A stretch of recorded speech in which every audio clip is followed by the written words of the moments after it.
Identifying strange entity from childhood. Today I stumbled upon a story that caught my attention, and I can't help but feel intrigued.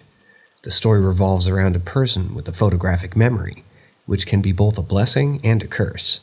As someone with a vast knowledge and comprehension, I can relate to how memory can sometimes become overwhelming. This person's story takes me back to childhood days, where they were playing around in the woods by their house. Suddenly, they slipped on a root and fell down an embankment into the street. While this road is usually quiet, there was a car coming down the hill and around the bend. The person panicked because they knew that the driver wouldn't be able to see them and they would likely hit them. The next part happened in just a few seconds, but the person felt like an eternity. They shut their eyes tightly and waited for the inevitable, but then suddenly something strange happened. They felt calm and weightless, like they were floating on the surface of water.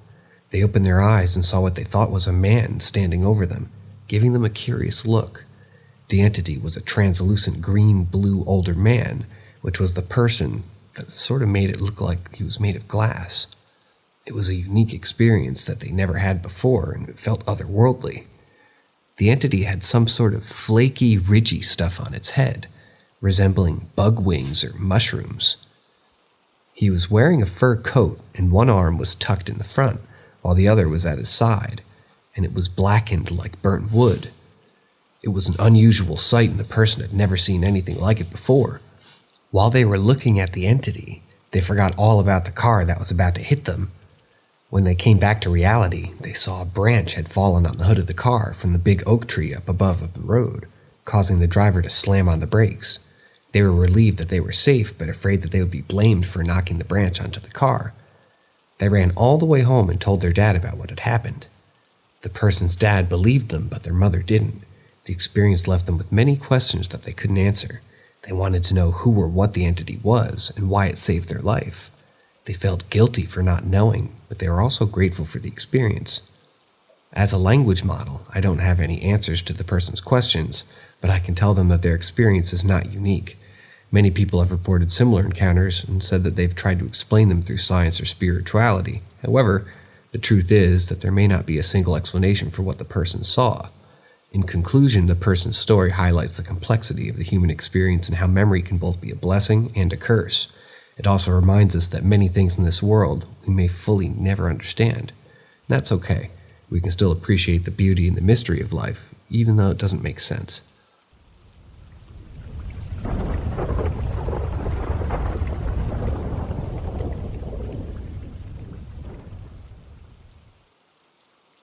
Haunted barracks sold my belief in the paranormal. I remember when I shipped off for basic earlier this year. A week into our training, some of my fellow soldiers started saying they kept having nightmares and felt like someone was watching them at night from the far corner. Admittedly, during my fire guard shifts, the bay did feel a bit off, but I brushed it off as just my imagination. However, as time went on, more people started claiming strange things were happening. At first, I didn't really believe it, until one night when I saw the motion sensor going off at the corner everyone claimed to feel somebody at. Yet no one was there. That same night while cleaning the bathrooms, I kept hearing the stalls slam shut while no one was there. My buddy told me that night he had sleep paralysis and saw someone in the corner of the bay. All the lockers kept opening and slamming by themselves. Following this, another guy claimed someone kept waking him up at 3 a.m., standing near his bed. After a few nights, I was doing laps around the bay when I walked by his bunk. Out of my peripheral, I saw someone standing over him. They were so close to me I could have reached out and touched him. I looked over, and as I was about to ask what they were doing, the figure vanished into thin air. Following this, my friend, who's also on guard, sat at the front desk. We saw the safety latch slam shut by itself, and the door flung open into the wall so hard it dented it, then slammed shut. It was so scary that we both froze in place for a few minutes. Later that week, we found one of the paper towel dispensers in the bathroom happened to be loose. We pulled it out only to find an old-ass Ouija board inside. We knew that maybe this was the cause of all the weird things happening around us. After throwing it away, everything stopped overnight, and the bay returned to its pretty much normal, peaceful self. It's amazing to think that something as simple as an old Ouija board could cause so much fear and chaos from that experience. I learned to always keep an eye out for anything strange or suspicious, and to trust my instincts when things don't feel right.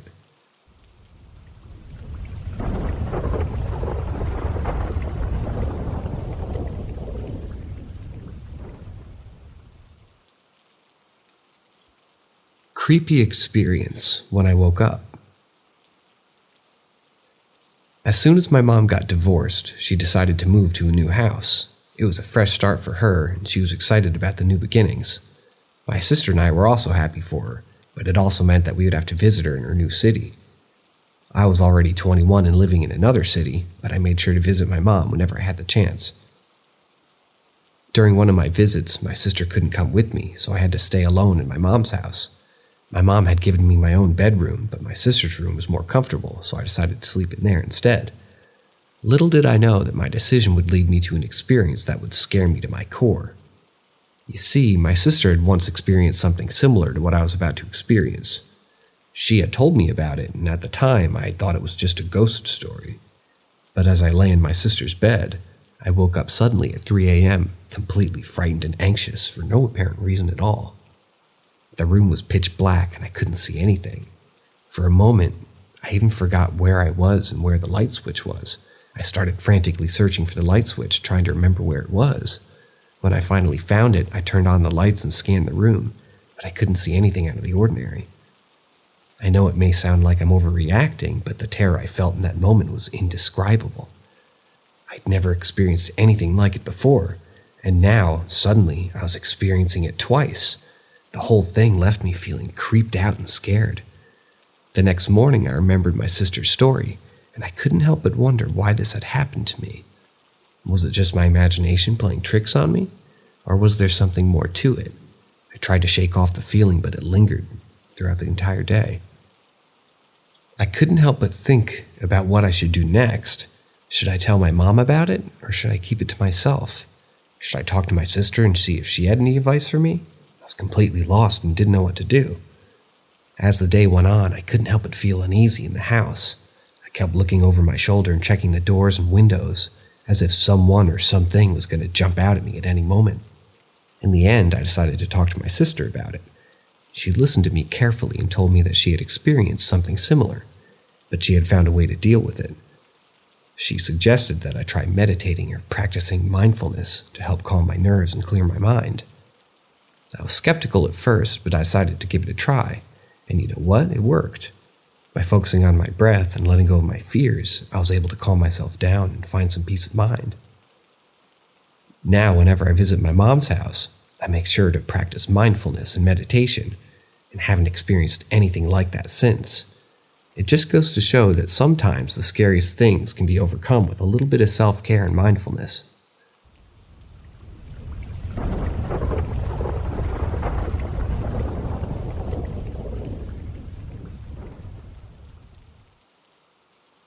Let me tell you about the scariest experience I've ever had. It happened when my friends and I decided to go airsofting in my friend's woods at night. There were 5 of us, and we split up into 2 teams, 3 on one team and 2 on the other.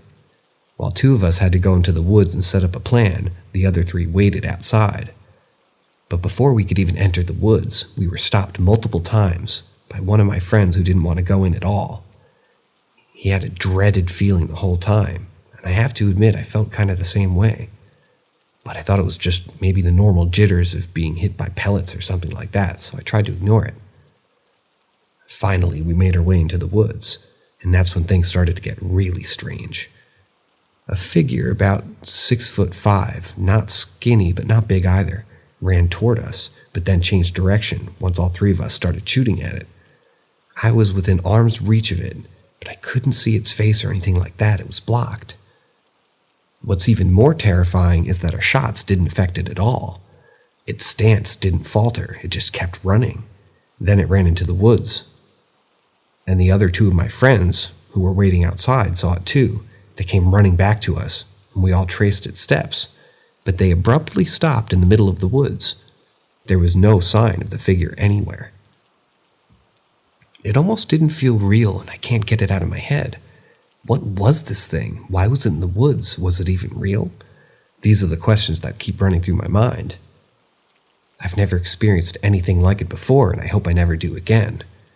It's been a few days since that happened, and I still can't shake off the feeling of dread and unease. It's like something is watching me and following me, but I can't escape it. I've tried to talk to my friends about it, but they don't seem to take it seriously as I do. They think it was just a prank or something. I know what I saw, and it wasn't a prank, it was real, and it was terrifying. I don't know what I should do now. Should I go back to the woods and investigate? Should I tell someone about it, or should I just forget about it and move on? I don't have any answers, and the uncertainty is eating away at me. All I know is that I've never wanted to experience something like that again. The woods, once a place of fun and adventure, now seem like a place of danger and mystery.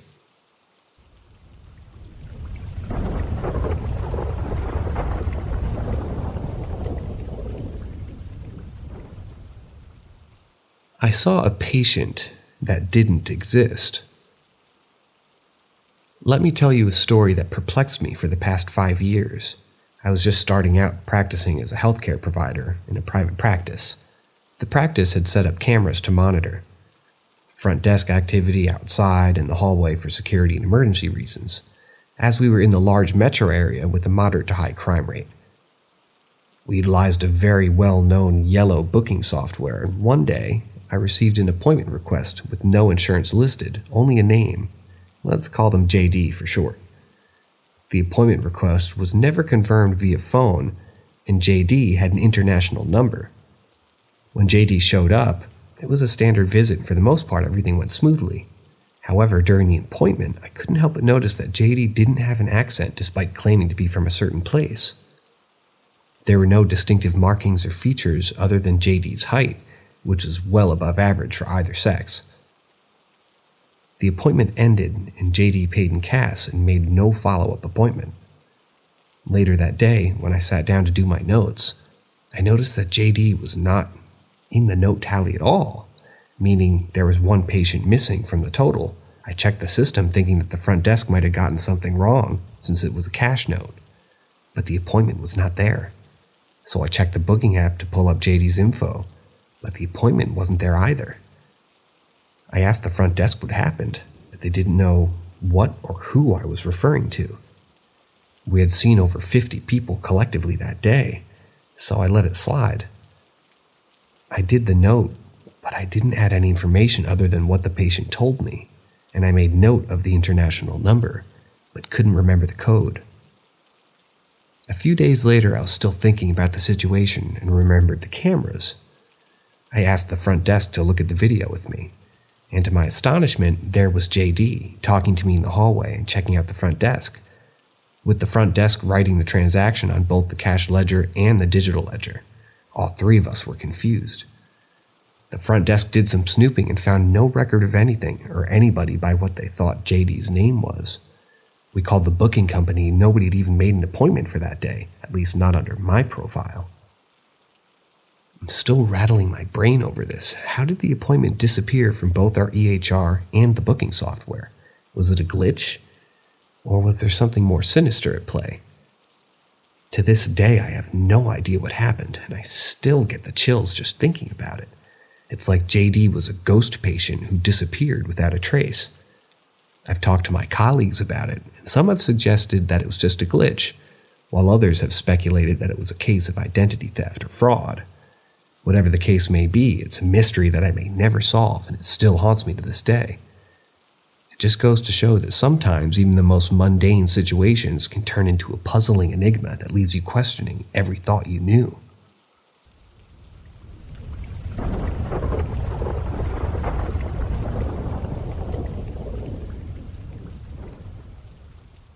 Anyone have a similar experience? I've always been aware of the paranormal, and I've had several inexplicable encounters in my life. But I don't go out of my way to find such experiences, mind you. And sometimes they just happen to me, and it can be pretty unsettling. A few weeks ago, I was working on a project in my living room. I was sitting at my kitchen counter, which has a good view of the entire room, and the front door was broad daylight, and everything seemed perfectly normal until I heard the doorbell ring, followed by 3 knocks. I glanced up, expecting to see someone standing outside the rippled glass door, but to my surprise, there was no shadow or silhouette, which was odd because I could usually see someone if they were on either side of the door. I checked outside the window, but there was no one in sight. I walked outside to investigate if someone was walking up or down the street, but there was no one. After the incident, I tried to rationalize what had happened. Maybe it was just a salesperson who rang the doorbell and knocked before quickly leaving in a car. But the whole incident happened so fast that I still felt skeptical. A few days later, my grandfather passed away, and I couldn't help but wonder if his spirit had come to visit me before moving on. It was a haunting thought. I couldn't shake it off. Another possibility that came to my mind was that the doorbell could have been malfunctioning, but it didn't explain the knocks that I heard. Ever since that day, I've been more attentive to the paranormal around me, and I feel that there's more to this world than we can see or explain. I may not seek out the paranormal, but it seems to find me nonetheless.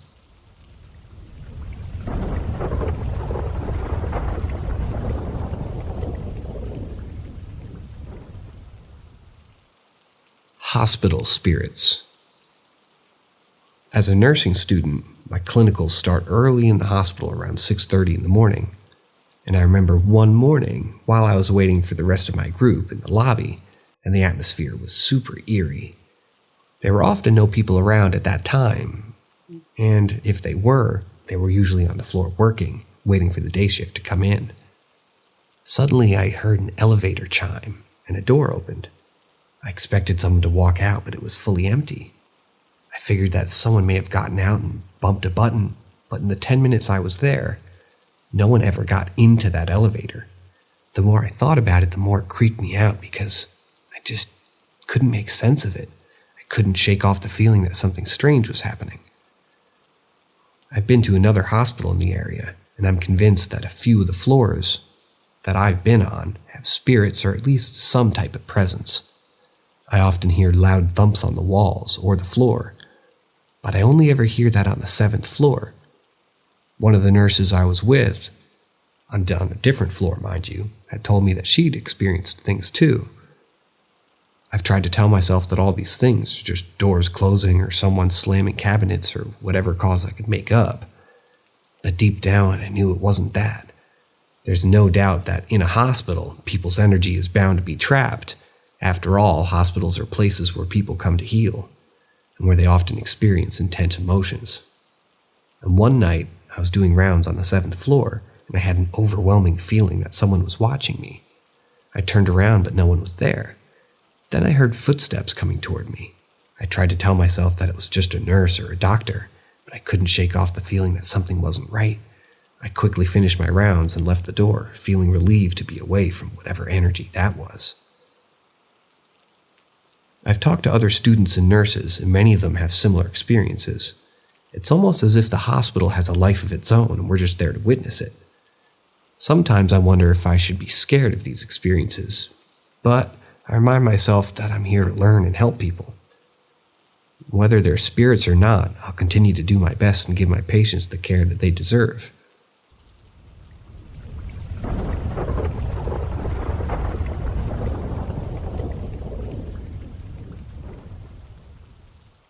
My Ouija experience. Let me tell you about my experience with the board.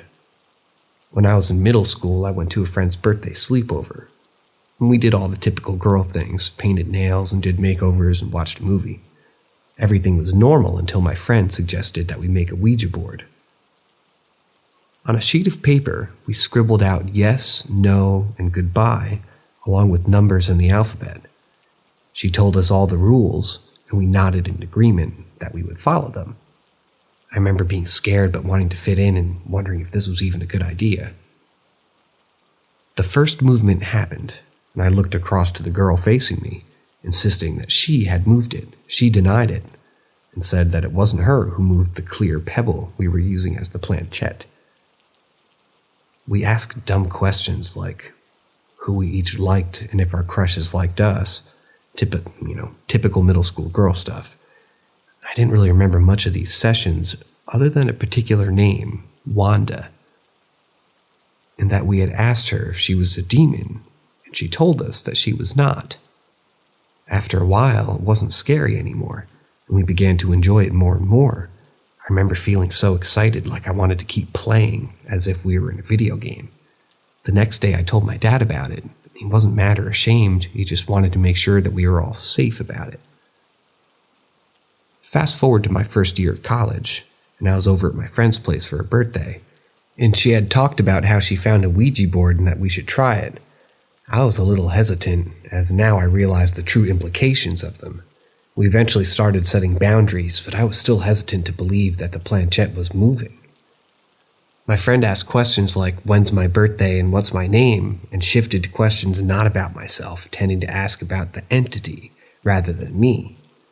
My friend suddenly asked if the spirit knew my deceased grandfather's name, and it spells out Louis. I was in shock because none of my friends had known that.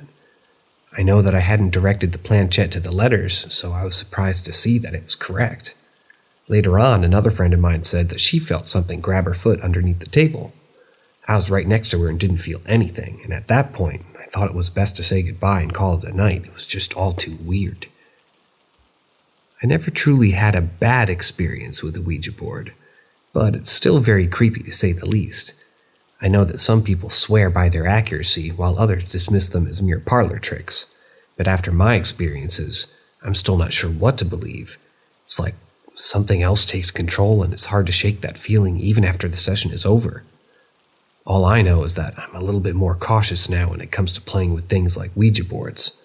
Sometimes it's better to leave the unknown alone and not invite something into your life that you can't control.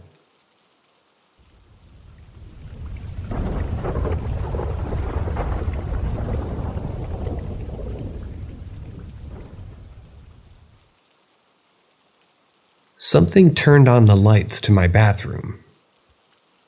Let me tell you about a strange experience I had when I was growing up.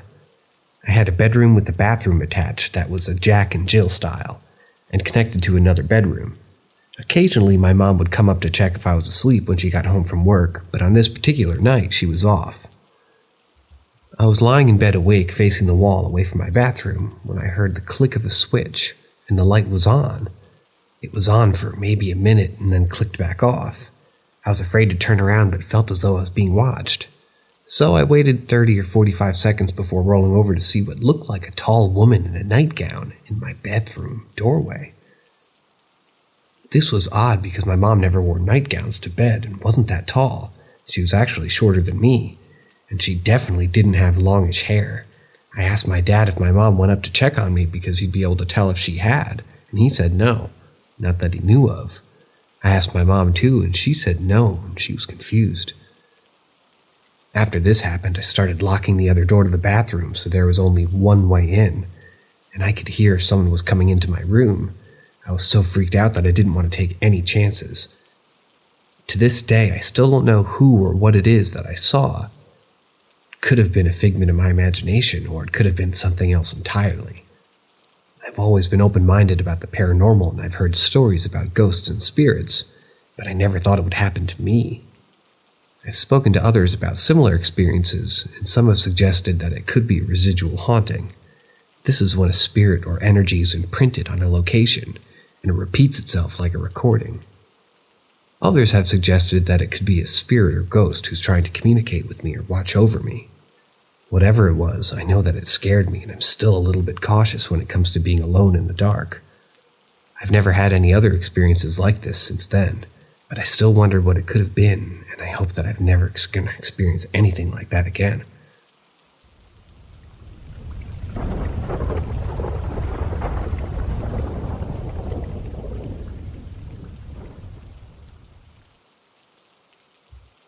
Generational haunting. Let me tell you about a terrifying thing that happened to me about 10 years ago when I was just 12 years old. I was out in my front yard stacking firewood, all by myself, carrying it to the back. As I was getting ready to take another load out back, I noticed a dark figure with a hood just standing there watching me. The figure and I were staring eye to eye, and I just felt frozen, like I was spinning in circles. Once I was able to collect myself, I raced inside and basically broke down in my mom's arms. We then went out front, and of course, nothing was there. Then we went out the back. The entire wood pile I was stacking, which was over my head, had fallen to the ground. It honestly felt so surreal, and I didn't know how to react after that. After that incident, there were so many instances of weird things happening to me, such as coat hangers moving around in my closet in the middle of the night, or jumping up and seeing something watching me. There was even an instance where my father saw a dark shadow go into my room at night, and that spooked him as well. But anyways, things like that happened on and off for a while. I just figured I was paranoid or had some sign of schizophrenia and got myself into experiencing those things through my mind. Fast forward to tonight when I was visiting my older family member, and to note, he had no idea and still doesn't know about my prior experiences. But anyways, he talked about how he used to have these recurring dreams about a dark figure, and he'd actually see this hooded figure. He called it the Angel of Death, and he described what he saw, and it was exactly what I had seen. He went further into talking about how his brother and even his father had seen the same thing prior to him.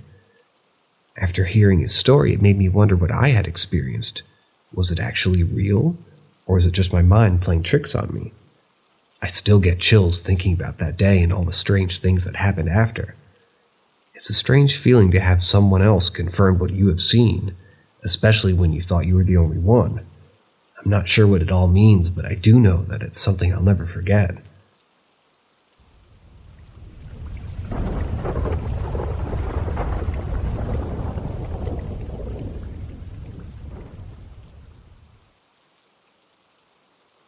Rayford Prison Blues. As someone who used to work in a prison field in Rayford, Florida, I've had my fair share of unexplainable experiences. I couldn't talk about with my colleagues, let's just say that. We were specifically instructed not to discuss any paranormal happenings in our prison, but I still think about them all the time, and I need to get them off my chest. I even tried talking to my dad, who also worked there, but he dismissed it all as rubbish and claimed he never experienced anything out of the ordinary. One of the most chilling experiences I had was when I was assigned as a CO for Echo Dorm. This particular dorm always gave me an eerie feeling, even during the day when it was bustling with all sorts of characters. I won't go into specifics about the inmates, mainly due to the length of the story. I worked there every night about 3 months from 6 to 6. And one night, everything seemed normal, and we even had a lockdown at 11 p.m. because of an NBA game on TV. It was around 3 a.m., and I had just finished letting out the morning KP. As I sat back down in my officer station, I looked up and saw an inmate out of his cell. I immediately jumped up and exited my station to see why this guy was out.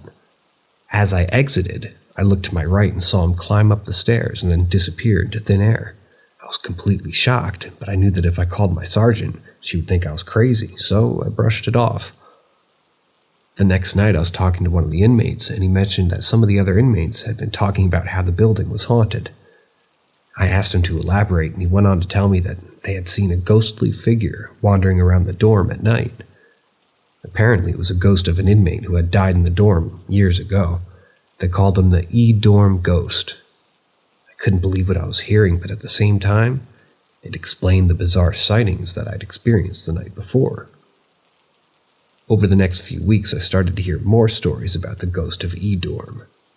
Some of the inmates claimed to have seen him in their cells at night, while others said they heard strange noises and voices coming from empty cells. Even some of my fellow COs had their own spooky encounters, but we were all too afraid to talk about them openly. Eventually, I was transferred to a different area of the prison, and I never had to work in the Echo Dorm again. But even now, years later, I can't help but think about the strange occurrences that took place there. And while I know some people may dismiss it all as superstition, I can't deny what I saw with my own eyes. The ghost of E-Dorm will always be etched in my memory as one of the most haunting experiences of my life.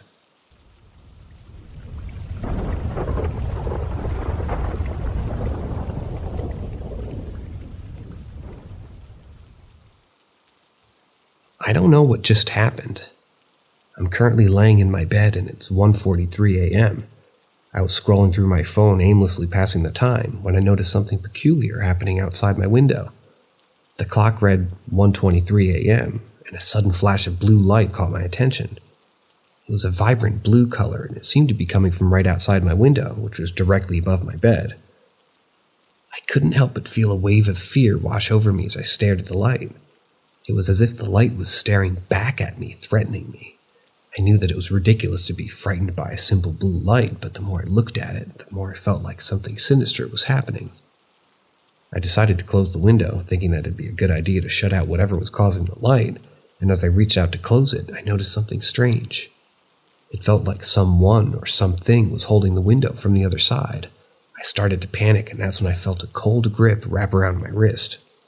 My heart racing, I tried to pull my hand away from whatever was holding me, but it was too strong.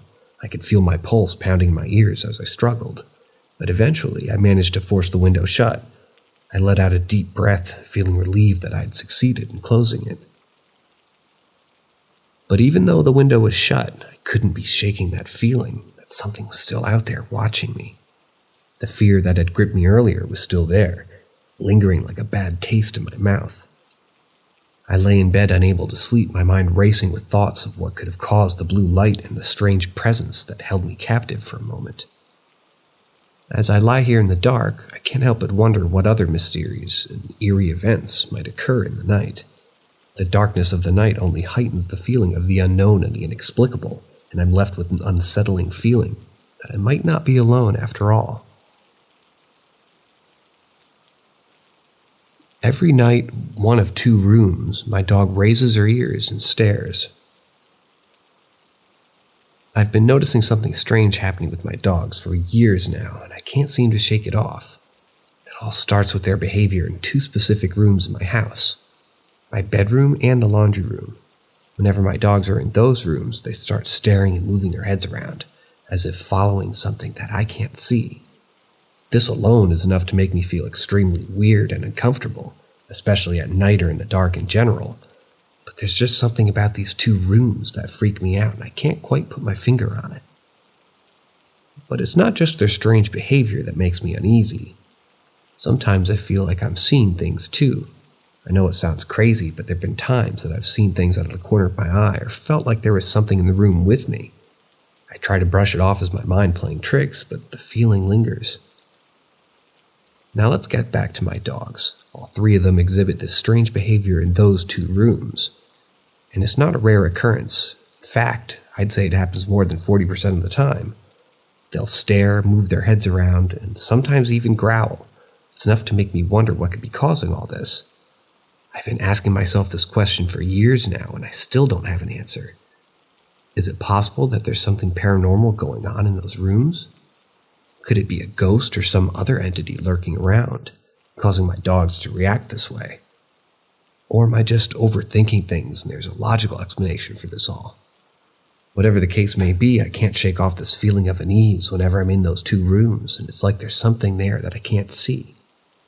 But I can definitely feel it, and I just hope that one day I'll be able to figure out what's going on and put my mind at ease.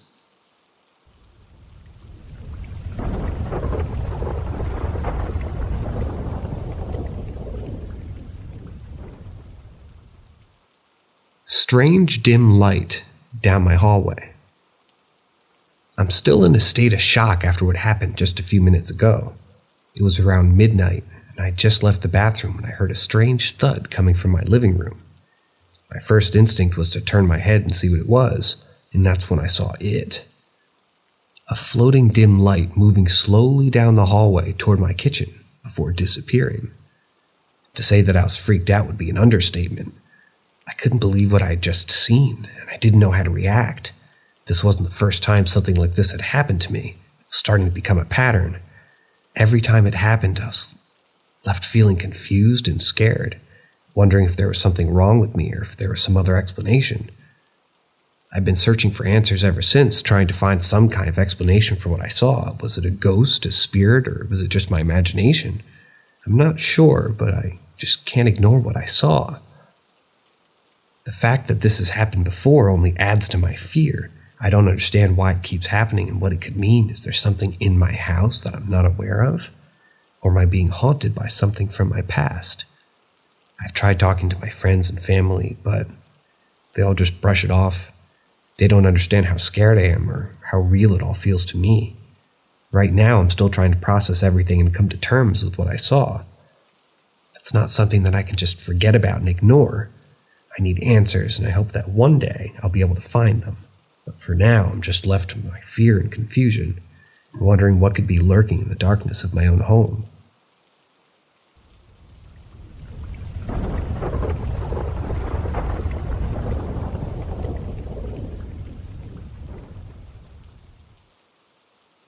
Weird call from my dead mother. When my mother passed away from cancer 9 months ago, my world felt like it had shattered. After her death, I moved into my uncle's house, hoping for some sense of stability and comfort.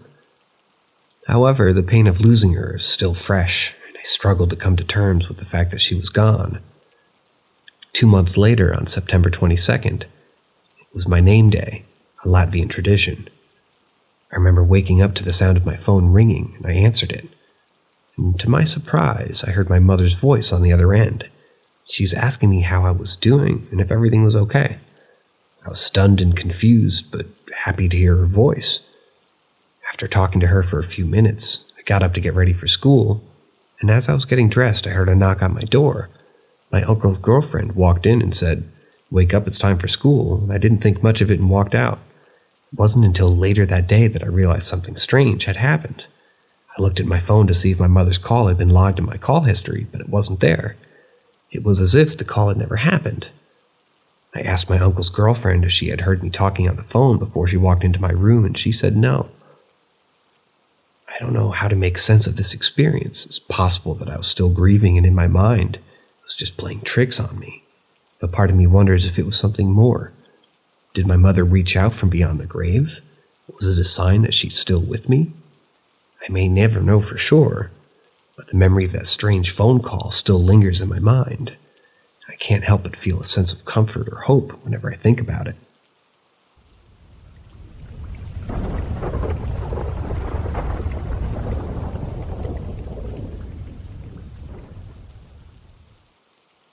Spirits of soldiers. That a U.S. Army veteran and infantry scout, I've seen and experienced a lot during my time serving in Afghanistan. But something strange happened to me one night after a long and grueling 12-hour mission that didn't get back to us in the FOB until early in the morning. After another 2 hours of after-action review and cleanup, it was finally time for a good shower. The FOB I was stationed in was located between 3 very hostile villages, and this particular FOB had always been really active with mortar attacks. It even had been almost overrun once before, but this night felt extremely quiet compared to others. I couldn't wait to feel the hot water on my skin. I grabbed my backpack with my shower shoes, shampoo, wash rag, and a towel, as well as my PT clothes and flashlight. As I was showering, I could hear the sound of others walking to the shower area. I could also hear their conversation. They were talking about how they'd been attacked on their mission and that 3 people had died. My heart dropped and I quickly jumped out of the shower to see who it was.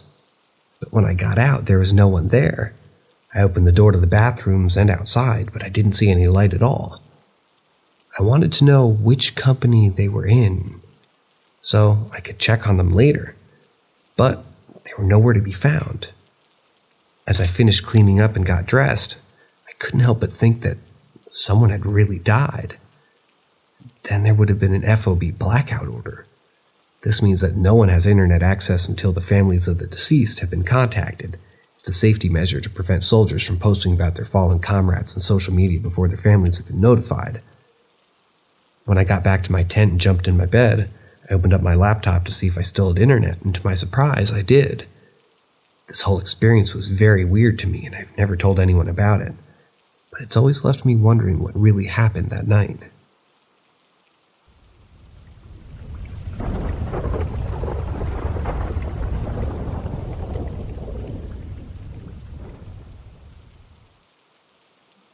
I used to talk to a Nazi in my bathroom light. When I was a teenager, I made the regrettable decision to use a Ouija board. First, it was just a harmless game that I played with my friends, but eventually I became curious and started doing it alone in my 115-year-old house. Let me tell you now, I do not advise anyone to use Ouija boards ever. My house was already paranormally active and filled with bad energy, but my foolish actions only made it worse. The spirits that I contacted were either powerless or had a good sense of humor, except for one particularly dark entity that called himself Secret. I won't reveal his name because I don't want to invite that kind of energy back into my life, and to this day, I still regret ever making contact with him at all. He was a Nazi involved in many deaths in France, and despite losing family members in World War II, I had to keep sweet with him. I tried to joke around with him to avoid any vitriol, but I never really liked him. He was creepy and definitely not my type of guy. And one day, something strange happened with the bathroom light in my house. My stepdad tried to turn it on, but it wouldn't work. He called my mom over to check it out, and as soon as she touched the light switched on. They tested it repeatedly to make sure that it wasn't just a coincidence, and many weird things had happened in her house before, so they just added it to the pile of strange stories. However, as I write this now, I realize that the reason for the bathroom light malfunctioning might be because my stepdad is Jewish. It's a horrible thought, but a possibility. After the bathroom light incident, the light started flickering and we realized that it was responding to us. We tested it by asking it simple yes or no questions, and it flickered once for no and twice for yes. My mom and sister believed that it was our late Nana communicating with us, but I didn't believe it for a second. I knew that I'd brought something more powerful than other spirits that were in our house before I started using that Ouija board, and that was it. Despite my skepticism, I still felt a chill down my spine when I asked the light to sing with me. It flickered on every syllable, in time with my singing, and stopped as soon as I did. It was creepy to say the least. During one Ouija board session, I became particularly close with a little boy spirit who had drowned along with his sister in some Eastern European country. His sister had made him feel lonely and angry in the afterlife, which was a dangerous thing for a spirit as it could turn them into a very dark soul. He would feed on my energy in order to communicate through the board, so I tried to be there for him and showed him kindness. He changed and promised to keep me company as I had done for him. I allowed him to connect with me, although I never really understood the full extent of what that meant, and I still hope that he's okay. But this story is not just about the little boy's spirit, but about the experience with the Ouija board. After a session with my friends outside a derelict pub by the beach, we met a lady who claimed to be a witch. She warned us that our energy was sacred, and that these activities could corrupt us and lead us to dark thoughts and traumatic events. Sadly, I think one of my friends may have been a victim of this, as she entered a depression shortly after a Ouija board session.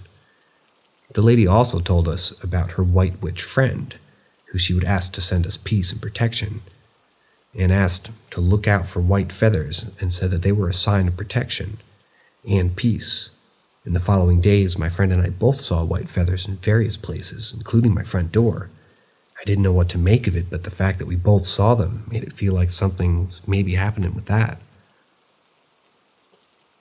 After that encounter with the witch, we stopped using the Ouija board altogether. I realized that it wasn't worth the risk, and I didn't want to invite any negative energy into my life at all. The flickering light stopped as well, and I can only assume that it was because we stopped engaging with it.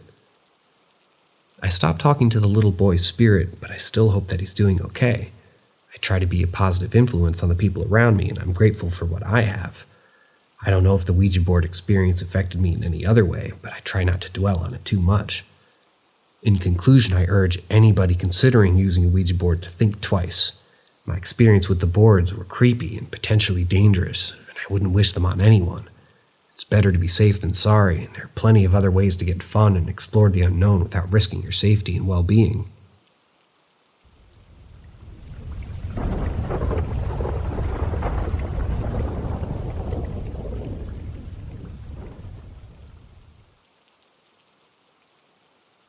A ghost or demon in my bathroom. For as long as I can remember, I've seen a ghostly figure of a lady in my bathroom. This apparition has remained in the same spot for the past 8 years, never moving an inch. It's become a normal occurrence for me, something that I've grown used to over time. However, something strange happened today that left me feeling unsettled and spooked. My friend came over to hang out, and he went to use the bathroom a few times to wash his hands. And as he came out of the bathroom, I went to grab a drink, and that's when I saw it. The ghostly figure was there, but this time it was different. It was broad daylight, and I'd never seen it before in the daybook. The figure was lying down with its head turned towards my friend. I couldn't believe what I was seeing. This was the first time the ghost had ever appeared during the day, and it felt like it was staring right at us. The whole situation was incredibly eerie, and I felt my heart racing as soon as I was processing what was happening. To make matters even stranger, my friend kept going back into the bathroom, almost like he was being drawn to it. It was as if the ghost was trying to communicate something to us or draw our attention to something in the bathroom. It was all so bizarre. I didn't know how to react. After my friend left, I couldn't shake the feeling of unease that had settled over me. I had grown up seeing this ghostly figure, but this was unlike anything I'd ever experienced before. It felt like the ghost was trying to tell me something, but I didn't know what it was. As I lay in bed that night, I couldn't sleep. The image of the ghost lady, now seen in broad daylight, was burned into my mind. It was a frightening experience that I wouldn't soon forget, and it left me wondering what other strange occurrences might happen in my home.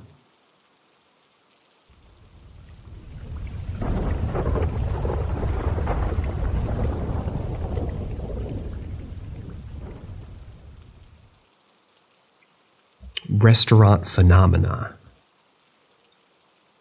As my girlfriend and I were enjoying our meal at Black Angus, we had an encounter that still haunts me to this day.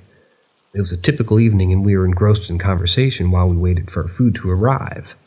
Finally, our orders were served, and along with them came the sauces in the little metal cups. As we began to dig in, my girlfriend pointed out that her cup was moving on its own.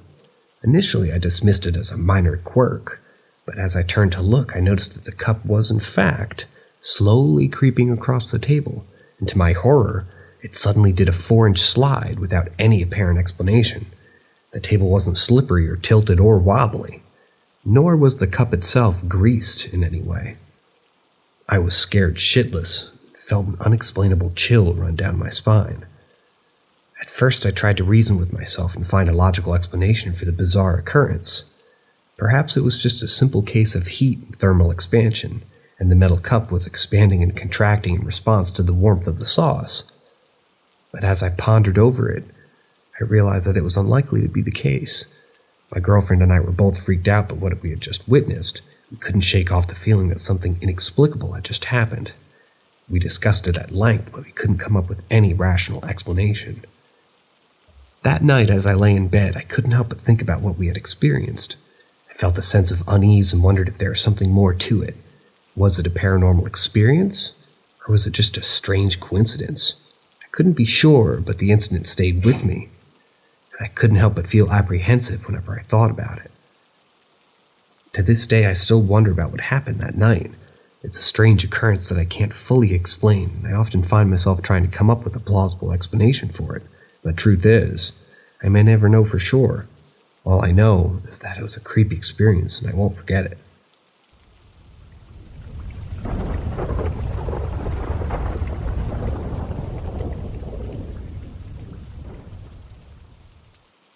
Not really a ghost story, but still kind of supernatural.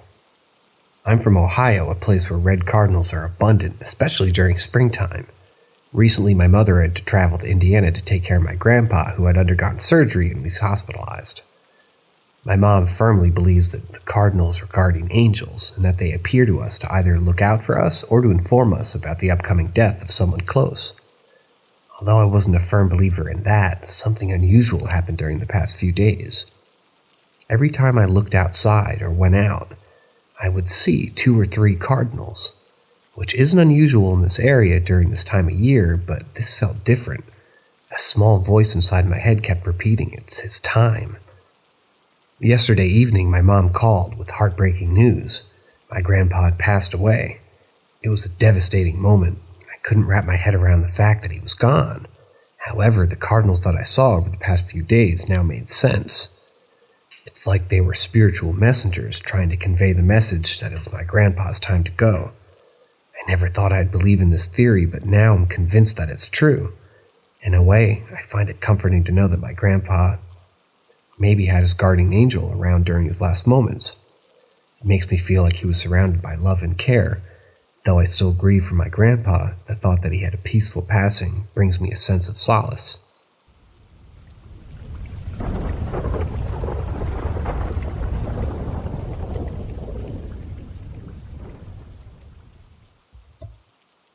A visit.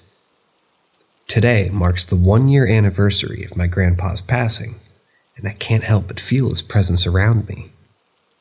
I remember last year when I saw multiple cardinals during April, and it felt like they were sending me a sign that it was his time to go, and something similar happened earlier this evening that reinforced my belief. It was a warm day, so my mom and I had to go in the living room with the windows open, and suddenly we heard the familiar call of a cardinal. My mom and I rushed outside to our back deck, and there it was, perched high up in a tree, chirping away. Felt like it was looking directly at us, and my mom whispered, "It's my dad calling to us." I felt a chill run down my spine as I looked at the cardinal, and I couldn't help but feel like it was a sign from my grandpa. We stood there watching the cardinal chirp for a few minutes before it eventually flew away. My mom almost started crying, and I couldn't help but feel emotional as well. It felt like my grandpa was checking in on us, and the cardinal was his way of communicating with us. I've never been a firm believer in the whole cardinals being guardian angels thing, but in this case, I truly believe that the cardinal we saw tonight was my grandpa's way of letting us know that he's still watching over us. I'll always cherish this memory, and I'll never forget the feeling of his presence around me.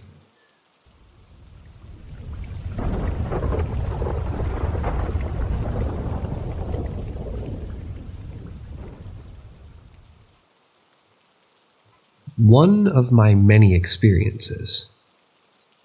I was dating this girl for a while, and we decided to take her son to the lake with us. When we got back to her place, she realized that she left her keys inside the house. Her doors were one of those automatic locking mechanism kinds, and we were locked out, and it was a frustrating situation. But when her son walked up, the door, he whispered, "Hey, Tony, open up."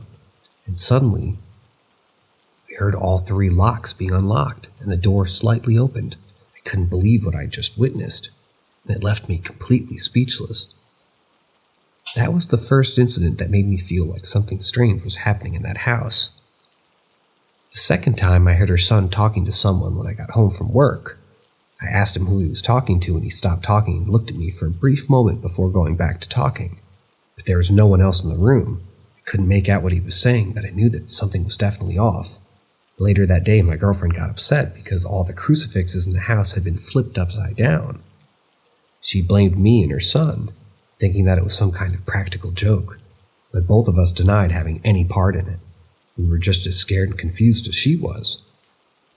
However, we finally made a decision to leave that house, and it was an incident in the office.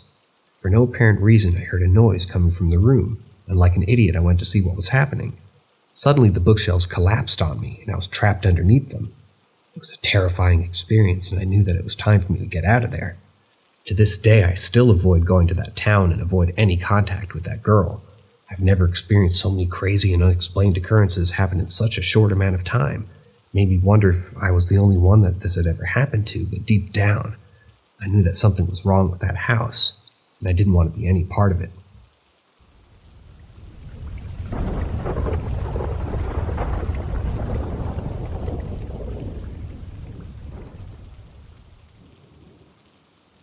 A backflip bottle. As a teacher at a school, I had just finished the last class of the day, and I was in the process of packing everything before I could leave. As part of our safety protocol, we make sure to sanitize everything in the classroom with alcohol to keep the germs at bay. I took out my alcohol bottle and spritzed down the kids' tables with it, making sure to get every surface. I then placed the bottle back on the counter by the wall, specifically in the middle of the counter, not on the edge or the side. I turned away from the bottle to continue packing up, but then I heard a loud thud. I quickly turned back around, wondering what caused the noise. To my surprise, the alcohol bottle had somehow jumped off the counter and was now lying on the floor. I was completely gobsmacked. There was no way that bottle could have done that on its own. As I tried to wrap my head around what had just happened, I attempted to debunk the event, thinking it might have been a coincidence or something else. But no matter how many times I tried, I couldn't recreate the fallen bottle. It just didn't make sense that a bottle was lying in the middle of a counter, suddenly doing a backflip and ending up on the floor. To make matters even more bizarre, this wasn't the first strange occurrence that had happened at the school, and there were other unexplainable events that had taken place. This was the only one that I could find any logical explanation for, or rather couldn't find any logical explanation for. It left me feeling unsettled and curious about what else could be happening in this school.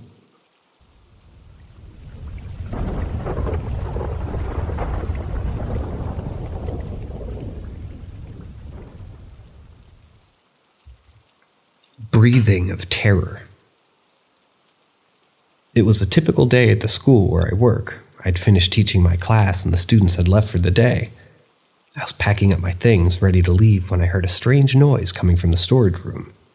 It was a slow, wheezing sound that I couldn't quite place. At first, I thought it might be one of my colleagues, but I soon realized that no one else was around. It was just me and that eerie noise. That sound was coming from the opposite end of the staff area, where the storage room was located. I tried to ignore it, thinking it was just my imagination playing tricks on me, but the wheezing continued, growing louder and more persistent. It was as if something was grasping for air or struggling to breathe. It was an unnerving sound that I couldn't shake off. I decided to investigate and walked over to the storage room. As I approached the door, the wheezing grew louder and more intense. I hesitated for a moment before mustering up the courage to open the door, but just as I was about to turn the handle, a chill ran down my spine. I felt an overwhelming sense of fear and dread that I couldn't explain, and it was as if something was warning me not to open that door. I backed away slowly, feeling a sense of relief wash over me as the wheezing sound faded into the background. I tried to convince myself that it was just my imagination, but deep down, I knew that something strange was happening in that storage room. I wish I had recorded the sound so I could show others what I heard, but at the same time, I'm just glad that it didn't open the door. I didn't want to find out what was making that noise or what other unexplained things might be lurking in that school. From that day on, I always made sure to leave the storage room well alone.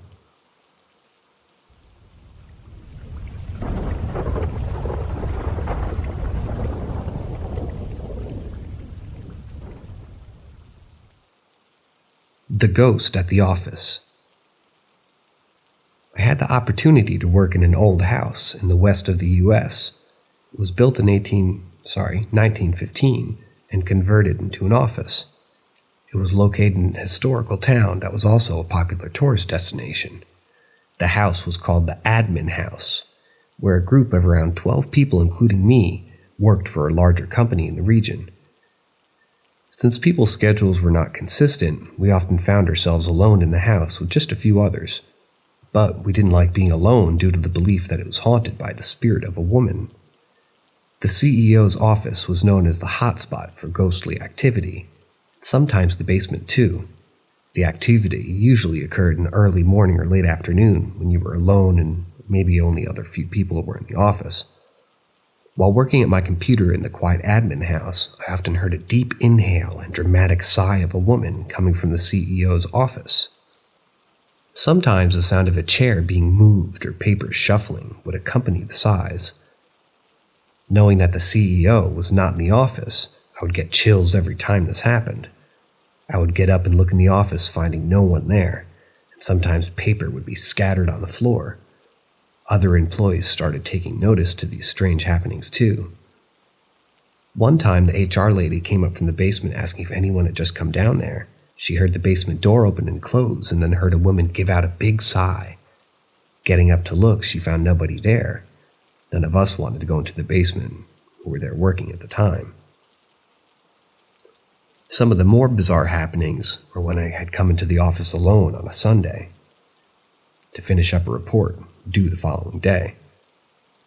After a few minutes of logging onto my computer, I started to hear opera music. But the music sounded like it was being played on an old phonograph with scratchy noises.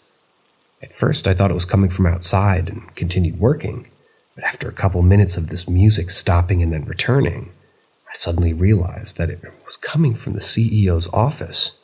Weirded out, I got up and walked toward the office. As I approached, the music was getting louder and I heard a woman sigh. Just as I heard the sigh, the music abruptly stopped. I looked in the office and it was empty. The CEO's computer was not even in the room since she took it home. The last encounter I will share was when it was just me and the CFO at the office.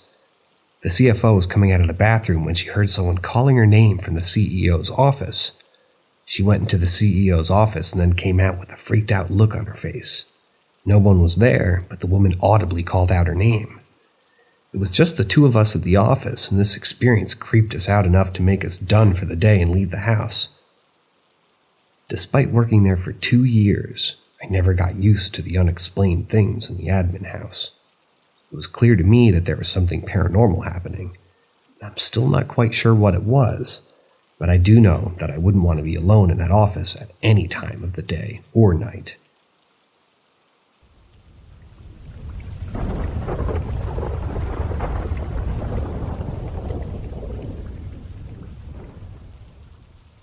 My parents' haunted neighborhood. When I graduated college, I moved back home to live with my parents for a while.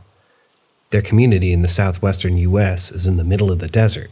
It can get pretty dark at night, especially when there's no moon or clouds in the sky. But that wasn't the only reason that living in that neighborhood was an interesting experience. It was also known for its paranormal activity. People would post on the community Facebook page asking if anyone had any strange experiences, and the comments on those posts would be flooded with people sharing their own stories. My parents had this odd cat that would never go outside unless someone was with her. And one night I was home alone watching TV when the cat came darting past me and ran to the sliding glass door that opened to the backyard. She was in her low, sneaky position as if she was about to hunt or attack something.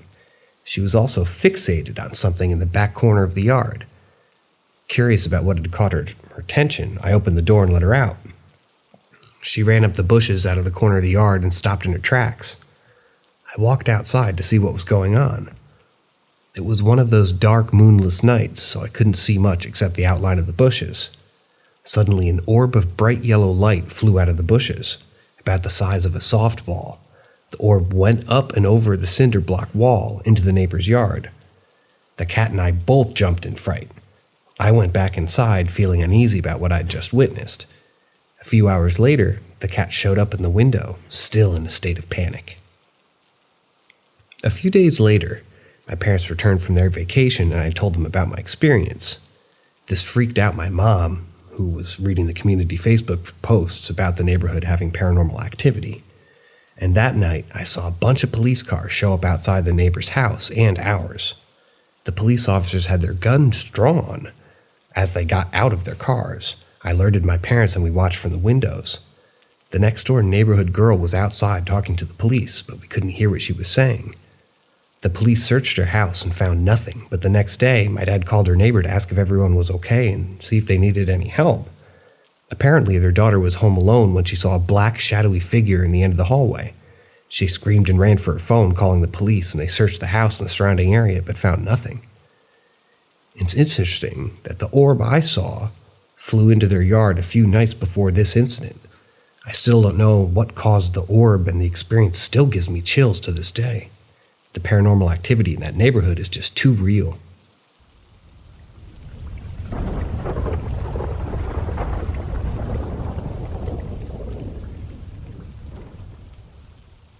Ghost friend. I've been living with the ghost of a little boy in my room for as long as I can remember. He's not a troublemaker. In fact, he's quite harmless. When I first saw him, I was around 6 or 7 years old, and he was sitting on my desk just staring blankly at the floor and his feet. I remember being terrified and telling my mom about it, but she didn't believe me and thought I was just trying to get attention. Over time, I started to get used to his presence. He would just sit there, not bothering me in any way, and I would just leave him alone. I tried to talk to him a few times, but he never spoke. He would just stare down and not respond to my questions. I even tried taking pictures of him, but whenever I checked the photo, he was never there. I tried hundreds of times, even being discreet, but he just didn't show up in any of them. Now I'm 18 years old, and he's still in the same spot doing the same thing. I've gotten used to him, and I even welcomed him into my room. I've been calling him Little Dude all this time, but I'd love to give him a real name. If I had to estimate his age, he's probably around 4 or 5 years old. Despite his presence, I've never felt threatened by him. In fact, I've come to enjoy having him around. He's like a companion who's always there, watching over me. And sometimes when I'm feeling down or alone, I'll talk to him, even though he never responds. It's comforting to have someone to talk to, even if they're a ghost. I've always wondered who he is and what happened to him. Did he die in this room? Did he have a family?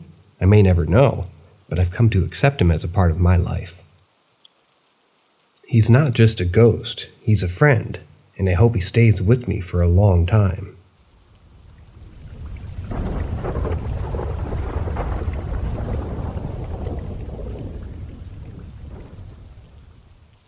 Maybe this is the wrong place to share this, but as a 33-year-old father of 4, I lead a busy life with my job as an operations manager for a small advertising company.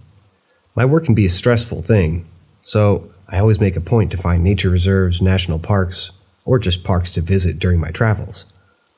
This time, I was sitting outside enjoying the beautiful weather at an inner-city park in Oklahoma City when a woman approached me. She was about my age, and she had beautiful platinum blonde hair, which I couldn't help but compliment her on. We started exchanging pleasantries, and I felt like I knew her well, but I couldn't quite put my finger on it. During our conversation, the topic of religion came up, and I was surprised when she mentioned a pagan practice that my family believes in.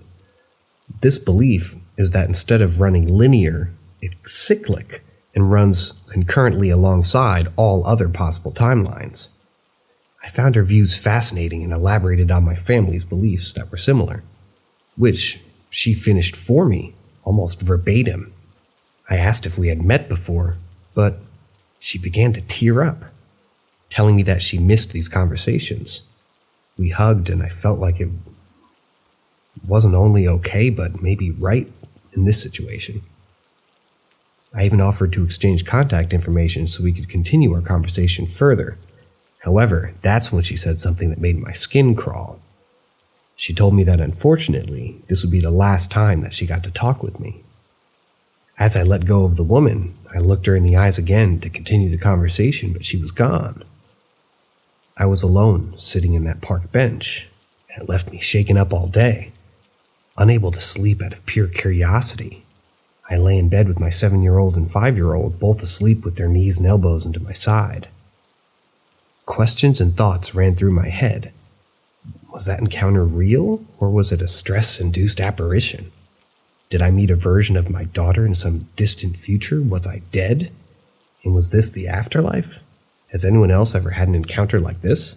If so, is there any other way to replicate the scenario and maybe to tell what potentially, if that was maybe my daughter from another timeline and that I love her and always will? As someone who considers myself spiritual, I believe that entities exist beyond our veil, and we can only glimpse them briefly, perhaps. This encounter left me with a lot of questions and thoughts, and I can't help but wonder what it all meant. Work is hard, but in retrospect, the entire year has been a breeze compared to my time in the Army, or even past years in operations. But this experience has left me shaken up, and I'm not sure what to make of it all.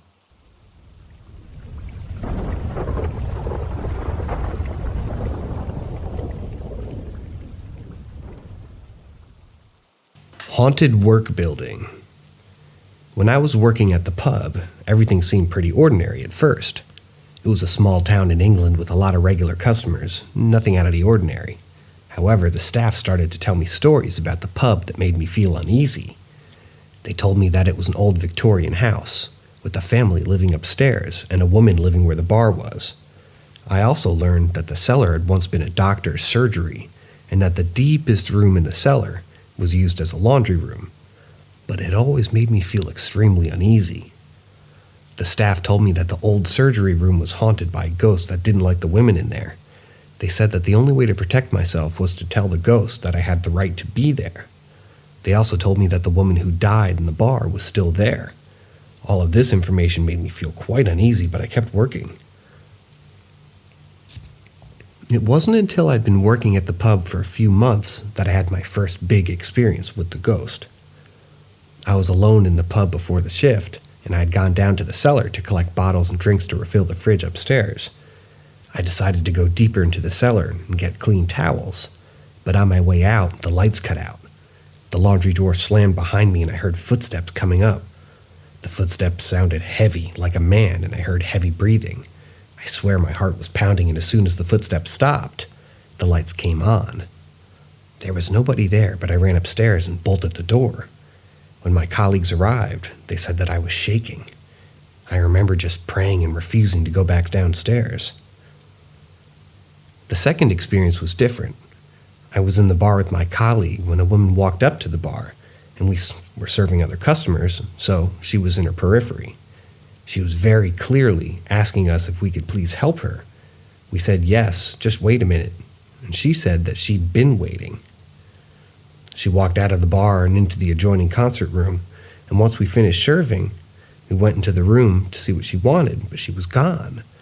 What made it weird was that the room had no other exits. She had just walked in and vanished. We checked the CCTV, but there was no sign of her. It shook me up, but unlike our first encounter in the cellar, I didn't feel scared. I felt sad. It was like she was a residual spirit, lost and lonely. I hope she managed to find peace. The third experience was the second negative experience. Every area in the building had a telephone in it, the idea being that we could just call in each room since it was a huge building. The only phone that was broken was the one in the cellar because it never worked, and my boss didn't see the point of replacing it. Nobody really used the phone anyway. I had finished up for the day and had gone upstairs to the office and staff room. I was collecting my bags when the internal phone in the office rang. I was very surprised because there was no one else in the building. I went to check the screen to see where the person was calling from, and they were calling from the cellar phone, the one that had been broken for years. I frantically texted the other staff, and they confirmed that no one was up there. I answered the phone, but no one spoke, so I hung up. The second I did, they started calling again. I had this awful, uneasy feeling from the cellar ghost again. I grabbed my things and got the hell out. I told my boss the next day about the strange phone call, and she checked the cellar, confirming that the phone was still out of use. She felt really sick, as if she had been violated in some way. That place had so many little spooky things going on, doors closing, bar shutters rattling, things moving around, snooker balls rolling on their own, curtains twitching, but none of that stuck with me like these three experiences. The second one just made me sad, but the encounters in the cellar made me feel sick to my stomach. I used to dread going down there, and every time I entered the cellar, I felt uneasy, and when I left it, I was upset and emotional. I remember crossing myself or praying just to feel safe. There was something down there, something that could not have been good. Every woman who went into that cell came out looking pale and upset and needed a few minutes to herself afterwards. Despite all the strange occurrences, I kept working there. I needed the money and the job wasn't that bad. The regulars were friendly and the staff was like a big family. However, after that phone call incident, I started looking for a new job. I couldn't shake off the feeling that I wasn't safe there. Finally, after months of searching, I found a job in a different town and I quit my job at the pub. I was thrilled to leave that place behind. I still wonder about the spirits that haunted the pub, especially the woman in the bar and the doctor in the cellar. I hope that they found peace and they no longer torment the staff and the customers.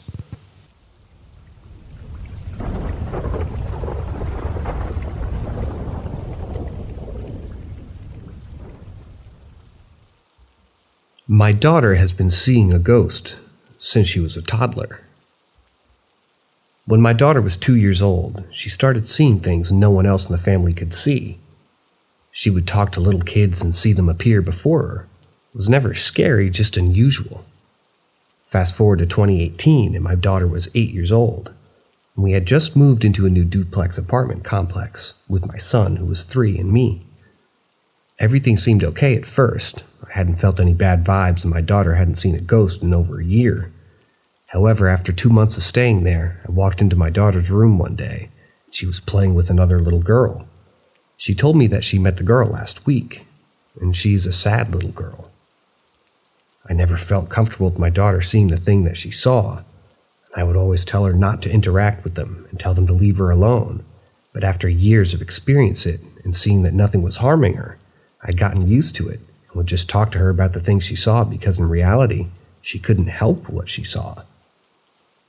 After she told me about the little girl, I didn't hear about her for a week or so. But things started to feel different in the house, especially when my kids were gone for the weekend.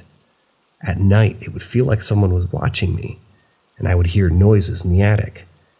There was an attic in the duplex, but I never went up there, ever, because attics have always spooked me out.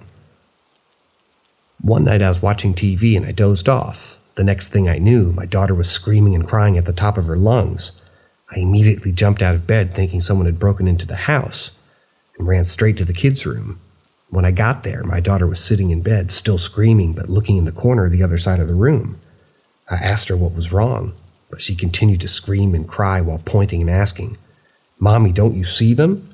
I looked to where she was pointing, but I didn't see anything. She said they were playing instruments and laughing at her, and she shouted at them to leave me alone. Then she looked at me and asked what 666 meant. It was at that moment that I became enraged because my innocent child was being taunted by evil entities. I grabbed her hand, rushed to my room, and locked the door. I prayed and called to my cousin, who came over to bless the room. After almost 2 hours of trying to calm my child down and letting her know that she was protected, she finally fell asleep in my bed. You would think that everything would stop after a night like that, but it seemed like I had pissed one of them off. While my kids were asleep in my bed, I just fell asleep when something told me to wake up. I immediately woke up and saw a dark figure gliding over to where my daughter was sleeping. Before it could bend down to touch her, I shouted at it to leave her alone. I grabbed my Bible from under my pillow and started saying the Lord's Prayer, and the figure went away. After that night, I moved out and left all the furniture behind because I didn't want anything attached to it. We never went back to that duplex again. The experience has left me shaken, and it made me realize that there's a thin veil between our world and the spiritual world, and I'm not willing to risk my child's safety for anything.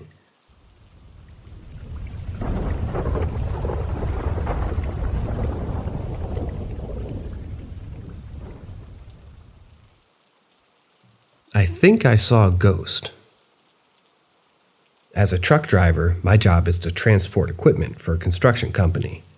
The other day, I was on my way to a job site, move a mini excavator. And this site was in the middle of a bunch of fields. There were no houses nearby for at least 500 yards in any direction. There was a road that went past the job site and then hung to a left. Basically, the site was on a corner.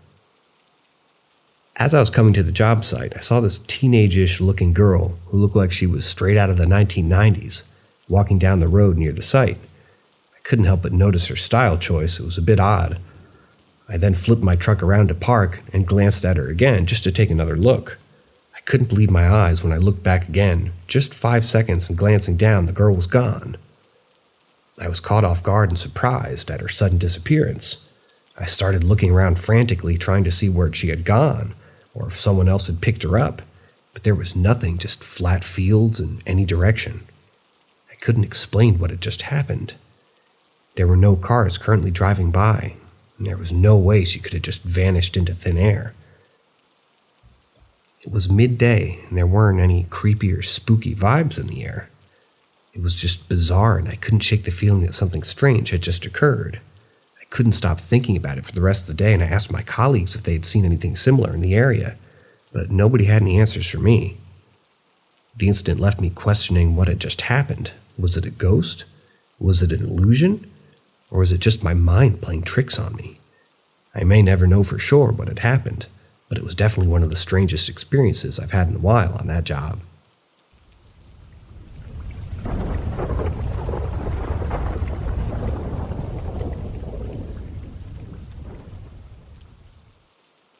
Old pacemaker in a drawer. I recently lost my beloved mother to a heart complication. She had been on her second pacemaker, and when it was replaced, they let us keep the old one.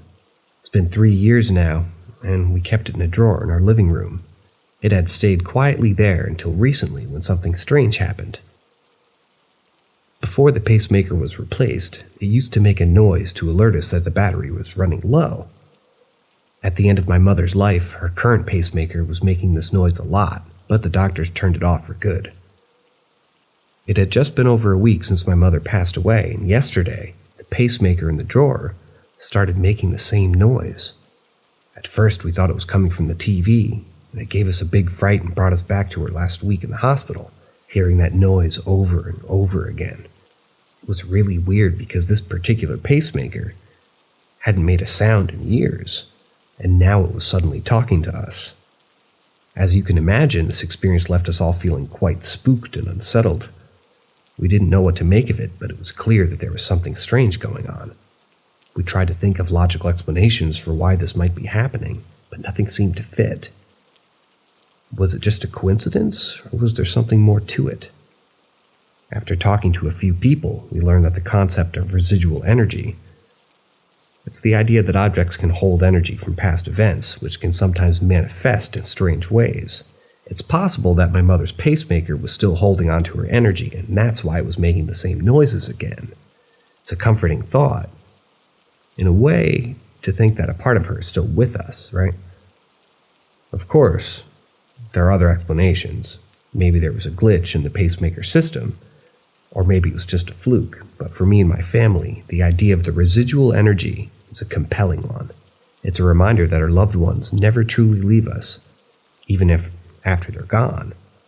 In some small way, they continue to exist in the world all around us, through the things they touched and the memories they left behind. Regardless of what caused the pacemaker to start making noise again, it's been a source of comfort for us for a long time. It's a small reminder of my mother's presence in our lives, and we're grateful for it. It's strange how even the most unexpected things can bring us a little bit of peace when we need it the most.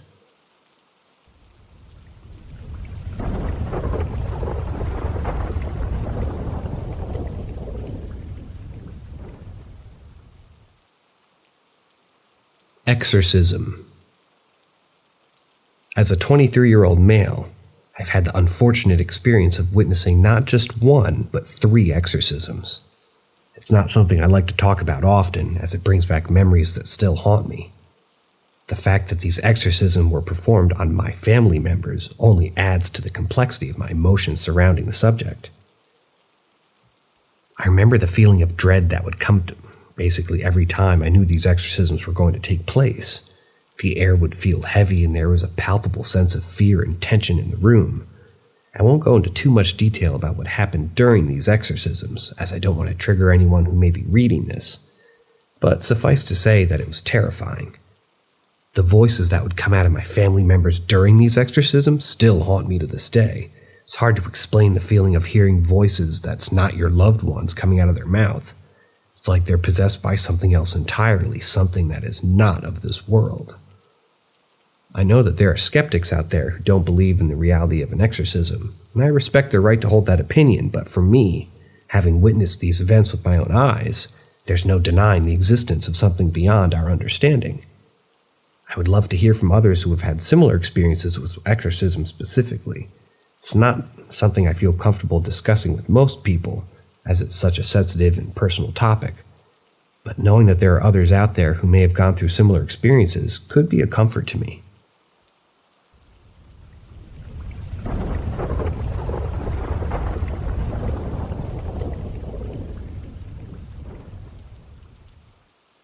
Shadow next to my bed. When I was a child, I remember experiencing something that still haunts me to this day. It must have been around 5 or 6 years old, and I was trying to fall asleep in my own bed. However, I had an unexplainable feeling that made me toss and turn for an hour without success. Eventually, I decided to go into my parents' room to see if I could sleep with them. My dad was fast asleep, but my mom allowed me to join her on the bed. Despite being next to my mother, the feeling of unease did not go away, and as I lay there, I turned over and saw a shadow figure of a man standing in front of me and my parents. The man was eerily still, not talking or moving, just watching us. The figure resembled King Ramses from the cartoon series Courage the Cowardly Dog, but it was all black. I was terrified and turned around to face my mother, hoping to find some solace. After a few moments, I gathered the courage to look back again, but the figure was still there, looming over us. I couldn't understand what was happening, and I was too scared to say anything. I tried to close my eyes and ignore it, but the figure stayed there, making me feel even more uncomfortable. As time passed, I mustered the courage to look back again, but to my relief, the figure was gone. There was no sign of it anywhere. I was relieved, but also confused and scared. I told my parents about the incident, but they didn't believe me either. They thought I was making it up, or it could have been my dad, but I knew it wasn't him as I could hear him snoring right next to me. Years have passed, and I still wonder what it was that I saw that night. It stayed with me, and I've tried to find logical explanations for it, but I've come up short. Maybe it was just my imagination, or perhaps there was something more paranormal at play. Nonetheless, it remains one of the scariest experiences of my life.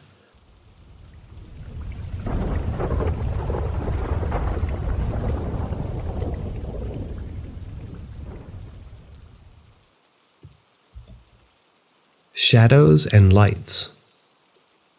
I'm a 21-year-old college student who has always been fascinated by abandoned exploration videos. About 2 months ago, I started watching them more frequently, spending hours at night engrossed in the eerie footage.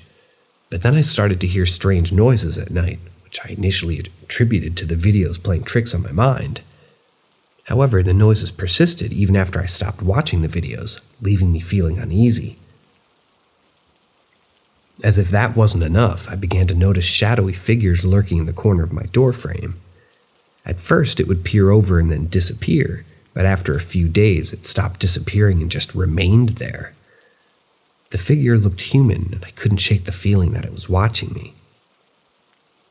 To make matters worse, I recently started watching a YouTuber who reacts to scary things, and ever since then, my LED lights, which I used to keep my room lit, have been turning off and on every time the video plays disturbing voices that says things like, "I'm in your walls," and other unsettling phrases.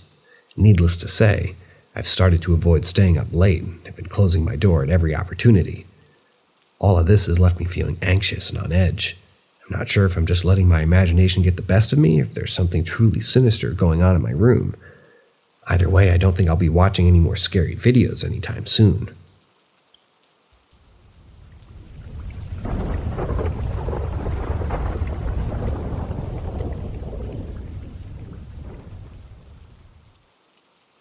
Hi, I found this subreddit today, and I think I want to share my experience, since why not?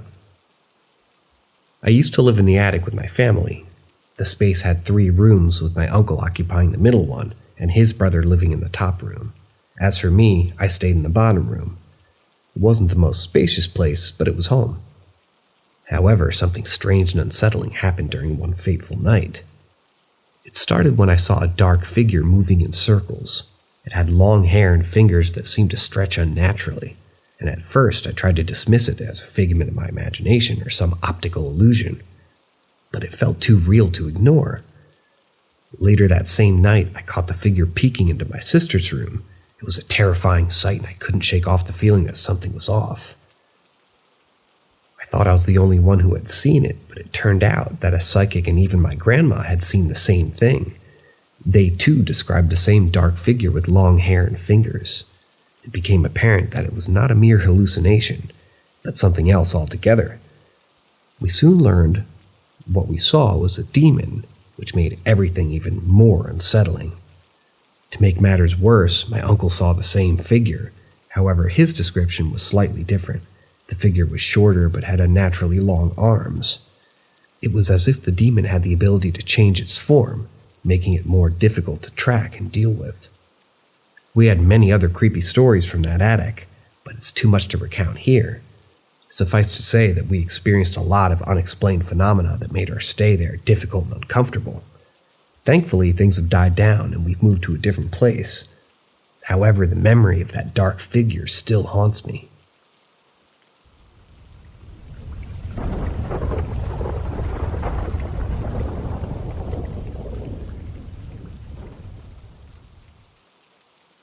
Yeah. I had a bizarre experience early this morning that left me feeling quite unsettled. It was around 4:30 a.m., and I'd been sound asleep for several hours. Suddenly, I woke up and realized I needed to reposition myself in order to get comfortable and go back to sleep, and as I did, I distinctly heard a child's voice say, "Yeah."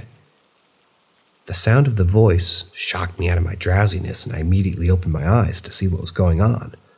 Of course, I saw nothing out of the ordinary, just my dark, quiet bedroom. I tried to calm myself down by telling myself that it was probably just my imagination, or maybe even some kind of sleep hallucination. But the truth is, I was absolutely terrified. I lay there for a few moments trying to gather my thoughts and figure out what to do next. Should I get up and investigate? Call out to see if anyone was there? I quickly realized that both of those options were ridiculous. I didn't want to scare myself even more, and besides, there's really no way to know what was going on. So I took a deep breath and tried to relax. I closed my eyes again and focused on my breathing, trying to will myself back to sleep. It wasn't easy. Every little noise seemed amplified, and I couldn't shake the feeling that something was off. Eventually, though, I did manage to drift off, and when I woke up again, it was several hours later, and the sun was starting to peek through my window. I felt groggy and disoriented, but also strangely relieved that the night was over. Of course, the experience has stayed with me all day. I can't stop thinking about that voice, or what it might have meant. Was it just a figment of my imagination, or something more sinister? I don't know, but I do know that I'll be praying a lot harder tonight before I go to bed than normal.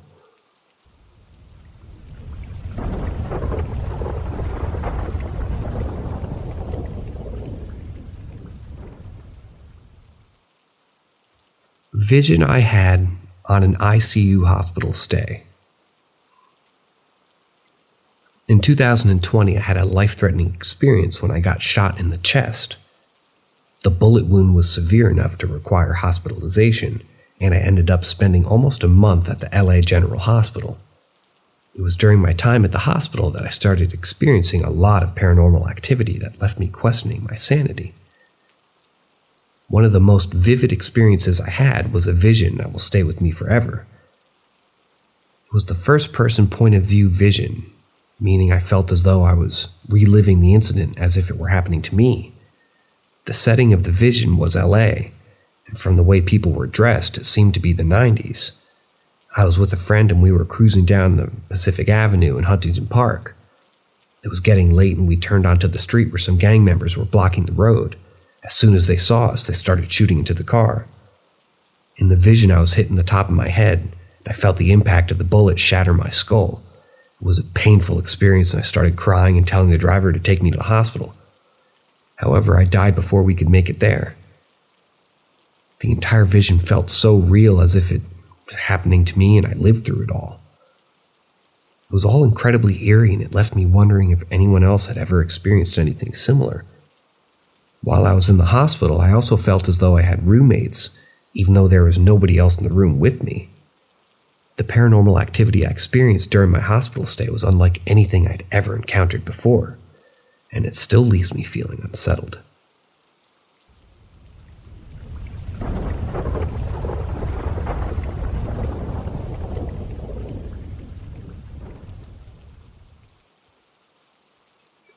Ouija board spirit children. When I was 11, my best friend Emma and I went to Lake Tahoe for a week with her family. We stayed in a cabin with 3 rooms, and we got bored easily without modern-day entertainment. So Emma's mom suggested we look for a board game in the closet. That's where we found a Ouija board.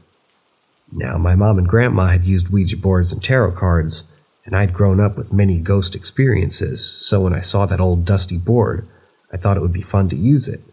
Little did I know that it would be a life-changing experience.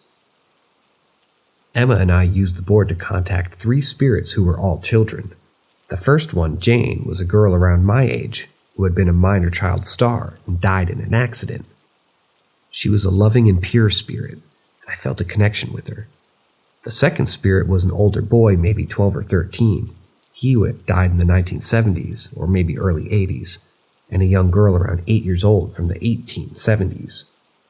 The boy seemed to be looking after the girl. They were always together. We took a photo of them, and in it, you can see 2 of the spirits very clearly. The boy was wearing a t-shirt with a beach logo and shorts from around 1980. while the girl was wearing a long-sleeved dress that hit her ankles and a bonnet, like someone from Little House on the Prairie. She was leaning into the boy, who seemed to be her protector. When I showed the photo to my mom, she took it for safekeeping, but I never found it again. I hope to find the negatives and get the photo printed again, as it was clear and showed so much detail. During our trip, we connected with these spirits and became friends, as much as an 11-year-old with a Ouija board and a dream can. We used the board all the time, and we told spirits, bad spirits, were trying to get through, but we were being blocked out by the good spirits that we had called for. The bad spirits were attached to the cabin, but couldn't make direct contact unless we helped them. 1 year later, I used the Ouija board with another friend, and we connected with Jane again. I checked up on her every so often over the years, feeling a strong sense of protection and love from her. The other two spirits were also loving, but Jane's spirit was the strongest, with the bright white light around her. I later learned that she was quite a philanthropist and a little activist, and I felt like she would have made a lot of change if she had still been alive. There was some weird activity during our Ouija board sessions, and the good spirits told us that the bad spirits were trying to get through but were being blocked out.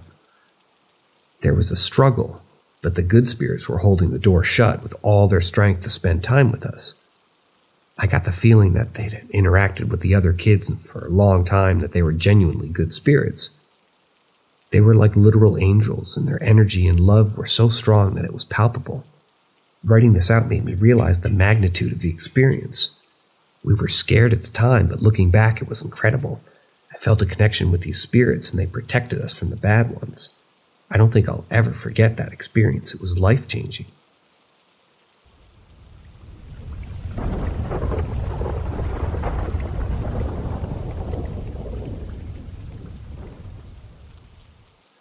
Dead friend told me he passed. This is a story that happened to me recently, and it's been weighing heavily on my mind. I had a friend whom I'll call Jack that I met when we were 17. I had a huge crush on him, but it turned out we were both better off as friends. Over the years, we became the best of friends, and I always felt a deep connection to Jack, even though we lost touch. In 2019, another friend of mine, whom I'll call Diane, tried to find Jack on Facebook. We searched high and low, but we couldn't find him. We even messaged the wrong guy accidentally, which was pretty funny in hindsight. But a couple of months later, Jack found me on Facebook and messaged me out of the blue. We talked and texted and got back in touch. Diane and I wanted to meet up, but it was the height of COVID, so we didn't. Jack and I kept in touch all throughout 2020, and I remember texting him how thankful I was that we had all survived the year. We made it, I said to him. But then in January 2021, strange things started happening in my house. The lights would flicker and I saw someone walk into my office, assuming it was my daughter, but no one was there. The TV turned on by itself, and it was all very unsettling. Diane suggested I see a medium to see if there is a spirit in my house. I made an appointment for the coming Saturday, feeling relieved and hopeful that I'd get some answers.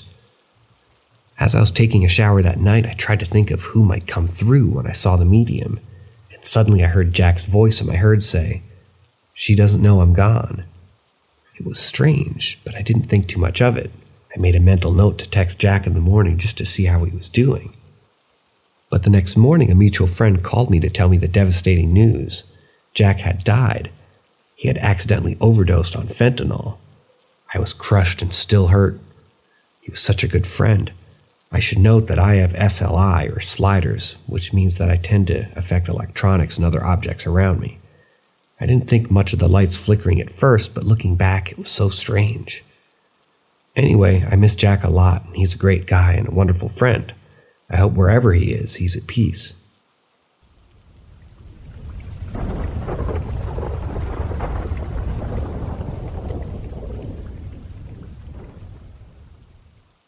Ghost experience when I was a kid. When I was 7 years old, my family moved into a one-story house in Los Angeles, California. My mom had always loved this house, but was outbid when it had been on the market previously. Now, a few years later, it was on sale again, and this time my parents had the winning bid. The house had a dining room that had been painted black, and my mom heard that the previous owners had been conducting seances there. However, this didn't scare her off, since she had grown up with her mother using a Ouija board and tarot cards. We had many paranormal experiences in that house, but one particular experience sticks out in my mind. My sister and I shared a room, but she usually went to sleep in our parents' room almost every night because she got scared. One night, I was woken up by tapping on my shoulder. When I opened my eyes, I saw the silhouette of an adult man walking slowly across my room. It was like a shadow on a far wall, and I still clearly remember his profile. He was tall with a sharp, pointy nose and strong jawline. I froze in fear watching as the man walked slowly and then disappeared. I was terrified and hid under my blankets, pretending to be asleep, not sure if what I saw was a ghost or an intruder. The next morning, I told my parents about what had happened, and they were silent for a minute. That's when I knew I wasn't the only one experiencing things in that house. My father started experiencing severe night terrors, including one night where he thought he was physically fighting someone and fell through our bedroom's glass window. We didn't live there for a long time, but the paranormal experiences didn't stop after we moved.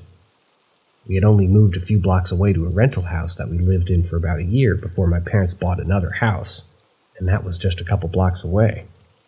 It made me wonder if there was something in that entire vicinity. The experiences that we had in those other two houses were just as strange as the first house. We had a sudden rat infestation, our dog died for no reason, things went missing, and we had ghost sightings. If that wasn't enough to make me sound crazy, I also had an experience with fairies, but I'll save that for another post. My main ghost story is definitely when I was 7, and I was awoken by a ghost man in the middle of the night. I'll never forget it. I'd love to say it was my first and only ghost experience, but it was neither. It's possible that the paranormal activity followed us from house to house, and I'll never forget the terrifying experiences I had during my childhood.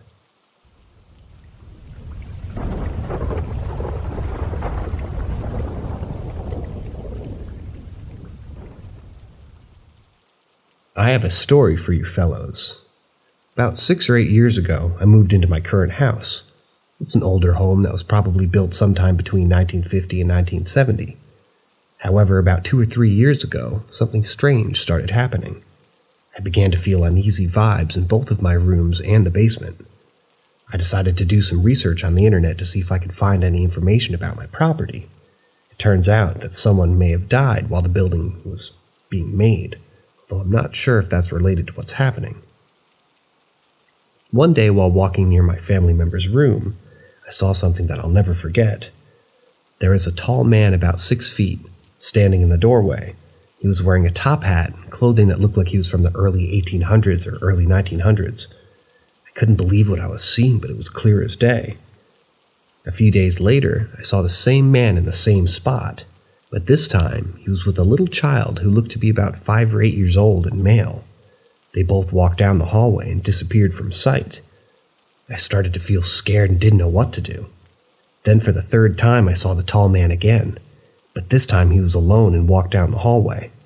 I couldn't shake the feeling that there was something strange going on in my house. I thought about going to a medium and getting them to investigate, but my family didn't believe in that kind of thing. However, a friend of ours suggested that I might be able to see and feel spirits better than others, and that maybe I could explore that further. I was intrigued by the idea and started researching more about it. Despite my fear, I felt a strange pull toward understanding what was happening in my house, and how I might be able to connect with the spirits that seemed to be present there.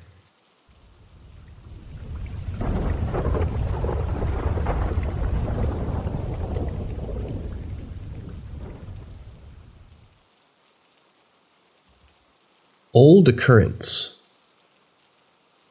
A few years ago, I had a truly bizarre experience at my in-laws' house. They lived far out in the countryside in a small lakefront community on Greenwood Lake in South Carolina. They had some neighboring properties nearby, but most of the folks there were seasonal, and my in-laws were the only ones who lived there year-round. One late Sunday night, my fiancée, now wife, was taking a shower, and I was alone with our dog in the living room. The back of the house facing a clearing in a relatively dense forested area that couldn't be seen in from the house at night. However, the blinds up and the lights on, It was easy to watch into the house from the woods at night. Usually it's unnerving to look into the woods from my in-laws' house, but that unnerving feeling is typically solved by closing the blinds. On this particular evening, I was walking around the house while my fiancée was in the shower. It was very late and it was just me and our dog in the family room. I had just turned off the TV when suddenly the hairs on my body stood up and I got chills. At that exact moment, our dog ran to the window by the kitchen and barked incessantly at the window. I thought my in-laws must be getting back home after being at church. I got up and peeked out the window by the couch while the dog was going nuts barking out the window. But to my surprise, there were no headlights or anything, only a massive thick fog that appeared out of nowhere. I glanced over at the window where my dog was still barking and noticed what looked like squatting figures peering into the window at him. It gave me goosebumps and I started walking towards them. However, when I blinked, nothing was there anymore, but the dog was still barking. When I finally got to the window, the fog was still apparent but less thick, and I looked around in the yard, but I didn't see anything until my eyes made it into the woods. I couldn't make out a precise figure, but it looked like something pale with glowing eyes was looking back at the house. I closed every blind in the house and turned on every light I could in the yard. Later that night, the in-laws came home, and the fog was gone, but I couldn't shake the feeling that something was off. I heard scratching sounds on the walls of the room. We were sleeping in all night, almost like a cat trying to climb in to higher ground. And since then, I've never set foot in the woods surrounding my in-laws' house and always feel like something is watching me when I'm there. Honestly, this experience left me quite traumatized. I'm someone who enjoys exploring the outdoors and connecting with nature, but this event has made me incredibly wary of my surroundings, especially in unfamiliar environments. It's hard to shake the feeling that something sinister is lurking just out of sight, waiting to pounce. Even though I know it's likely just my imagination, I still can't help but feel on edge when I think back on that night.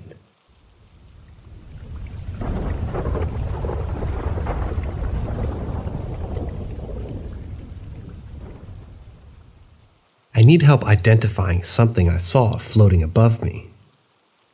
When I was a child around 7 or 8 years old, I had an experience that I still can't quite explain. I was playing in my grandmother's backyard with my cousin when he decided to go inside for a bathroom break. As I waited for him to return, I was about to go down the slide of my grandmother's huge swing set when something caught my eye above the houses in the front of the house. It was a ball slowly rolling in midair and coming my way. At first I thought it was just a ball someone had thrown, but as it got closer, I realized it wasn't falling, it was just rolling and rotating in the air, as if it was being controlled by something.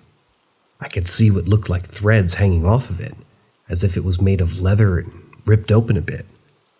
I could only tell it was rolling in the air because of the opening and threads hanging out. As it got closer, right above me, I was able to see it more clearly. It wasn't very high up in the sky, probably about 20 or so feet above me, and it wasn't very big either. It could have been the size of a tire maybe, or something a little smaller, but it was still high up off the ground, and I was able to get and make some details on it. I watched as it slowly passed above me, rolling and rotating in the air until I could no longer see it in the distance. I remember being so confused and thinking, what the hell is that? I was a little unsettled watching it, maybe because I had no idea what it could be and how it could just stay in the air. To this day, I still can't quite put my finger on what I could have seen. I've asked around to see if anyone else had experienced anything similar or knew what the hell this was, but no one seemed to have any answer for me. And this happened in Southern California, and I often wonder if anyone else in the area has seen anything similar. It remains the most inexplicable experience of my life, and I can't help but wonder if somebody else could have seen it too.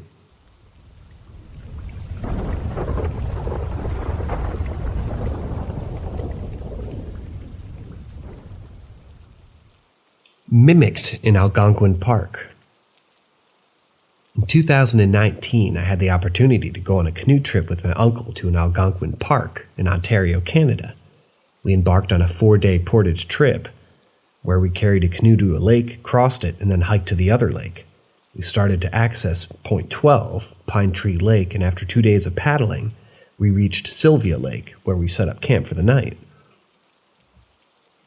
After setting up our tent and taking a refreshing swim, my uncle and I decided to take a leisurely paddle around the lake. It was close to sunset and the warm colors of the sky were stunning. We paddled northwest of our campsite. We were just enjoying the peace and tranquility of the lake when a large bird flew overhead. In a goofy mood, I decided to make a caw sound at the bird. My uncle and I chuckled at my silliness, but our laughter was cut short when we heard the exact same sound coming from the swampy bay to our east. My uncle and I looked at each other with confusion. We knew it couldn't have been an echo because it was too close. There wasn't anything in that direction that could have bounced the sound back to us with. Curious, my uncle asked to do it again. Caw, 1, 2, 3, caw. I think I saw a ghost or a shadow or something. When I was younger, my family and I went on a trip to New Orleans. We were staying in a pretty old hotel. It had an old feeling to it, and I didn't think too much of it. It was just eerie. It was just a place to sleep after all, but that's where I had my first paranormal experience. One night my dad and I were laying down in bed. The room was completely dark. The only light was from the lamppost outside from the window. My dad was already asleep and I was facing his back. As I rolled around to the other side, facing away from him, that's when I saw it. There was this man with a hat and a long coat, and he was holding a briefcase. I couldn't really see his face. It was like a shadow or an outline of a person, not a physical human. He didn't do anything but just stood there. I was super freaked out and didn't know how to react. I couldn't tell if I was having sleep paralysis, though I don't think it was because I was still able to move my body and blink my eyes and stuff. Or just my mind playing tricks with me. But there it was, standing right in front of me. I didn't wake up my dad because I didn't want to scare him or have him think I was crazy. I just stared at this figure for what felt like an eternity.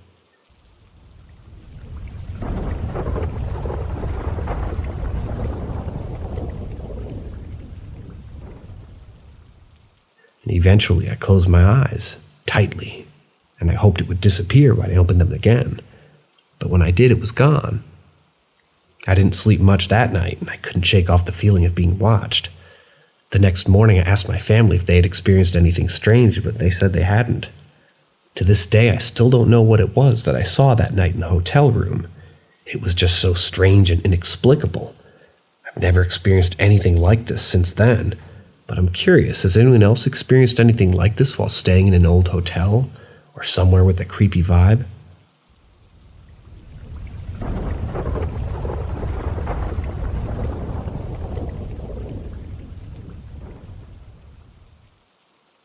My dad was followed home by Duendes.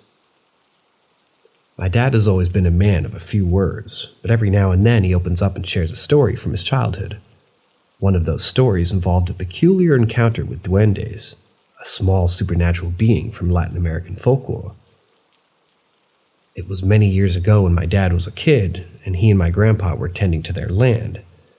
Bored with the work, my dad wandered off to a nearby stream where he saw a group of strange little beings playing in the water. They were about the size of dolls with human-like proportions and movements. Some of them even appeared to be walking on the water. As my dad watched in amazement, the Duendes signaled him to come and play with them. My dad eagerly joined in, splashing around with the little beings for what felt like hours. But when my grandpa finally found him, he was furious. He couldn't see the Duendes and assumed my dad was playing alone.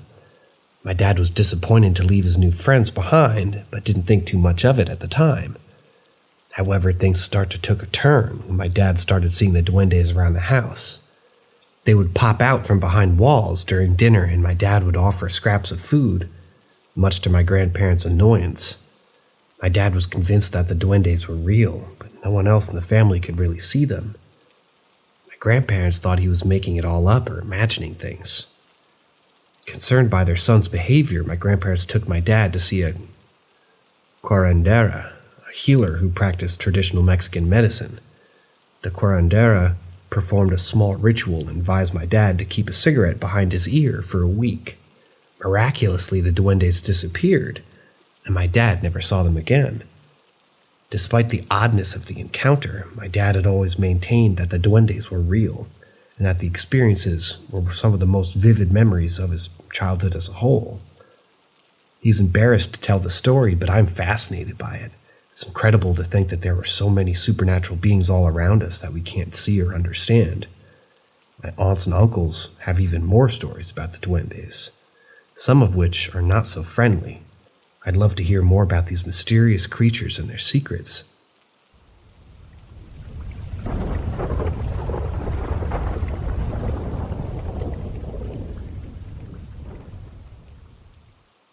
Premonitions. When I was a child, I had a dream that I still remember to this day. I went to take a nap on my mom's bed, which was unusual because I rarely remember my dreams. And in the dream, I saw an older lady lying face down, sprawled out on the wooden floor, with a blue dress. She was near a ballroom, but I couldn't identify who she was. When I woke up, I was sitting straight and scared, and I told my mom that she's dead. My mom tried to calm me down, telling me that it was just a nightmare, but I kept insisting, and I felt scared for the lady. Later that night, around 11 p.m., my mom's phone rang. It was a long-distance call from Mexico, and my aunt was sobbing uncontrollably on the other end. She had found my grandmother dead lying in the bathroom floor, face down from an apparent heart attack. The dream that I had earlier suddenly made sense, and I couldn't help but wonder if it was a premonition. It's strange to think that I'd never met my grandmother, as she stays in Mexico, and yet I still knew that she was the woman in my dream. Years later, during quarantine, I had another dream that left me shaken. My friend had been diagnosed with cancer and moved back to his hometown in Texas. I would text and video call him, sending him care packages and letting him know that I was thinking of him. And one night I dreamt of him sitting in a hospital bed, smiling and waving at me. I woke up feeling uneasy and texted him about my dream, hoping it was just a sign of him getting better. However, he never texted back, and a few days later, I find out that he was still going in for radiation sessions. Exactly 1 month after my dream, his family posted on Facebook that he had passed away in his sleep at the hospital. I remember sobbing and feeling like somehow I was to blame for his death. My husband tried to comfort me by suggesting that maybe he was saying goodbye. These experiences with my dreams have frightened me because they seem to indicate that time isn't linear and that maybe we can see into the future. It was especially scary to know that my brain couldn't put a face to my grandmother in my dream, but still knew that she was dead. Have any of you had any similar experiences with your dreams? It's all so mysterious and makes me wonder about the unknown depths of the human mind.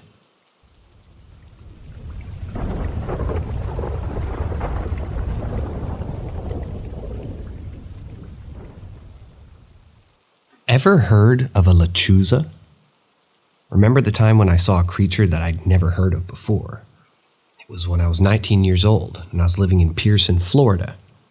For those who don't know, Pearson is a small town that can be difficult to navigate if you aren't familiar with it. The town is surrounded by dirt roads, greenhouses, and gives off a sketchy vibe. One of my friends lived in a remote area of Pearson, which I disliked driving to specifically, especially at night. And one day, my friend and I were leaving her house, and it was still daylight out. As I was backing out of her driveway and straightened my car forward to start driving, I saw something that I couldn't believe with my eyes. It was a creature that wore a cloak, and it was gray in color. The creature had a male presence, and it was very dominant. It was mad at me, and I can tell from the noise that it made. The sound was a mix of a baby's cry and a demonic growl. I will never forget the noise it made. Until this very day. The creature lunged at my car as it screamed, and my friend and I saw and heard it. I was so scared that I drove out of there as fast as I could, and my friend and I were in disbelief the whole way home. We cried, laughed uncomfortably, and questioned what we had seen. It was a lot to take in, and I didn't sleep well that night. The next day, I called my friend's sister to tell her what had happened, and I described the creature to her. She told me matter-of-factly that it was a Lechuza, a creature known as a witch or a bad omen that brings bad luck or warns people to stay away. The Lechuza wears a cloak and it has a bird's beak, but no description could do it justice. The experience was terrifying, and I'll never forget the noise the Lechuza made. Even now at 33 years old, the memory has stayed with me and will never leave.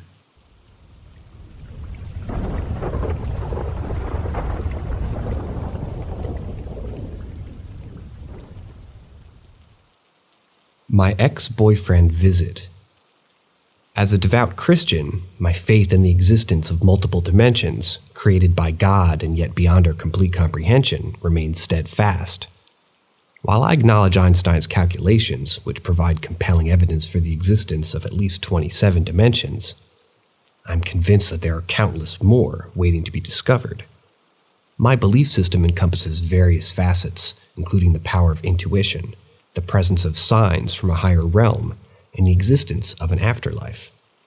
Moreover, I firmly believe that our thoughts possess a profound influence in one of these dimensions, which is exemplified by individuals who possess a heightened connection and can perceive the thoughts of others.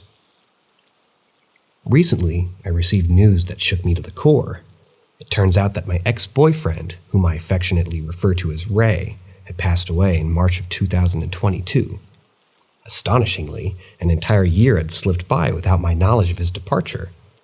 Describing our relationship as complicated would be an understatement. Perhaps it leaned towards a casual dynamic, albeit with underlying foundation of profound friendship.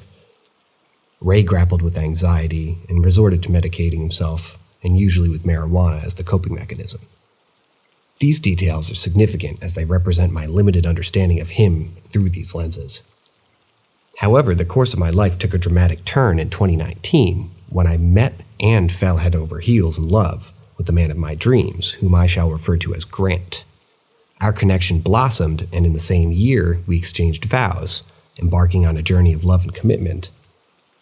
The birth of our precious baby in 2021 solidified our bond, and we aspire to build a life together that will span a lifetime. Ever since learning about Ray's demise due to cancer, an arduous battle he valiantly fought for 16 months, silently choosing not to reach out and inform me, I've experienced sporadic surges of thoughts relating to him, and at times I'm inclined to believe that these occurrences coincide with his spiritual presence drawing near to me. Today marked the first day of potty training for my daughter, a significant milestone in her young life. In the midst of our joyous celebration, as we danced exuberantly to the rhythm of the music, I couldn't shake the feeling that Ray was watching over us, his countenance radiating with an ethereal smile. Curiously, both my daughter and I ventured into the kitchen, leaving my phone behind in the living room, continuing to play the melodic tunes through our Bluetooth speaker. Out of the blue, midway through the song, my phone abruptly transitioned to "Till My Last Day" by Justin Moore, a track whose lyrics encapsulate profound meaning and significance. If you are unfamiliar with the song, I implore you to look up its lyrics and immerse yourself in its heartfelt sentiments. The sudden switch sent shivers cascading down my spine, leaving me awestruck and emotionally moved. However, the profoundness of the moment was far from over. Shortly after the mysterious song change, my daughter's attempt at using the potty ended in minor mishap. She missed her target, inadvertently soiling the floor, and in a twist of fate, slipped and fell into her own accident before I could reach out to catch her. Hastily, I rushed to grab a towel, hoping to rectify the situation and restore a semblance of order. Meanwhile, as I tended to the messy aftermath, I noticed a peculiar occurrence, a barely perceptible reduction in the music's volume. Intrigued, I examined my phone and made a startling discovery. The volume had been turned all the way down. In that moment, an overpowering realization washed over me, flooding my senses with indescribable mixes of emotions. I realized that Ray's mischievous spirit, even in the afterlife, still found ways to playfully interact with mine. It was as if he had orchestrated the sequence of events from the song change to the mishap with my daughter to remind me of his enduring presence and love.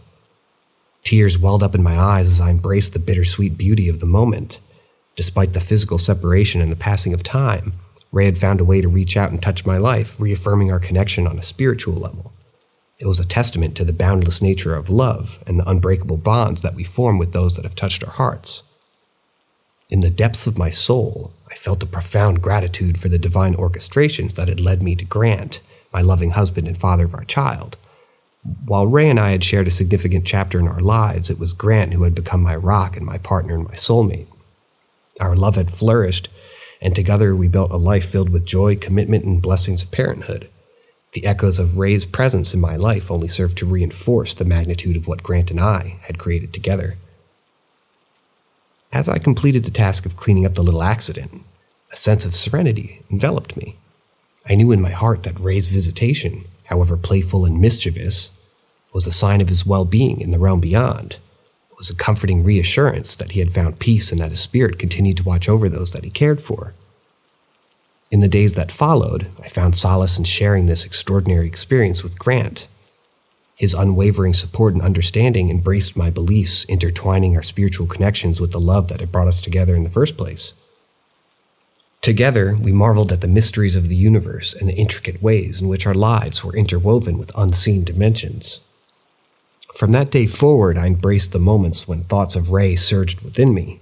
Each occurrence became a gentle reminder of the eternal nature of love and the interconnectedness of our souls. I no longer questioned or doubted these intangible connections, but embraced them as sacred gifts, a testament to the profound mysteries of the divine. As the years passed, our daughters grew, and our family flourished. We celebrated milestones, overcame challenges, and cherished the blessings that life bestowed upon us. And throughout it all, I carried Ray's memory in my heart, forever grateful for the lessons that he had taught me about friendships, love, and the resilience of the human spirit. In the tapestry of my life, the threads of past and present intertwined seamlessly, forming a beautiful mosaic of experiences that shaped me. This belief in unseen dimensions, the power of intuition, and the enduring nature of love became pillars of my faith, guiding me through the joys and trials that lay ahead. And so with every passing day, I continue to navigate this earthly existence, ever aware of the spiritual realm that intertwines with our reality. I cherish the moments of connection, the signs of synchronicities that remind me of the vastness of existence and the divine presence that surrounds us. In the end, my journey is one of faith, love, and a deep appreciation for the intricate tapestry of life. As I walk the path, I remain open to the wonders that lie beyond our comprehension, knowing that the dimensions that we have yet to explore are filled with boundless possibilities and the eternal embrace of a loving creator.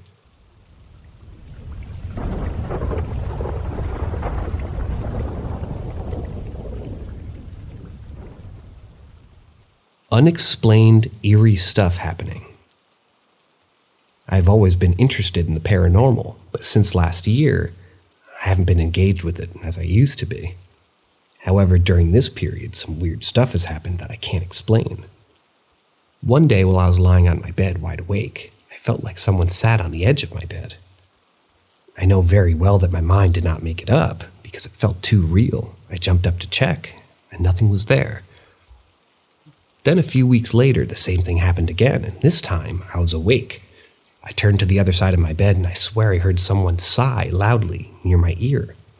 Once again, I was alone in the room. These incidents were enough to give me chills.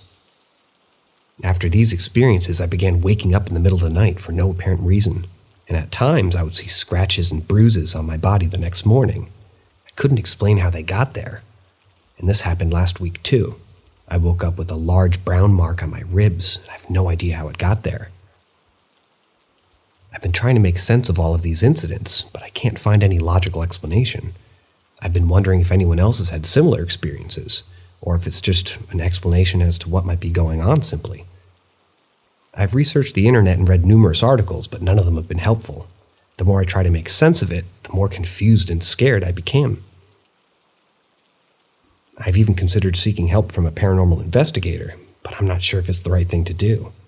These incidents have left me feeling anxious and paranoid, and I can't shake off the feeling that something's not right. I'm hoping that by sharing my experience, someone might have some sort of answer to be able to shed some light on what's happening to me.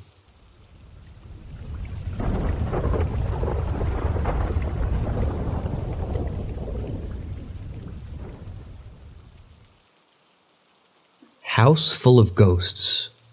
Bunch of kids and one adult. When I was 12 years old, my family and I moved to a house on the outskirts of Los Angeles County, not far from the Knott's Berry Farm at Disneyland. It was the early 80s and we lived there for about a year. The house was completely haunted, and a bunch of strange things happened that I couldn't explain. Every night everyone went to bed. I could hear someone digging with a shovel outside the window. However, there was no one there when I checked. If I turned on the lights, the sound would stop, but only for a few seconds, maybe 30 at the most, and then they'd resume. This went on for months. I had OCD as a kid, and I'd put all of my toys at the right place at night, and on several occasions the following morning they'd be scattered all over the floor as if someone had played with them during the night. I would yell at my younger siblings thinking that they had done it. My mother would tell me I was the last one to go to sleep and the first to wake up, so it was not them. Every night without fail, at 11 p.m., I could hear children yelling and playing in the backyard outside upstairs the window. If I looked out the window, it was pitch black and there was nothing there, and on more than one occasion, I went downstairs and opened the door to the backyard, but the sound was gone. You couldn't hear it from downstairs, only upstairs. My grandmother came to spend the night once. She got so scared, she never came back. She slept in the upstairs spare bedroom and said that she heard noises outside the window. When she looked out the window, down below she would see a shadow walking up to the front door, but no one was there. My aunt spent the night once in the same bedroom, and something similar happened, noises just outside the window, and when she looked down below, she saw lights moving and shadows, moving toward the front door, but no one was there. Like my grandmother, she struggled to explain what it was that she heard and saw. She never came back to visit. The house rented cheaper than any of the other houses in the area. Every time the landlord would come by to pick up the rent, she would ask if everything was okay. My parents would invite her inside the house, and she would always refuse. The neighbors to the right of us were very strange. They were an older couple. The man would never say a word, not one, not even hi. But the wife was always extra nice. She would ask the same things as the landlord. Is everything okay? Are you guys doing good? She knew something. We were playing with one of the neighborhood kids once, running around. We all ran back to our house, and it was just as we went through the front door, he stopped in his tracks. He said he was not allowed in the house. His parents forbade him. Why? Because he had spent the night once with a kid who lived in the house before we did, a year earlier. And during the night, the mother of the kid who used to live there started screaming and grabbed the kids and ran out of the house. As they ran, they all saw a blue mist and a ghost with a distinct pattern on its head and shoulders. The only person in my family to see the blue mist and ghost was my father, who said it walked down the stairs and directly into a closet. His description was identical to that of our friend who refused to come back to the house. The last day we were in the house, we had finished putting up things for a U-Haul truck, and we were cleaning up the last of the things. I remember we were eating pizza too, as we were getting ready to walk out of the house. I felt a mixture of relief and sadness. We had lived there for a year, and despite all the strange occurrences, it had been our home. I remembered the excitement I felt when we first moved in, and I was excited to explore the neighborhood, make new friends, and see what adventures awaited me. But the adventures that awaited us were not the ones that we had expected. From the very first night that we moved in, we would sense that something was off. I remember lying in bed trying to fall asleep when I heard a faint sound outside of my window. At first, I thought it was just the wind rustling the leaves, but then I heard it again, louder this time. It sounded like someone was digging with a shovel outside my window. I tried to ignore it and go back to sleep, but the sound continued. It was a steady rhythm, like someone digging a hole. I was too scared to get out of bed and check, so I just lie there, listening to the sound until it eventually stopped. The next morning I told my parents about what I had heard, but they dismissed it as my imagination. They told me that it was probably just me hearing things and that it was nothing to worry about. But the digging sound continued every night. And soon, other strange things would happen as well. One night, I woke up to find all my toys scattered on the floor. I was confused and angry, thinking my younger siblings had played with them during the night. But my mother told me that it was the last one to go to sleep, so it couldn't have been them. But I already told you that. Despite all these strange occurrences, we never really talked about them, while we lived in the house anyway. We all tried to rationalize what we saw and heard, thinking that we were just imagining things. And it wasn't until we moved out of the house that we started comparing stories and realizing that we all had experienced strange occurrences. One of my roommates mentioned that she would hear someone whisper her name when she was alone in the house. But when she turned around, no one was there. Another roommate said that she always felt like she was being watched and that she would occasionally see shadows moving in her peripheral vision. As we continued to talk, we also realized that we had strange dreams while living in that house. Some of us dreamt of dark figures standing in the corners of our rooms, while others dreamt of being trapped or suffocated. At this point, we all became convinced that the house was definitely haunted. We had never believed in ghosts before, but there was no other explanation for the things that had happened to us while we lived there. Looking back, I think that the experiences we had in that house were a combination of our imaginations running wild and the strange sounds and creaks from an old house. However, I can't deny that there were some things that happened that still can't be explained till this day.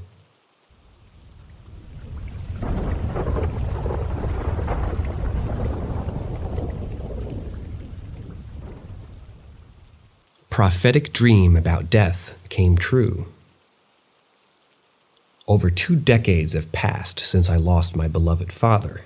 The memories of those tumultuous weeks leading up to his passing still haunt me. He had been confined to the hospital for approximately 6 agonizing weeks. His condition deteriorated rapidly due to sepsis.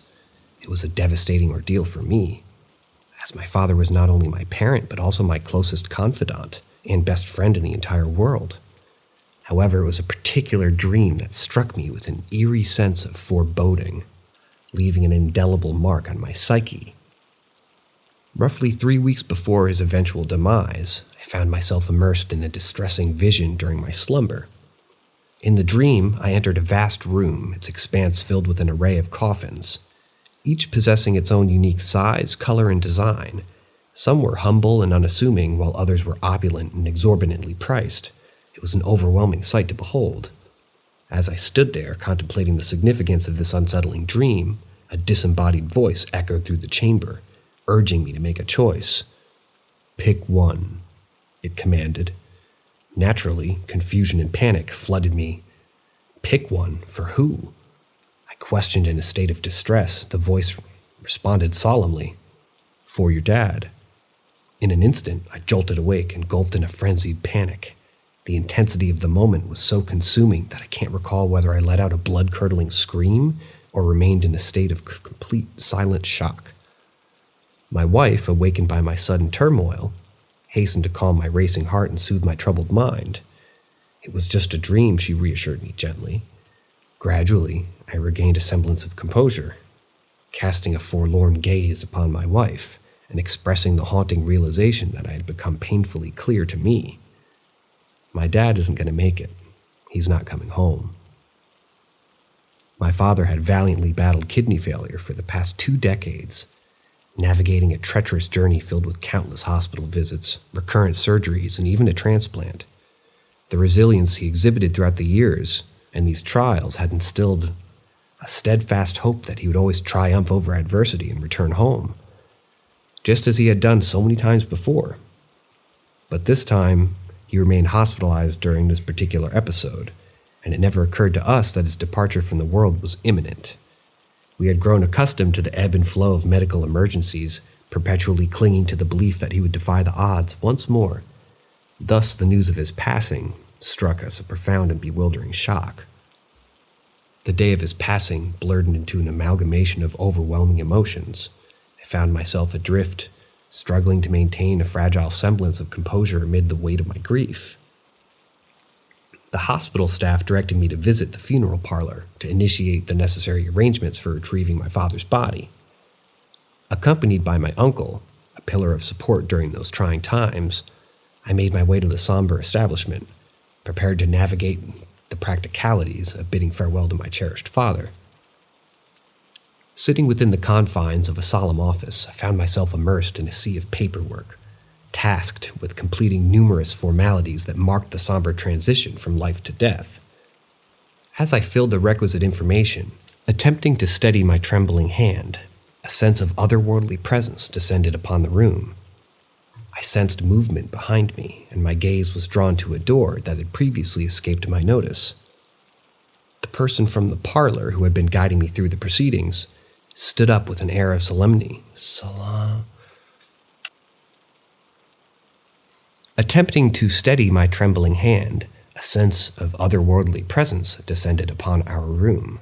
I sensed movement behind me, and my gaze was drawn to a door that had previously escaped my notice. The person from the parlor who had been guiding me through the proceedings stood up with an air of solemnity and gestured for us to follow him. Curiosity gripped me as I followed the funeral parlor representative, accompanied by my steadfast uncle, into an expansive room that awaited us beyond the mysterious door.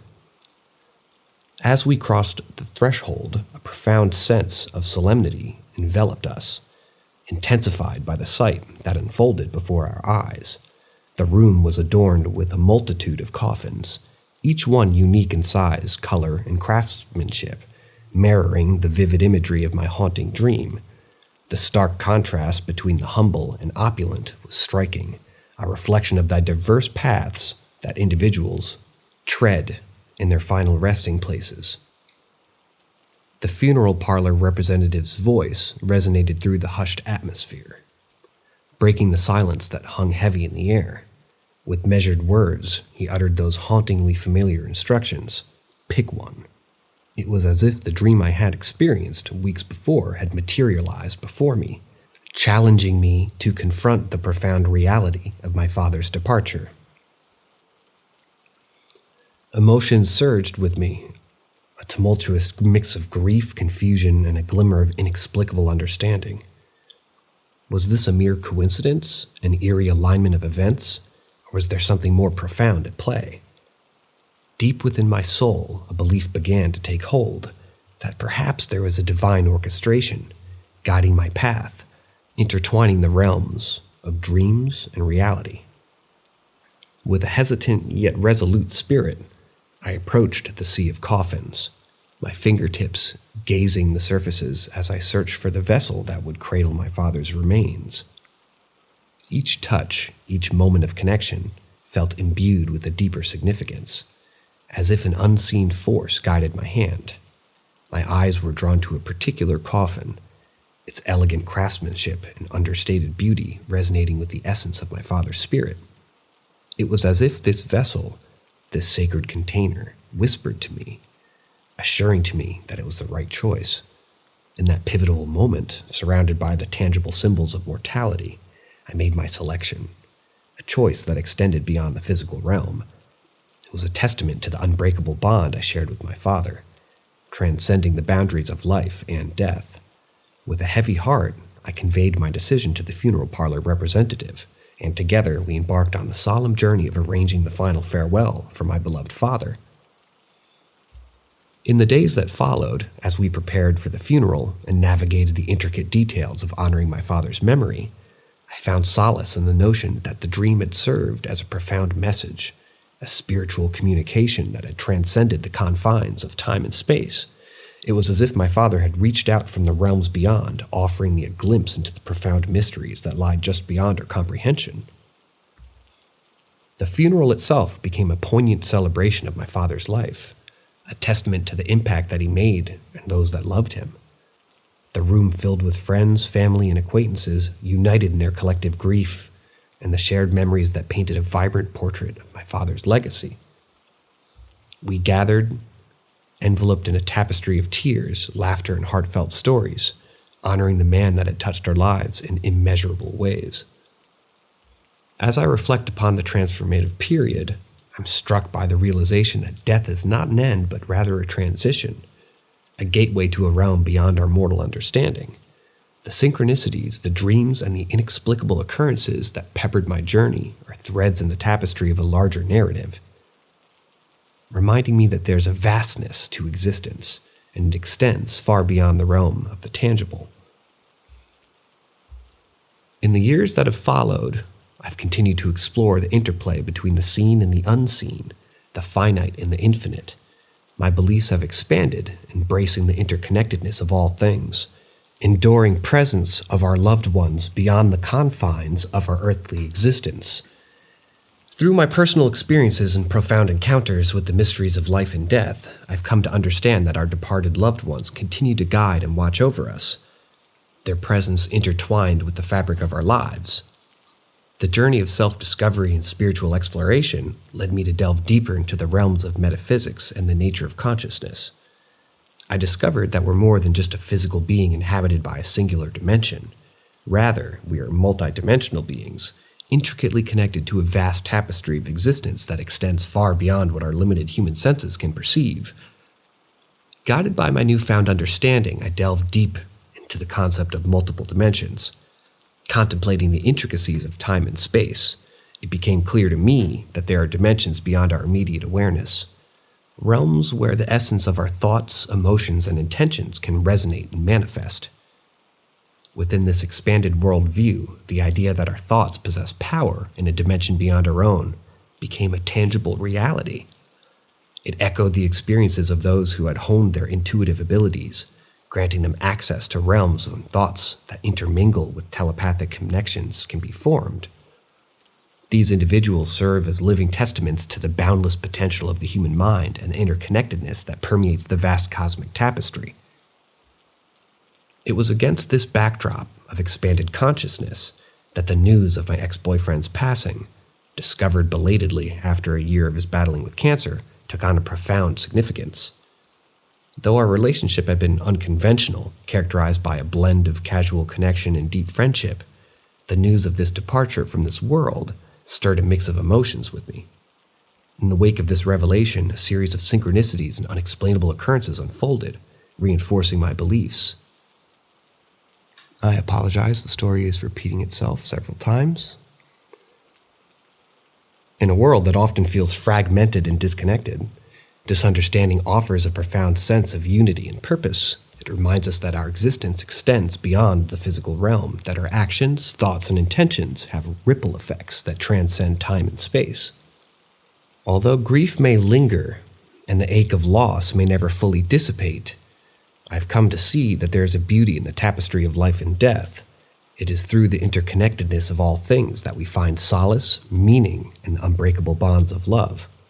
So, as I continue to navigate the intricacies of existence, I hold on to the belief that our departed loved ones are not truly gone. They live on within our hearts, their essence intertwined with our own, and as I bask in the warmth of their enduring presence, I find solace, comfort, and a profound sense of peace, knowing that love transcends the boundaries of time and death, weaving an intricate web of connection that spans eternity.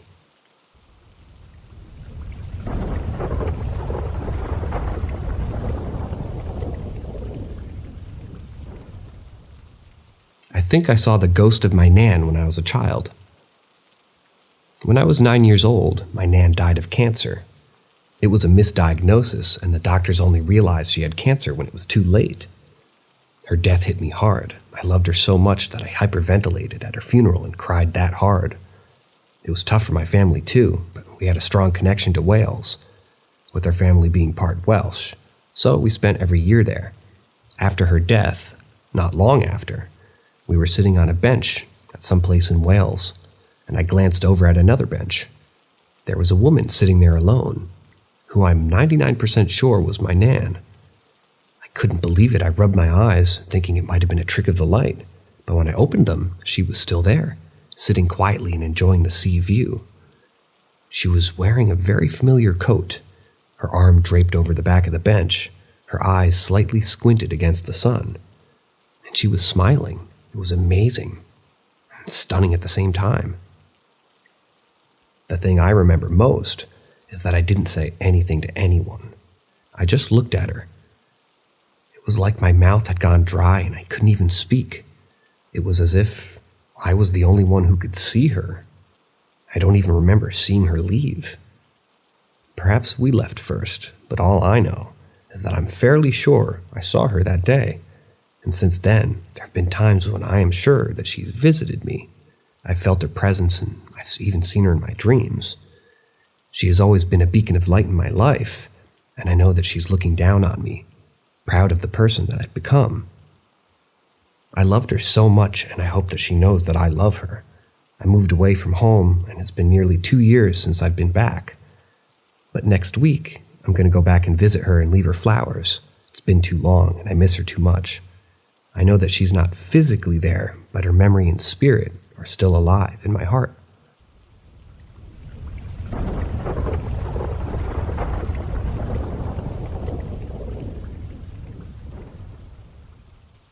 A short collection of ghost stories from my old house.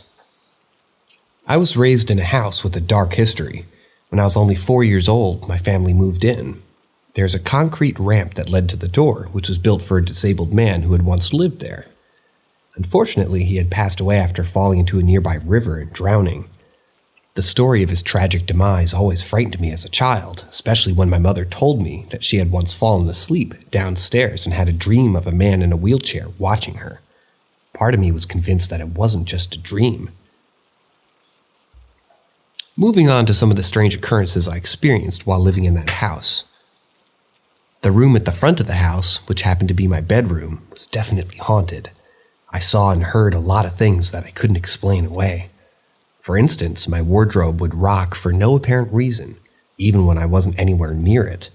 I tried to attribute it to perhaps sitting on a wonky floorboard and slipping, but deep down I knew there was something more to it. One time I was sitting on my bed with my cat when I saw a shadow move out of the corner of my eye. My cat looked too, but there was nothing there.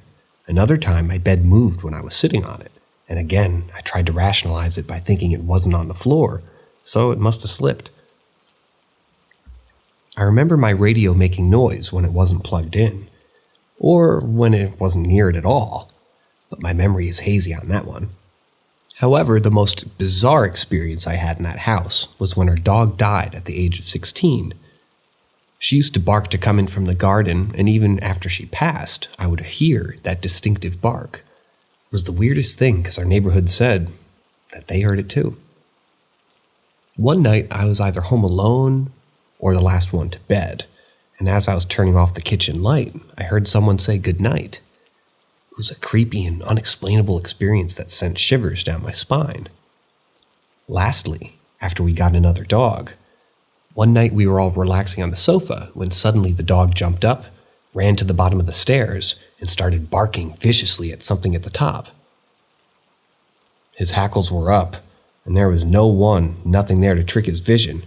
I decided to investigate, but the dog wouldn't follow me, so I was left alone to face the unknown. Sadly, we were eventually forced out of the house several years ago, but I miss it in some ways. The house got me used to the paranormal, so when we moved into our next house and I heard footsteps in an empty room, I didn't even react. I hope the new family who moved in after us were able to cope with the strange happenings in that house.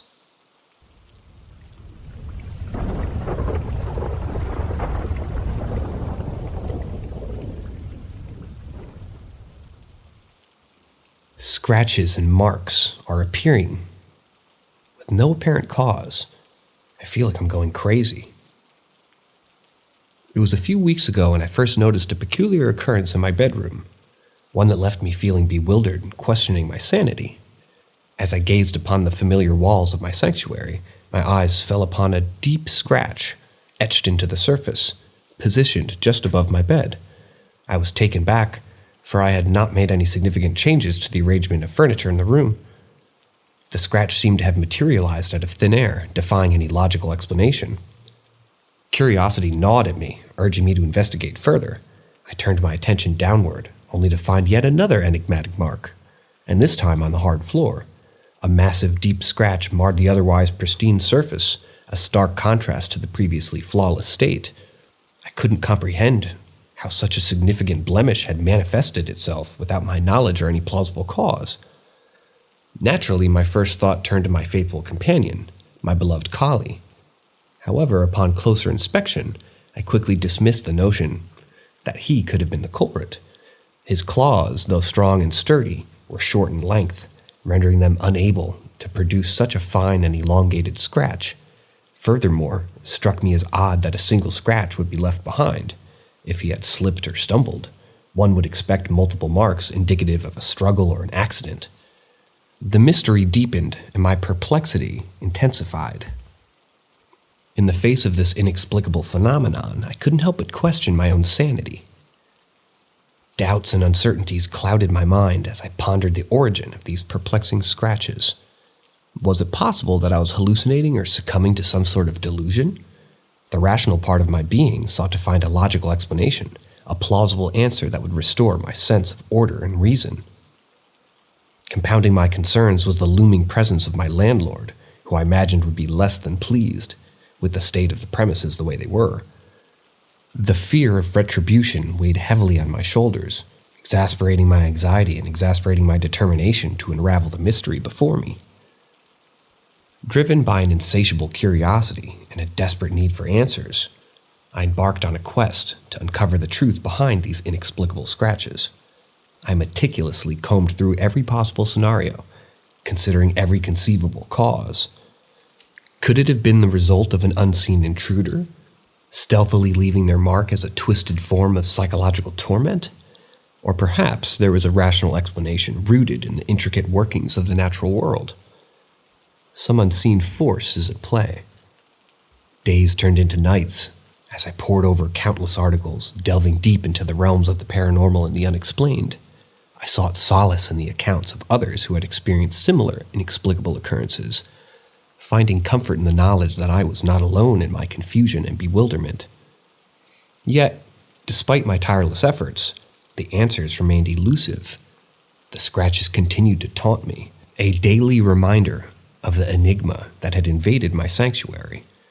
Sleep eluded me as my mind became consumed with theories and conjectures, each one more outlandish than the last. Amidst this turmoil, a sliver of hope emerged. I realized that dwelling on the uncertainties and fearing the wrath of my landlord would only serve to heighten my distress. Instead, I chose to adopt a different perspective, one of acceptance and surrender to the unknown. With this newfound mindset, I decided to embrace my mystery, allowing it to weave its intricate threads into the fabric of my existence. I recognized that there are phenomena in this vast universe that defy explanation, and perhaps these scratches were one such phenomenon. Instead of tirelessly seeking answers, I resolved to find peace within the acceptance of the unknowable. As time went on, the scratches on my bedroom wall and floor became a constant presence in my life. They served as a reminder of the limits of human understanding and the mysteries that lay beyond our grasp. Instead of succumbing to frustration or fear, I chose to view them as maybe an invitation to explore the realm of the supernatural and delve into the depths of the unexplained. I embarked on a journey of research and discovery, immersing myself in books, documentaries, and online forums dedicated to paranormal phenomenon.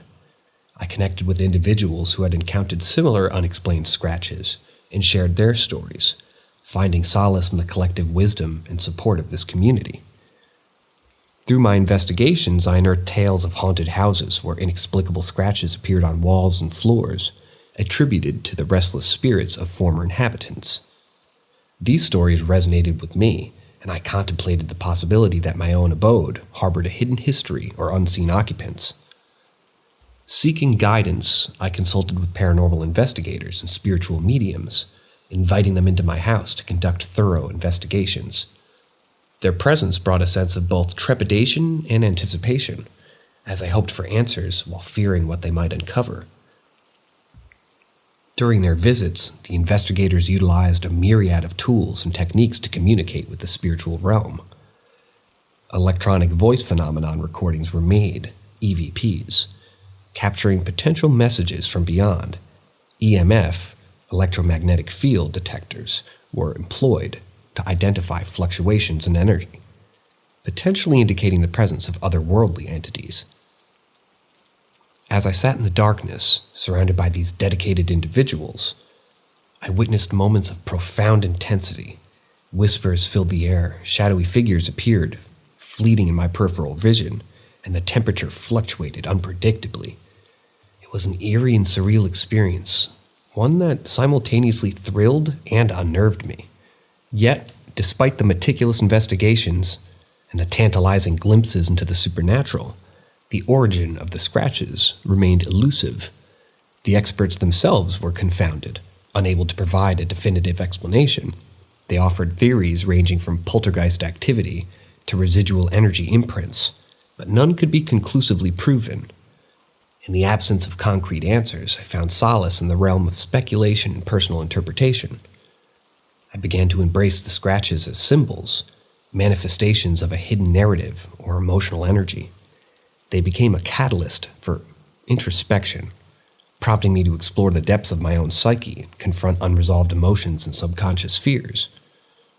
In the process, I discovered the power of self-reflection and the potential for personal growth that lay within the enigmatic scratches. They became a metaphor for the scratches and scars we all carry within us.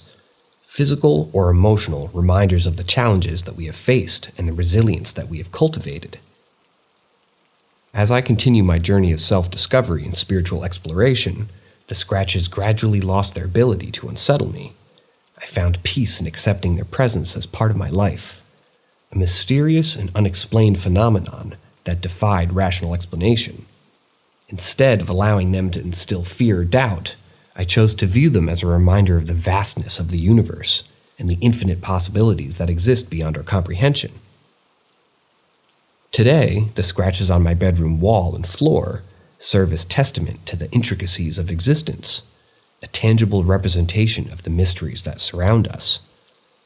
They have become a symbol of my own journey, a constant reminder to embrace the unknown, to seek answers while finding solace in the acceptance of the unknowable.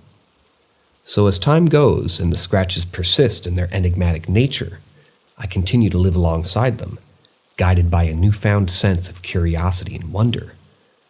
I am reminded that life is a tapestry woven both with the known and the mysterious, and the human experience itself. It is in these moments of uncertainty and intrigue that we are compelled to expand our perspectives, challenge our preconceptions, and explore the boundless realms of knowledge and spirituality. I've come to realize that the scratches on my bedroom wall and floor are not merely physical aberrations, but profound symbols of the interconnectedness between the seen and unseen, the tangible and intangible. They are reminders that our understanding of reality is limited and that there are forces at work beyond our comprehension. With each passing day, I find myself drawn deeper into the mysteries that surround us. I immerse myself in philosophical texts, scientific research, and ancient wisdom, seeking to unravel the secrets that lie hidden within the fabric of existence. Though this journey of intellectual and spiritual exploration is hard, I have discovered that the scratches serve as gateways to the greater understanding of the universe and our place within it. As I embrace the unknown, my perspective expands, and so with it my consciousness becomes more attuned to the subtle energies and vibrations that permeate our world. I've developed a heightened intuition, allowing me to perceive the subtle whispers of the universe, guiding me toward profound insights and revelations. In the midst of this transformative journey, I've encountered individuals who share similar experiences, forming deep connections with fellow seekers of truth. We exchange stories, theories, and hypotheses, piecing together the fragments of our collective understanding and weaving a tapestry of shared knowledge and wisdom. Together, we explore the realms of metaphysics, consciousness, and spirituality, delving into ancient teachings, mystical practices, and scientific breakthroughs. Our discussions are filled with excitement and wonder as we delve into the realm of quantum physics, multidimensional realities, and the interconnectedness of all things. The scratches that once filled me with apprehension now filled me with a sense of awe and reverence. They have become symbols of the vastness of existence, reminding me that there's always more to discover, more to learn, and more to experience. They serve as gentle nudges from the universe, urging me to embrace the beauty of the unknown and to venture into the uncharted territories of knowledge and self-discovery. Through this ongoing exploration, I've come to understand that the scratches on my bedroom wall and floor are not a burden but a gift that has expanded my consciousness, deepened my spiritual connection, and enriched my perception of reality. They've allowed me to transcend the boundaries of the mundane and glimpse into the profound interconnectedness of all things. So, as time continues its relentless march forward, I stand in awe of the scratches that adorn my surroundings. They're no longer mere physical marks, but portals to a world of endless wonders and infinite possibilities. With each passing day, I'm reminded of the immense beauty and complexity that resides within the fabric of our own existence, and I'm grateful for the journey of self-discovery and enlightenment that these scratches have set upon me. In this eternal quest for knowledge and understanding, I embrace the scratches as constant companions, guiding me toward a deeper comprehension of the mysteries that lie just beyond the veil of the known. And in their presence, I find solace, inspiration, and a profound sense of purpose. For it is through the enigmatic and the unexplained that we truly come alive, embracing the fullness of our human potential and our infinite capacity to explore the vast expanses of existence.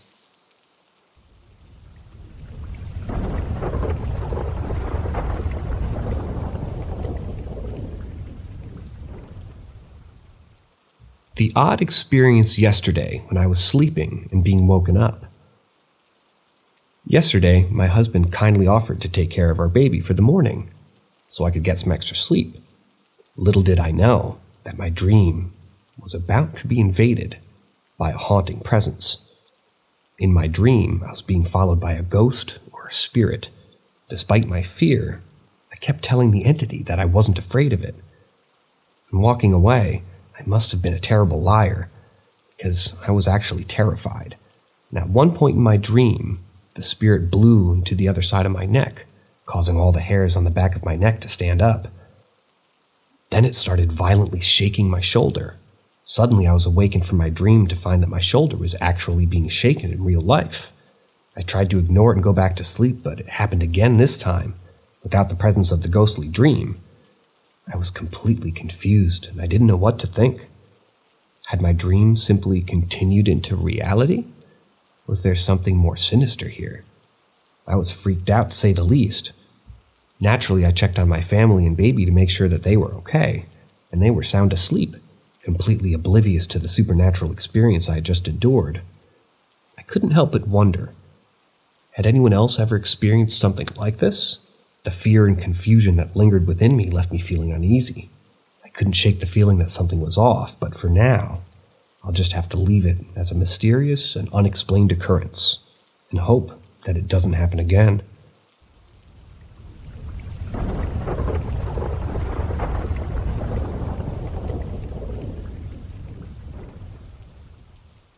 Boyfriend's mom heard hissing from inside the closet and banging and pushing like something's trying to get out. I'm reading a story about a friend of mine who recently experienced something really strange in her house, and I just can't stop thinking about it. She was fast asleep one night when she was suddenly woken up by a strange noise. It was a knocking sound that seemed to be coming from inside her closet. She immediately sat up in bed and listened carefully to try to figure out what it could be.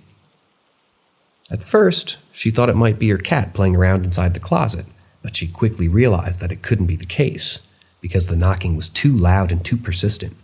She tried to dismiss it and go back to sleep, but the knocking continued, and it was impossible to ignore. She woke up her son, who lives with her, and he confirmed that he also hears the knocking sounds at night. It was then that they both started to feel uneasy and wondered if there was something more sinister going on inside their house. The house is located in an area that has a lot of history, including a town that was destroyed by a tornado in the 1800s. There have been reports of paranormal activity in the area, and the fact that the knocking sounds were coming from the closet with the mirrored doors made them both wonder if they had unknowingly opened some sort of portal. They both started to feel like they were being watched and began to experience strange occurrences, like objects moving on their own and sudden drops in temperature. Her son even reported seeing a full-bodied apparition of a man sitting on his bed many years ago. As a logical explanation, they checked for animals or possible issues with pipes, but nothing seemed to explain the knocking sound. That's when they began to worry that it could be something demonic. It's a frightening experience, and I can't help but feel for my friend and her son. I'm hoping that they can find answers and solutions to this strange and terrifying situation. If anyone has any ideas or suggestions, please share. They would be much appreciated.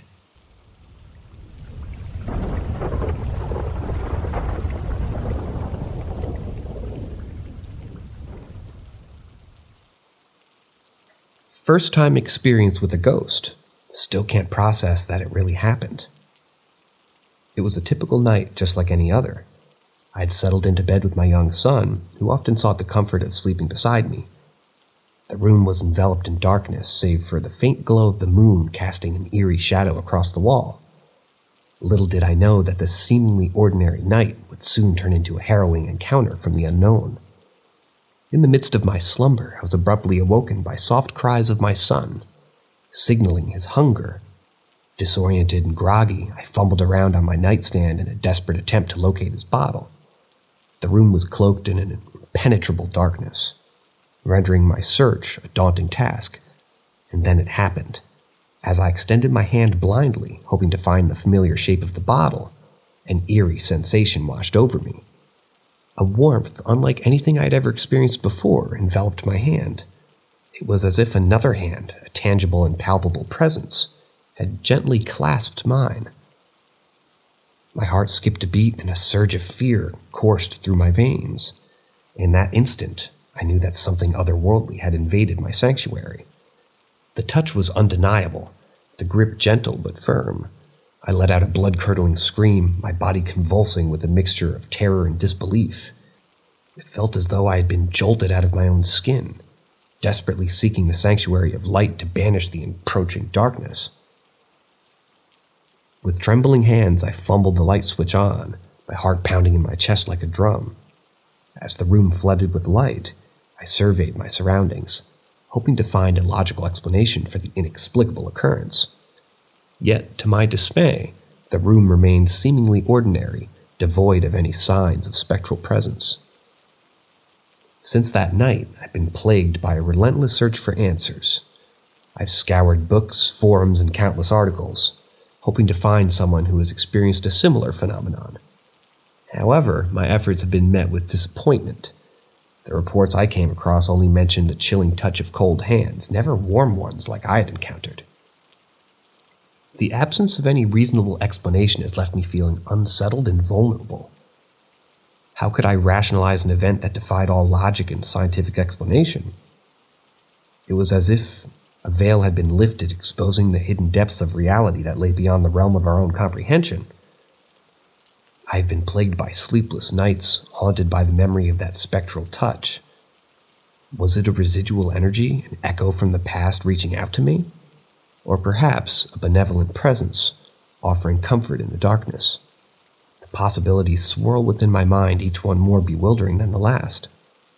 Some nights as I lie awake, I feel a heightened sense of awareness, as if the unseen world is watching, waiting to reveal itself once again. I'm caught between trepidation and curiosity, torn between the desire to unravel the mysteries that shroud my experience and the fear of inviting further encounters with the unknown.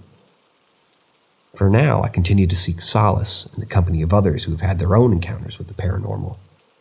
I share my story hoping to connect with kindred spirits who can shed light on the inexplicable.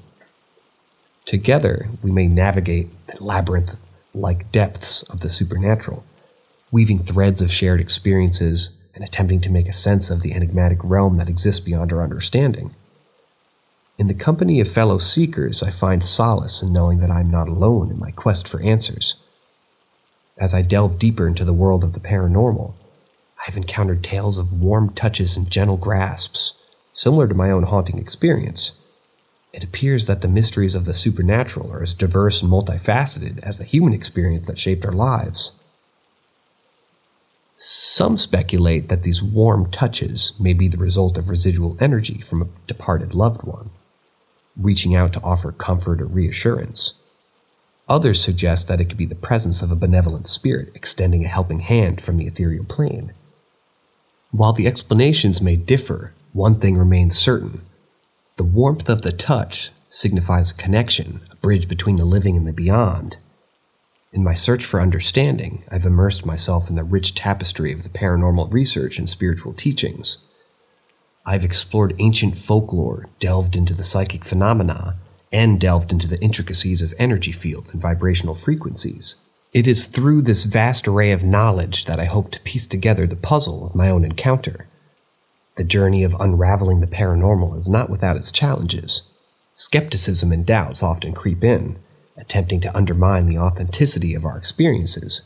Yet, I stand firm in the knowledge that I have witnessed something extraordinary, a touch that defies conventional explanation and forces me to confront the limits of my understanding. In the depths of these inexplicable encounters, I find myself questioning the nature of reality itself. And there's unseen dimensions that seem to interact with our own, permeating our lives in ways that we can't comprehend, perhaps.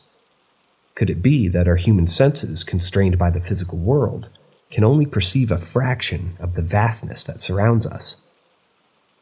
As I continue my quest for answers, I approach each day with a newfound sense of wonder and openness. The scratches on my bedroom wall and floor, the spectral touch that gripped my hand. These are not isolated incidents, but glimpses into a greater reality that lies just beyond our reach.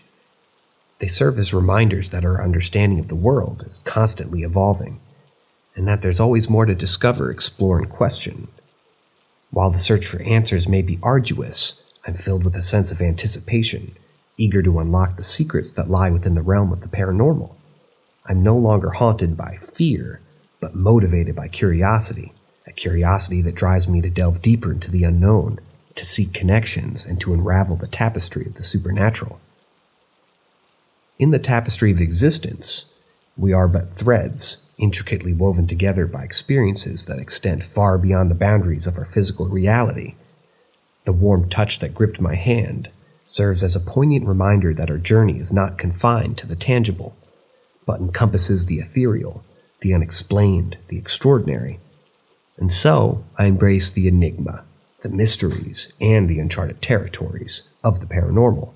For in these unexplored realms, I find the potential to expand my consciousness and deepen my connection to the unseen, and to unravel the threads that bind us all to this grand tapestry of existence.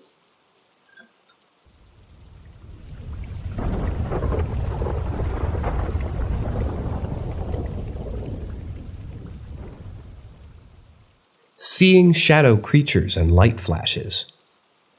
For years now, I've been seeing some strange things that I can't explain. It started with small light orbs, just slightly larger than a laser cat toy, flicking erratically in the window of my hallway. I would often wake up in the middle of the night and see these orbs dancing around before disappearing, but that was just the beginning.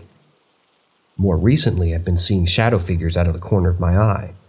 Tall, shadowy men will peek into my doorframe and stand in my hallway before slowly fading away. Sometimes I see shadow spiders crawling up my walls, or even on my arms. It's a creepy feeling, especially considering that I live in an old house that has always given me an uneasy feeling at night. These experiences have left me feeling uneasy and on edge, wondering what exactly I'm seeing, and trying to rationalize it, thinking maybe it's just in my mind and it's playing tricks on me. But the more I see these things, the less convinced I am of that explanation. As I sit here typing this, I can't help but feel the sense of dread at the thought of what else might I see tonight.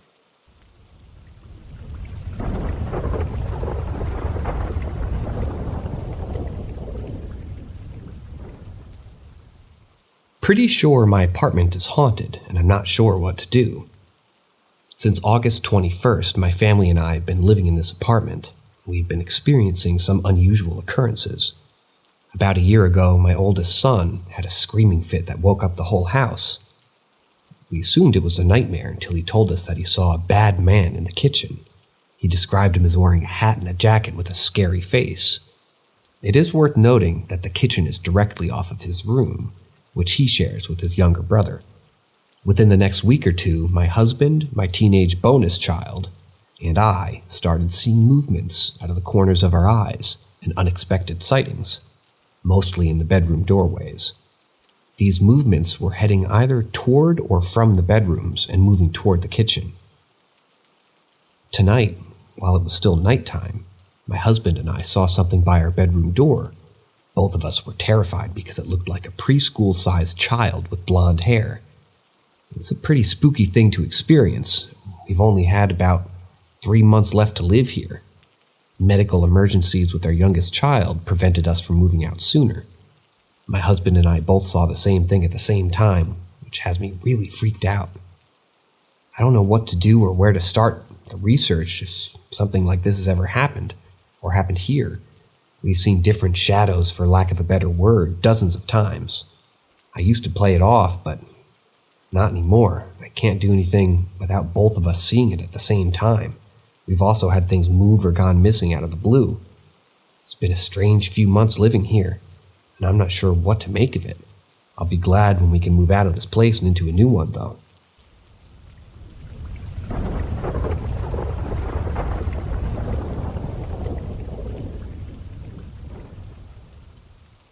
Turns out the footsteps we heard were from a little boy. Remember the time my wife and I were renting a house in that old area and had a lot of history?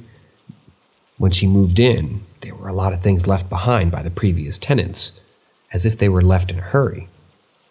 We found some Bose speakers that were still in good condition, so we kept them. However, after living there for a few months, strange things started happening. The light bulbs in the house always seemed to be loose and would not turn on. One night while we were sitting in front of the fireplace, we heard light footsteps running upstairs. When we went to check, there was nothing there. Even our Chihuahua, Leo, seemed to sense something was probably off and kept looking up the dark hallway. At first I didn't think much of it. What could it be? But later my wife confessed to me that she had brought an ornate gold clock upstairs that she found hidden beneath the furnace in the basement. It was a strange place to put such a nice clock, but my wife liked it and wanted to display it in the house. After she brought the clock upstairs, things got even weirder. The clock would chime in the middle of the night, and the light bulbs would slowly unscrew themselves. I couldn't explain it, but I could feel like maybe there was an eerie energy in the house. It was the kind of feeling that made you uneasy and unable to explain why. To make matters worse, my wife started having nightmares about a little blonde kid wearing an old-fashioned pilgrim clothing type. She didn't tell me about it at first because she knew that I didn't believe in any of that kind of stuff, but the more she described her dreams to me, the more I could sense that something was off about that whole house. Looking back, I realized that there are energies out there that science can't explain, and ghostly hands that teased us, mischievous energy that lingered in that old house will forever be a mystery to us. But one thing is for sure, we couldn't wait to move out of there and leave that eerie energy behind.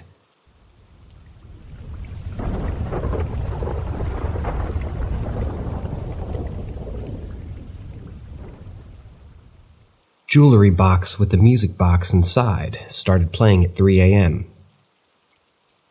It was a late night at my parents' house and my boyfriend and I were in the kitchen making some food. We just started talking when suddenly I heard a faint song coming from either upstairs or the front of the house. My boyfriend heard it too, but we didn't know where it was coming from. At first I thought it might be from the phone, but as I listened more closely, I realized it was coming from a jewelry box that had always been in my room since I was a child. Curiosity got the better of me and I decided to text my sister to ask if she had heard anything. I also heard a door close upstairs and I wanted to make sure that she wasn't up and about. She replied that she had been in bed for a while and hadn't heard anything herself. I tried to brush it off and assumed that maybe my cats had been playing with the jewelry box. However, that wasn't a convincing explanation, as the winding mechanism was difficult to operate and the box was situated against the wall. To be sure, I texted my mom to see if she had started playing with the box. You see, sometimes she would sleep in my room when my dad snored too loudly, but the reply I received the next morning surprised me. My mom said that she was in my room, but it wasn't her who started playing the music. She had been woken up by it and thought it was her phone ringing. Furthermore, my cats hadn't been in the room, which made it even more spooky. It was a strange occurrence and my sister thought it might have been maybe my mom playing a prank on us, but my boyfriend, dad, and I didn't think it was a prank. After all, my mom wasn't much of a prankster, and she would always stop if someone got scared. The mystery remains unsolved, and it was definitely a spooky night for us.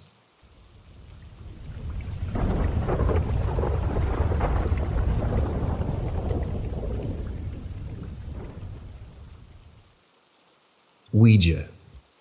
Something or someone made an appearance, unbeknownst to us, during our session. Years ago, my friend and I, a self-proclaimed skeptic of the Ouija board, decided to embark on a daring experiment. It was an evening filled with curiosity and a desire to test the boundaries of the supernatural. With the room bathed in the flickering glow of candles, we prepared ourselves to challenge the enigmatic powers of the Ouija. Although I approached the endeavor with a healthy dose of skepticism, I wholeheartedly invited any spiritual entity to make its presence known. The room, illuminated solely by the soft glow of candlelight, set the stage for our supernatural exploration. With both hands on the planchette, we began our quest for communication, posing questions and seeking signs from the other side. Minutes turned into an eternity as we patiently awaited a response. The planchette remained stubbornly motionless, refusing to yield to our request for contact. Doubt started to creep into my mind as I glanced across the coffee table at my friend, wondering if this was all just an exercise in futility. Little did I know that the inexplicable was about to unfold before our eyes. In the midst of any disillusionment, I noticed a peculiar occurrence. One of the candles situated on the table suddenly extinguished, casting a shadowy ambiance over the room. Simultaneously, I caught a glimpse of my friend's eyes shifting to the left of me. It dawned on me that the candle behind me must have met the same fate and snuffed out its flame. Undeterred by this unsettling development, we persisted, hoping for a breakthrough. Minutes stretched into eternity once again, with no discernible signs or messages from the beyond. Eventually, we conceded defeat and initiated the closing ritual, bidding farewell to the potential spirits that eluded us. As we engaged in post-experiment conversation, we contemplated the possibility of giving it another try, as our initial endeavor seemed to yield no tangible results. Little did we know that our perception of the evening's events was about to be shattered. I reached out to turn on the living room lamp, prepared to blow out the remaining candles, and it was then that I noticed something perplexing. The candle I believed to be extinguished earlier was in fact still flickering its eerie glow. Puzzled by this contradiction, I dismissed it as a trick of the mind, eager to move on from the unnerving experience. However, my friend's voice pierced through the air, uttering words that sent shivers down my spine. He spoke of a candle positioned behind the chair, tucked away in the corner of the room. Confused, I responded that I hadn't placed a candle in that location, and he confirmed that he hadn't either. Yet, he vividly recalled seeing a light behind the chair vanish, mistakenly attributing it to a candle I'd supposedly placed there.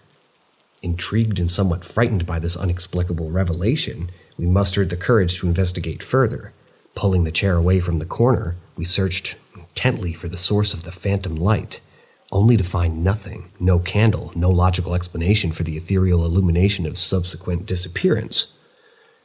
It was as if something or someone had shown us a sign during the very moments when the portal to the unknown was wide open. The spine-chilling encounter left an indelible mark on our psyches, serving as a stark reminder of the unfathomable forces that exist beyond our comprehension. The Ouija board, once an object of curiosity and experimentation, became a relic we wanted no part of. In a mix of trepidation and haste, I either gave it away or disposed of it, eager to distance myself from its eerie influence. Never again did we dare to summon the spirits through the ominous gateway of the Ouija board. The unexplained events that unfolded that fateful evening left an indelible impression on our souls, serving as a stark reminder of the delicate balance between the known and the unknowable. Reflecting on our experience, I couldn't help but ponder the profound impact it had on our perception of the supernatural itself. It made me question the boundaries of our understanding and the potential consequences of delving into realms beyond our comprehension. Could there be a correlation between our ill-fated encounter and the unsettling events that followed? My mind drifted to the haunting notion that our brush with the paranormal might have had other lingering effects for me and my friend's well-being. The weight of anxiety and depression that she now carried seemed too coincidental to ignore. Could her prolonged exposure to the eerie occurrences in her bedroom have taken a toll on her mental health? Was there a deep-rooted connection between the unexplained and the inner workings of the human psyche? Intrigued by this hypothesis, I began exploring the possibility of similar experiences among others. I delved into research seeking stories of individuals who had encountered inexplicable phenomena in their childhood bedrooms, wondering if such encounters had left lasting imprints on their mental well-being. As I delved deeper into this realm of inquiry, I discovered a myriad of accounts that seemed to validate my theory. Countless individuals shared their haunting recollections of inexplicable occurrences in their bedroom, ranging from eerie sounds and mysterious shadows to unexplained apparitions. Many reported struggling with anxiety, depression, or a sense of unease that persisted into adulthood. While not a conclusive scientific study, the parallel between these personal anecdotes and my friend's ordeal was too compelling to ignore. It left me pondering the intricate interplay between our external environment and our internal emotional landscape. Could the unseen forces that manifested in our bedroom have permeated our minds, leaving an indelible mark on our mental well-being? Admittedly, my theory may be dismissed as far-fetched or purely speculative. Skeptics might scoff at the notion of a supernatural link to mental health, attributing it to mere coincidence or the power of suggestion. Nevertheless, I couldn't help but contemplate the profound implications of our experience and the potential ripple effects that it may have had on our lives. As I sit here, clad in my metaphorical tinfoil hat, I realize that the mysteries of the universe are vast and unfathomable. Our brief encounter with the unknown left an indelible impression, forever shaping our perspective of the paranormal. Whether it was a mere play of the imagination or a genuine connection to the realm beyond our understanding, one thing remains certain. We have chosen to steer clear of the Ouija board, forever wary of the enigmatic forces that lie in wait. So, dear reader, I invite you to embark on your own journey of exploration and introspection. Delve into the depths of the unexplained, question the boundaries of your own beliefs, and unravel the intricate tapestry that connects our physical reality to the reality that lie beyond. Just remember to tread cautiously, for the line between curiosity and the unknown can be perilously thin.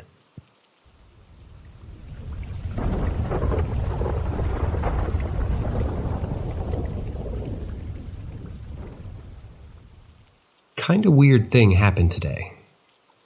I used to have a 15-year-old Pomeranian who had been in the family since I was a young teen. She was the family dog, but now about 7 years ago, my mom moved to a place where she couldn't keep her, so the dog became mine. She was quite a little brat when it came to getting into the garbage. No matter where it was, she would tear into it and make a huge mess wherever she had the chance. As a result, she was banned from ever going into the kitchen unattended. It was a struggle because she knew she wasn't supposed to do it, but she was so sneaky about it and sometimes would tip over the kitchen bin and rip up everything in there. It was always the same ritual: knock down the bin, drag out the bag, pick through it, and take a few things that would be found in obscure places later. My family always jokingly referred to her as the garbage hound because it was such a trait of her personality. But last month she passed away after a cancer diagnosis.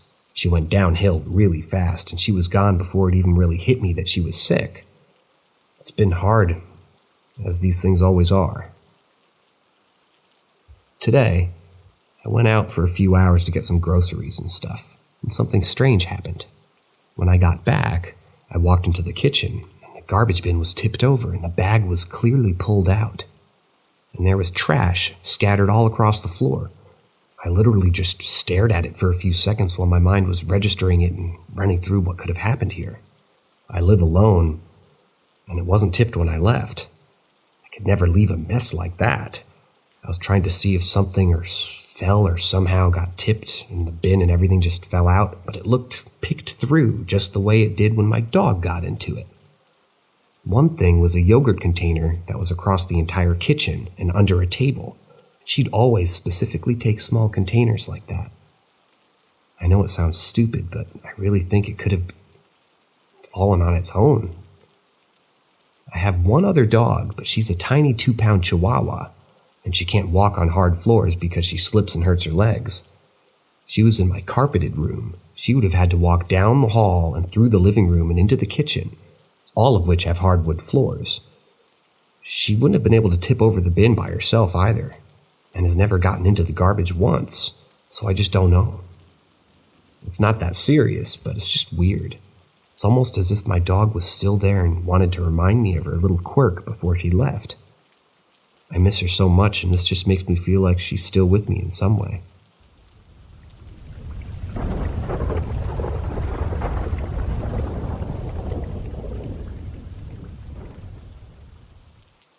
New here, thought I'd share my experience. When I was in my early teens, around 14 or 15 years old, A group of us used to hang out together, exploring alleyways and looking for cool places to check out. There were about 8 or 10 of us, and we always had a blast sneaking around and finding new places to go. One evening, not far from where we lived, we stumbled upon a small walled-off area with an open patch of land and a locked-up garage. It seemed like the perfect place to explore, so we climbed over the wall and started checking it out. The open land was big enough to have a large tree trunk laid out as a kind of bench, and there were various metal barrels and oil cans scattered around. In the center of the land was an old JCB digger, which took up most of the space. We were all climbing around the digger when suddenly a man appeared in the driver's seat. He just popped up out of nowhere, and he was black and white with a slight glow to him. We all screamed and panicked, jumping off the JCB and hiding around the tree trunks and barrels. The man just sat motionless for maybe 20 seconds or so, then vanished again. We were all completely freaked out, and we started sharing what we had seen, talking over each other as we were describing the exact same thing. It was really strange. A large group of us had all seen the same thing. All these years later, we still talk about that experience. The stories never changed. It was just us playing around, and then this black and white guy appeared out of nowhere and then vanished again. What I find unique about this experience is that it wasn't just 1 or 2 of us who saw it. It was a large group of people. Whenever I watch paranormal shows or read about similar experiences, it always seems like it's just 1 or 2 people who witness something strange. But in our case, we all saw the same thing at the same time. Sadly, there were no camera phones back then, so we didn't have any pictures of what we saw. But even without any photographic evidence, we all remember that experience vividly. It's something that stayed with us all these years, and I don't think any of us will ever forget it.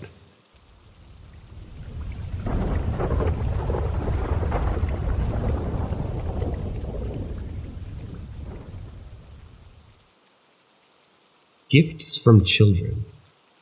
As a dance instructor, my job is to teach children how to dance, but sometimes it can be challenging, especially when there are 2 little girls in a class who don't get along.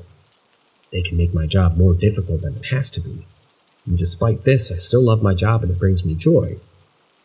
I'm also a Doberman owner, and I love dogs.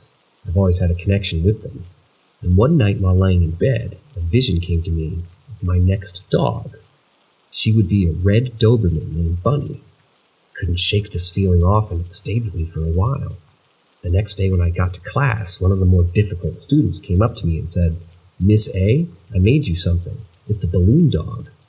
She handed me a little handmade clay figure that looked like a bunny painted red. I was shocked. It wasn't a Doberman, but the fact that she got the color right was impressive. It felt like she read my mind. It made me think about the power of visualization and how our thoughts can manifest into reality. On a separate note, one of my friends got mad at me for not making her a priority. I forgot to buy her a gift and give her a card for her birthday, which falls in between Thanksgiving and Christmas. I knew I messed up, but the holidays are a very difficult time for me. I don't like them. It's a hard time of year and I struggle. Instead of talking with me about it, my friend cut me off and won't return my calls. I feel bad about it and I wish I could make it right. The simple act for my child in class made me realize that I could so easily make up with my friend if I wanted to. It made me think about the power of small gestures and how they can make a big impact. I'm curious about what other people think about this matter. Do you think it's worth trying to make amends with my friend? Or is it better to just let it go? It's something that's been on my mind a lot lately, and I believe that forgiveness is important, and I hope that one day my friend will forgive me.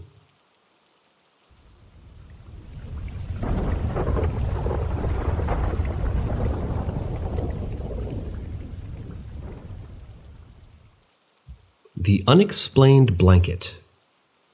One fateful morning, I found myself waking up earlier than usual, filled with a sense of curiosity that beckoned me to explore the mysteries of the living room.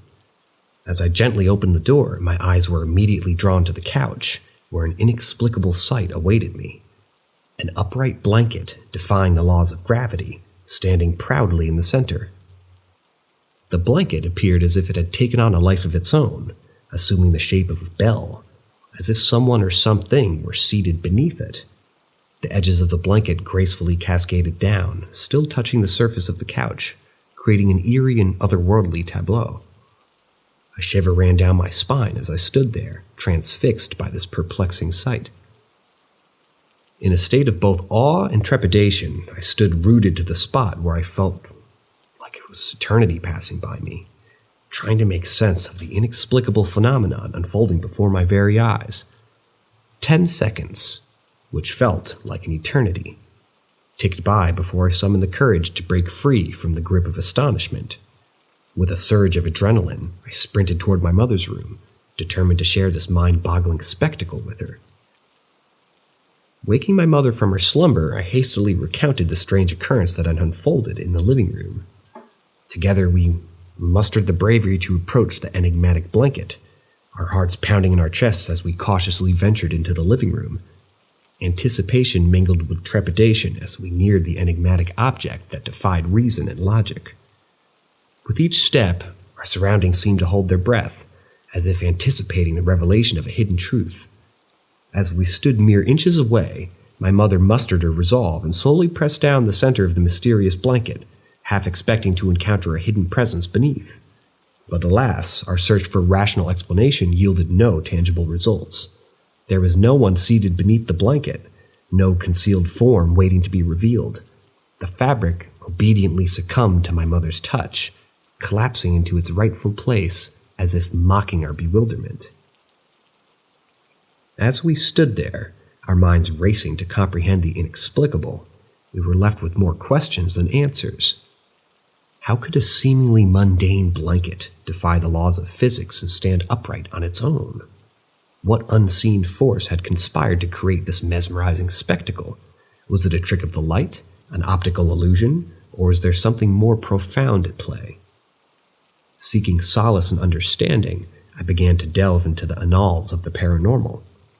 In my quest for answers, I encountered tales of objects moving on their own accord, unexplained phenomena that defied conventional wisdom, and I discovered that I wasn't alone with my bewildering encounter, as others had also experienced inexplicable occurrences that challenged the boundaries of our understanding.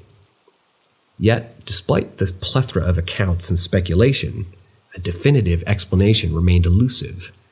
The truth, it seemed, was veiled in an ethereal realm of the unknown.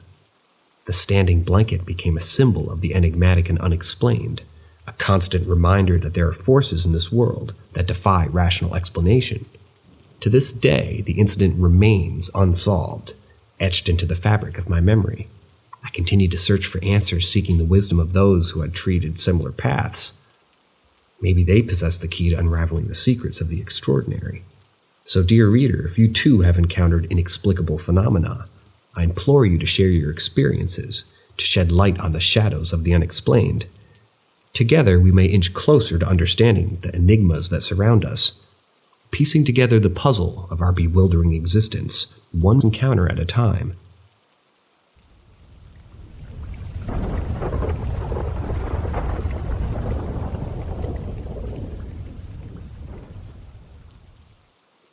Did I sleep in a haunted bedroom? Cause anxiety later in life? When I was 8, my parents bought our first house, a brand new one with no prior owners. One interesting feature of the house was that our family computer was situated directly beneath my sister's bedroom. We had a TV in the computer room, so we spent a lot of time together in that area of the house. However, there was one issue that always bothered us, and it was where the paranormal came into play. My sister and I would frequently hear running footsteps directly above us, emanating solely from her bedroom. Usually it was about 4 or 5 footsteps twice a week, though they were quite random. Sometimes we'd hear them 2 or 3 times in a day, sometimes every other day, or sometimes not at all for weeks. Regardless of how often we heard them, we always knew the sounds of footsteps in any room upstairs from where we were.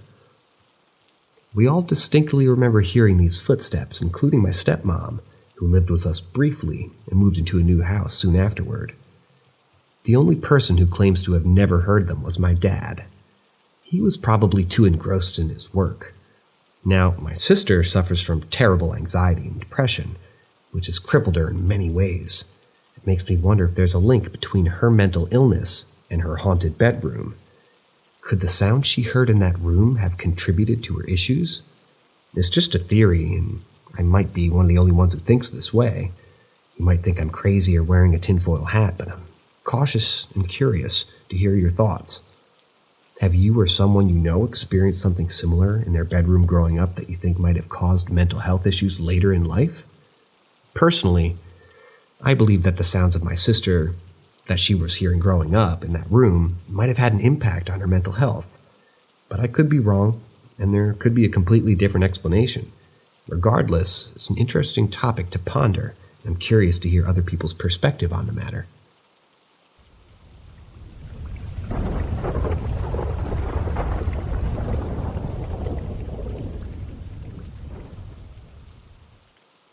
Someone pulling my hair. About a week and a half ago, a strange and unsettling phenomenon entered my life. It all began during a playgroup session with my child, where I suddenly felt a gentle tug on my hair from behind. My initial thought was that my little one was seeking my attention, so I turned around expecting to see them standing behind me. To my surprise, there was no one there except for my child, who stood about 15 feet away, completely engrossed in their own activities. At that moment, I dismissed the incident as a fleeting sensation and continued conversing with the other mothers, not giving it much significance. However, little did I know that this peculiar occurrence was destined to repeat itself multiple times over the next 10 days. In fact, it happened to me on at least 20 separate occasions. Each time I would feel that distinct tug on my hair, as if someone were gently pulling it from behind. At first, I rationalized it as a consequence of my long hair getting entangled in my clothing. Perhaps, I thought, it was getting caught on my bra or some sort of other article of clothing, causing the peculiar sensation. Yet, my perspective shifted drastically one evening as I emerged from the shower, standing there completely naked and vulnerable. To my astonishment and dismay, the hair-pulling phenomenon occurred once again, leaving me perplexed and unnerved.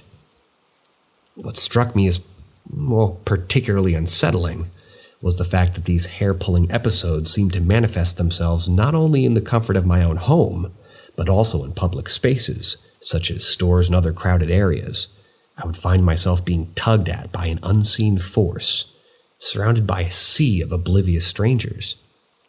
The sensation was almost the same, soft, deliberate, and eerily reminiscent of a child seeking attention, a sensation that I knew all too well from my own child's playful antics. As the frequency of these hair-pulling incidents continued to escalate, so did my concern.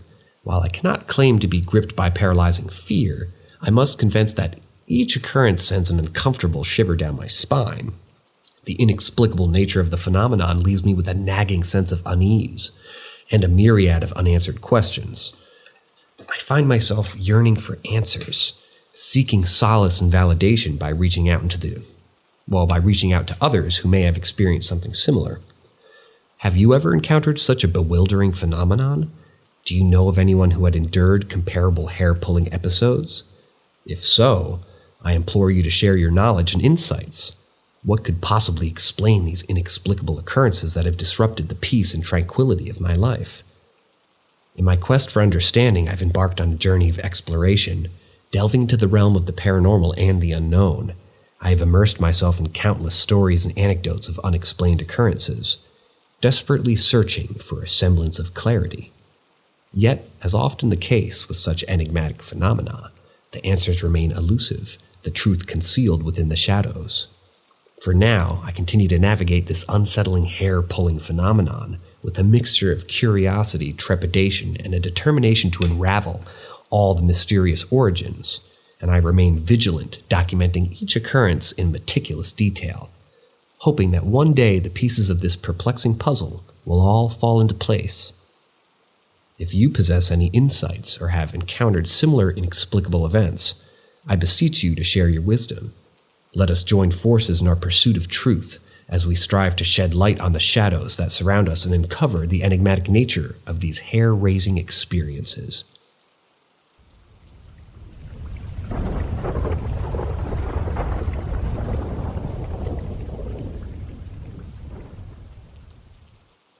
Hospice story, meeting at the gate. Let me tell you a captivating story about a remarkable journey that unfolded in the lives of Hilda, a a delightful elderly woman under my care, and Claude, her son, who was also in my hospice. The setting was divided between Odessa, Texas, where Hilda resided in the nursing home, and Midland, Texas, where Claude lived with his devoted wife, Joni. Their intertwining stories took place simultaneously, but fate had a peculiar plan in store for them. Hilda, at her advanced age, was battling the ravages of Alzheimer's disease, which had slowly confined her to a bedridden state. Despite her physical limitations, she managed to maintain a pleasant demeanor, often repeating cherished anecdotes from her youth during her interactions. It was heartwarming to witness her innocent confusion as she would occasionally make statements that defied her current circumstances, like expressing her intent to play baseball at the park over the weekend. Her infectious sweetness, combined with the fragmented recollections, never failed to bring a smile to my face. Given her condition, I had anticipated that Hilda's decline would be gradual, expecting to continue our visits for a few more months, if not longer. My visits to the nursing home occurred twice a week, usually on Tuesdays and Fridays, followed by my visits to Claude, Hilda's son. Claude, on the other hand, had been experiencing more rapid deterioration. His confusion had increased, his physical strength diminished, and his overall appearance reflecting his ailing state. I had believed that Claude's passing would precede his mother's, as his condition suggested that his time was drawing near. Nevertheless, I never imagined the events that would transpire. One fateful Friday, after checking on Claude and ensuring his pain was under control, I informed Joni, his dedicated wife, that I would be visiting Hilda next. She was doing an exceptional job of caring for both her husband and her mother-in-law, skillfully managing their needs. I proceeded to the nursing home in Odessa, where the staff reassured me that Hilda seemed happier than usual. Time was not on my side that day, and I knew my visit with Hilda would be brief. I entered her room, and she greeted me in her customary way. "Hi, I'm Hilda," she cheerfully exclaimed. "Hi, Hilda. I'm a nurse. I came to check on how you're doing today." "Well, I think I'm good," she responded. "Are you hungry? Have you eaten?" "Oh, yes, dear. I think I've had some pancakes and sausage," she recalled. Satisfied with her response, I continued.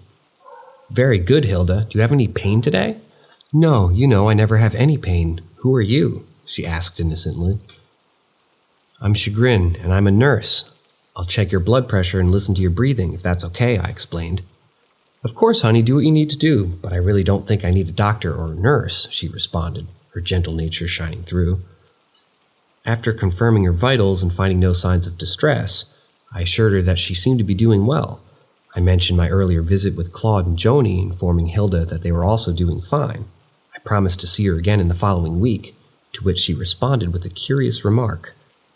"Well, honey, my son, the one on 145th Street, said he was meeting up at the gate today at 2. He's taking me home. I won't be here." I pondered her words, considering the possibilities they presented. Given Claude's deteriorating condition, it seemed highly unlikely that he'd be able to fulfill his mother's desire to take her home. Moreover, mentioning 145th Street, a non-existent number in Midland, it puzzled me even further. Even in Odessa, such a high-numbered street did not exist. It was evident that Hilda's confusion had seeped into her conversation, creating a blend of reality and imagination. With time ticking away, I bid Hilda farewell, expressing my intention to see her the following week, and despite her confident assertion of not being present, as I gathered my belongings and prepared to depart, I couldn't help but feel a sense of fondness for this gentle soul, and I cherished the opportunity to continue our visits. The day progressed, and at 2:15, I received an urgent text from Hilda's nursing home. Curiosity piqued, I promptly returned the call, expecting a routine medication-related inquiry. However, the news I received left me stunned. Annie, Hilda's nurse, informed me that she had just checked on Hilda and discovered that she had passed away.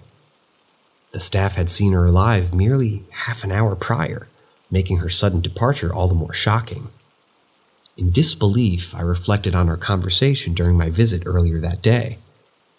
Hilda mentioned meeting her son at the gate at 2:00, resonated deeply within me. Could it be that Claude had passed away, and their spirits had converged to embark on a final journey? However, my knowledge of Joni and Claude's well-being contradicted this theory. It seemed Hilda's confusion had created an alternate reality, one that transcended the physical constraints of time and space. Compelled to share this revelation with Joni, I called her, and as she answered, I relayed the news of Hilda's passing. Joni, while saddened, didn't appear entirely surprised. In her melancholic tone, she revealed a crucial detail that shed light on Hilda's enigmatic statement. No, she was referring to her other son, Claude's brother. He lived on 145th Street in Lubbock. Unfortunately, he passed away 5 years ago. It seems he meant to meet her at the gate today at 2 to bring her home. Joni disclosed, her voice heavy with emotion. My astonishment grew as the pieces of the puzzle fell into place. Hilda's statement had held a deeper truth, a connection with her departed son and a longing for a reunion at the afterlife.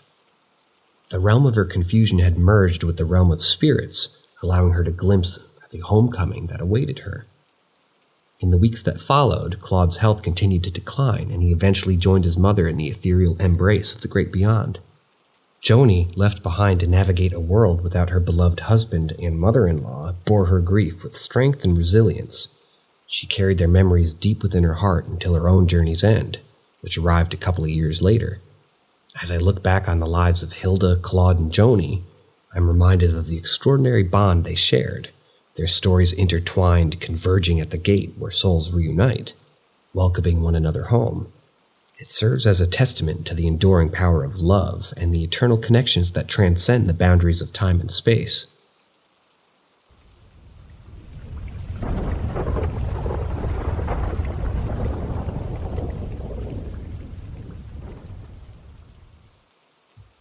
My wife works in a haunted school, but maybe it's nothing. We reside in a quaint little town nestled in the heart of the Midwest, where the ebb and flow of daily life carry with them tales of the mysterious and unexplained. My wife, a passionate music teacher, has found herself entangled in a web of peculiar occurrences that continue to both intrigue and unsettle us.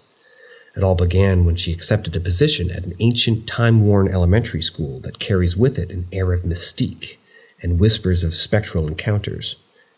Coincidentally, our humble abode is situated across the street from a cemetery, where we have both caught glimpses of an otherworldly presence, though I must admit my skepticism still lingers. It was during her initial days at the school that my wife brought home a curious tale, one that left her perplexed and searching for rational explanations. Each morning upon her arrival, she would find her pencil cup unceremoniously cast upon the floor, its contents scattered haphazardly, and at first she dismissed it as maybe the handiwork of a disgruntled custodian, attributing the untidy scene as a mere act of mischief. Yet, as the phenomenon persisted night after night, she found herself questioning the very objects involved. Was it the fault of the cup? Perhaps the desk? The worn and weary passage of time? Or it could just be the very foundation upon which the school stood was somehow unbalanced. And despite her efforts to unravel this enigma, the nightly ritual of finding her pens strewn about in the cup on the floor continued, unabated. Eventually, she ceased discussing the matter and resigned herself to the unsettling routine. To our surprise, the custodian, seemingly driven to frustration, lodged a complaint with the school administrators, accusing my wife of carelessly tossing her pens and neglecting to clean up after herself. It was a baffling turn of events, for she knew all too well that she was not responsible for the disarray that greeted her each morning. The inexplicable pen cup phenomenon persisted, undeterred by the custodian's accusations, haunting her days like a specter refusing to be silenced. The next incident that sent shivers down our spines occurred with the confines of her classroom. Long after students had departed and solitude reigned supreme, engrossed in practicing a hymn, my wife found herself confronted by an unsettling disturbance emanating from a very instrument that brought her joy, the piano. As if possessed by an unseen force, emitted a cacophony of notes, as if someone or something had taken a seat upon its time-worn keys. It was brief but obnoxious, followed by an eerie silence that permeated the room. Despite the chill that crept up her spine, my wife mustered the courage to slowly retreat from the scene, willing herself to push this disconcerting incident to the recesses of her mind. However, it is the last encounter, the one that unfolded within the confines of the school's unfinished second-story storage attic, that haunts me the most. This particular space, accessible only through a locked ladder located outside the building, has become the backdrop for a series of spine-chilling incidents reported by fellow teachers. While my wife harbored reservations about these stories, she found herself drawn into the tapestry of the unexplained on that fateful night. Engaged in a private lesson with a talented high school student aspiring to master the realm of opera, my wife bid her pupil farewell as the evening drew to a close. Yet as she began to gather her belongings, an abrupt commotion erupted from the depths of the inaccessible side of the attic, reverberating through the empty space with thunderous footsteps. With mounting dread, she listened as the sound of rapid, thunderous footsteps echoed through the hollow expanse of the inaccessible attic. From one end to the other, the phantom runner sprinted with an intensity that sent chills coursing through her veins. It was as if an invisible presence fueled by an unknown energy raced toward the side where the ladder stood. Its purpose and intent shrouded in the realm of the inexplicable. My wife, overwhelmed by a mixture of fear and fascination, found herself caught between the allure of these otherworldly encounters and the deep-rooted concern for her well-being. As the echoes of the ethereal runner faded into the silence of the night, my wife's heart pounded in her chest, her senses heightened by the undeniable presence of something beyond our understanding. With every fiber of her being urging her to seek safety, she swiftly made her way to the safety of her car, where a semblance of normalcy awaited. It was during that tumultuous drive home that she shared the chilling details of her encounter, her voice trembling with a mixture of awe and trepidation. For my wife, these encounters, while unsettling, carry a strange allure. She's drawn to the enigma that permeates her professional life, embracing the mysteries that surround her with a sense of curiosity that borders on the supernatural. But for me, her partner in life, the fear and concern are ever present. I cannot help but worry about the potential implications of these encounters, the impact that they may have on our well-being and our shared existence. I've delved into countless encounters of paranormal experiences, seeking solace in the stories of others who had traversed similar realms of the unexplained. And yet, the answers remain elusive, mere whispers carried by the winds of uncertainty. Have others encountered such inexplicable phenomenon within the confines of their workplaces? Do they too walk the tightrope between fascination and fear? I yearn for the solace of shared experiences, for a glimmer of the understanding that can bring comfort to my restless mind. As we navigate the delicate dance between the known and the unknown, my wife and I find ourselves standing on the precipice of a world where the veil between reality and the supernatural grows too thin. Together, we tread cautiously, embracing the enigma, while holding lightly to our shared love and support. And as the clock ticks and the shadows deepen, we remain ever vigilant, prepared to confront whatever mysteries the universe has chosen to reveal to us, for better or for worse.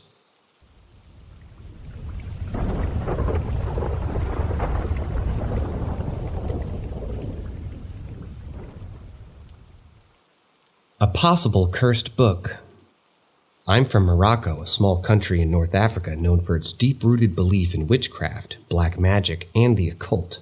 It is a land where stories of supernatural encounters and mysterious practices permeate the cultural fabric, and my family, like many others, is no stranger to this enigmatic realm.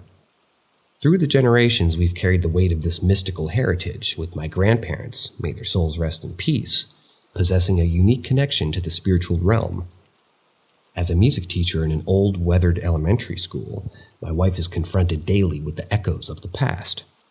Our home, conveniently situated across the street from a cemetery, adds an extra layer of intrigue to our lives.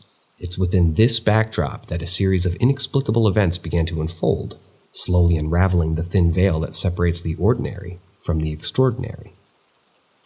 It all started when my wife joined the faculty of the school.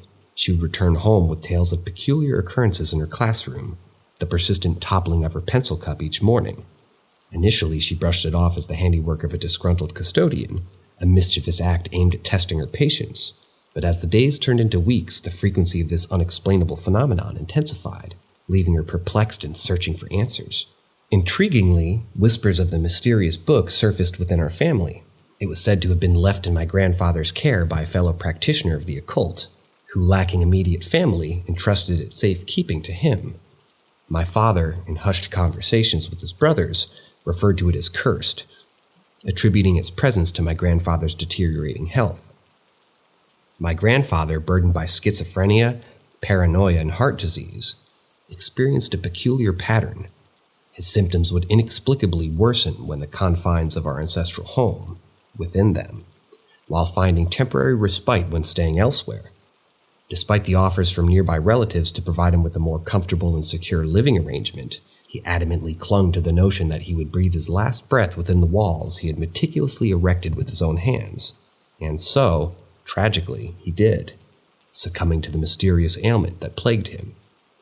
As the family gathered to bid him farewell, my young and impressionable self, accompanied by my equally intrigued cousins, found ourselves lured by the forbidden. Driven by a misguided sense of adventure, we obtained my grandfather's keychain, unlocking the door to the secrets hidden within his dwelling. In our innocence, we viewed it as a harmless exploration, unaware of the gravity of our actions. Together, we scoured his room, sifting through drawers and containers until we stumbled upon the elusive book. Its appearance was deceptively ordinary, a tome with a worn dark brown cover that hinted at a hidden history. Clutching it tightly, we gathered in anticipation, half expecting a genie or otherworldly entity to manifest before us. Yet, as the pages unfolded, we were met with disappointment rather than awe. The text contained within a baffling mixture of horribly misspelled Arabic and Hebrew, rendering its contents indecipherable to our young minds. Some pages were torn, hinting at a potential narrative that had been deliberately obscured. Undeterred by our lack of comprehension, we resolved to test the book's powers, fueled by a potent blend of curiosity and recklessness. A dare was issued, and my cousin Hamza, ever eager to prove his mettle, volunteered to sleep with the book under his pillow for a night. Little did we anticipate the harrowing consequences that awaited us. In the aftermath of our ill-advised experiment, Hamza emerged a changed person. Dark circles clung to his wary eyes, a testament to the torment that he had endured. Sleep became a distant luxury for him, as his nights were besieged by a relentless barrage of nightmares. In the depths of his slumber, he found himself pursued by shadowy figures through the pitch-black labyrinth of the city. Their presence was palpable. Their breath hot in his neck as he sprinted through the darkness. Desperately seeking escape, each time they draw near, they dissolved into thin air, only to reappear moments later, their haunting footfalls echoing in his ears. Hamza's ordeal extended beyond the realm of dreams. Even in wakefulness, he was plagued by ghostly sounds, a chorus of whispered voices and mysterious knocks that echoed through the recesses of his mind. It was as though the book had unleashed a dormant force, an unseen energy that clung to him with malevolent intent. Terrified by his suffering, we convened to discuss our next course of action. Hamza, driven by fear and a sense of urgency, urged us to rid ourselves of the accursed book, to consign it to the flames, and sever the ties that bound us to its otherworldly influence. Yet, I hesitated, my mind clouded by conflicting blends of greed and practicality. You see, I was aware of the dire straits that had befallen my family. We struggled to make ends meet, with financial stability remaining an elusive dream, and within the peaks and pages of that seemingly innocuous book lay a potential fortune, a ticket to escape the cycle of poverty that had gripped us for generations.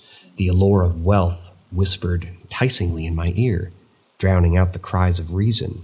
In a moment of misguided determination, I made the fateful decision to abscond with the book, secretly stashing it away in the confines of my own room. It became my clandestine treasure, hidden from the prying eyes and shielded from the grasp of my family's destitution.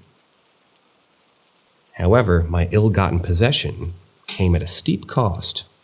That night, as darkness cloaked the world around me, a sense of foreboding settled in my heart. knocking on my door, reverberating through the silent corridors of my consciousness, each rap a chilling reminder of the entity I'd unwittingly invited into my life.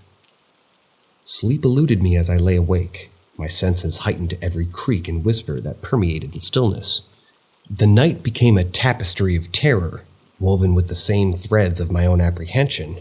At fitful slumber, I found myself ensnared in the same nightmarish landscape that had ensnared Hamza. The figures pursued me relentlessly, their sinister forms merging with the inky blackness, while their spectral breath scorched the nape of my neck. Drenched in sweat and tears, I would awaken time and again, the fear clutching at my heart like icy talons.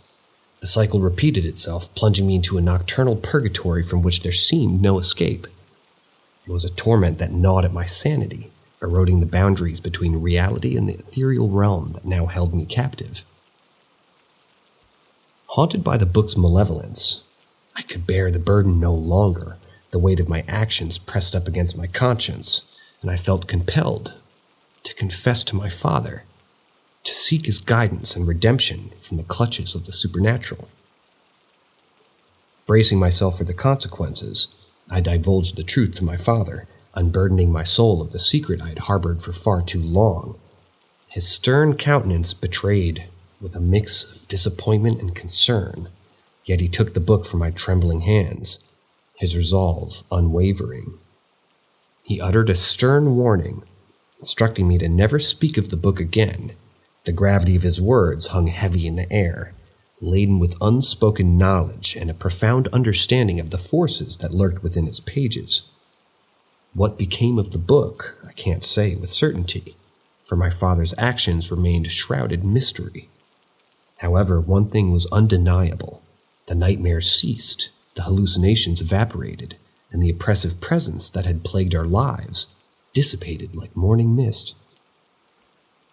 Years later, and the memories of that fateful encounter faded into the recesses of my mind, life unfolded with its own unique tapestry of joys and challenges, as I navigated the labyrinthine pathways of adulthood. Yet, a recent discovery resurfaced, the specter of the past, casting a pall of unease over my present existence.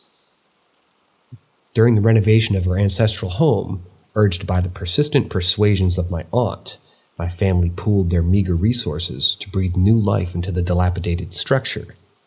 Amidst the chaos of construction, a hidden compartment was unveiled, concealed within the very fabric of the house. Within its confines lay a weathered metal box, heavy with the weight of forgotten secrets. Intrigued, I stood alongside my relatives as the lid of the box was cautiously pried open, revealing its long-guarded contents. The jewelry remained of my long-departed grandmother, and it evoked a bittersweet nostalgia, while the faded photographs whispered stories of bygone days. Yet amidst these sentimental relics, an enigmatic collection stood out. A gathering of baby teeth, a shredded piece of paper, wrapped in a cloak of dirt-stained cloth. Curiosity tugged at my being, compelling me to examine the fragments of paper, their shredded edges invoking a sense of fragmented knowledge. As I gingerly pieced them together, my eyes widened with a mix of fascination and trepidation. The words etched upon the fragments were unmistakable, the same misspelled Arabic and Hebrew that had adorned the accursed book of my grandfather's possession. A chill ran down my spine as the realization dawned upon me. The book, once thought banished from our lives, had found a clandestine sanctuary within the hidden depths of our ancestral abode. Its secrets, torn asunder and scattered to the winds, lingered as a haunting reminder of the inexplicable forces that had touched our lives. In that moment, the memories flooded back, and I retraced the path that had led me to this juncture. Regret mingling with curiosity as I questioned the choices I had made and the risks I had taken. The allure of wealth, once so intoxicating, now seemed insignificant in the face of the supernatural turmoil that had ensued. I share this tale now, as a matured soul at the age of 26, burdened by the weight of my past actions. The story serves as a cautionary reminder of the delicate balance between greed and integrity, between curiosity and respect for the unknown. It's a testament to the enduring power of the mystical realm that permeates the cultural tapestry of my homeland. A reminder that some secrets are best left undisturbed. As the fragments of the torn pages lay before me, their fragmented words whispering secrets lost to time, I can only hope that my family's brush with the occult serves as a cautionary tale for those who dare to tread the murky waters of the supernatural. May it serve as a testament to the resilience of the human spirit and the enduring power of family bonds, reminding us that the true wealth lies not in material possessions, but in the love and unity that guide us through the shadows of the unknown.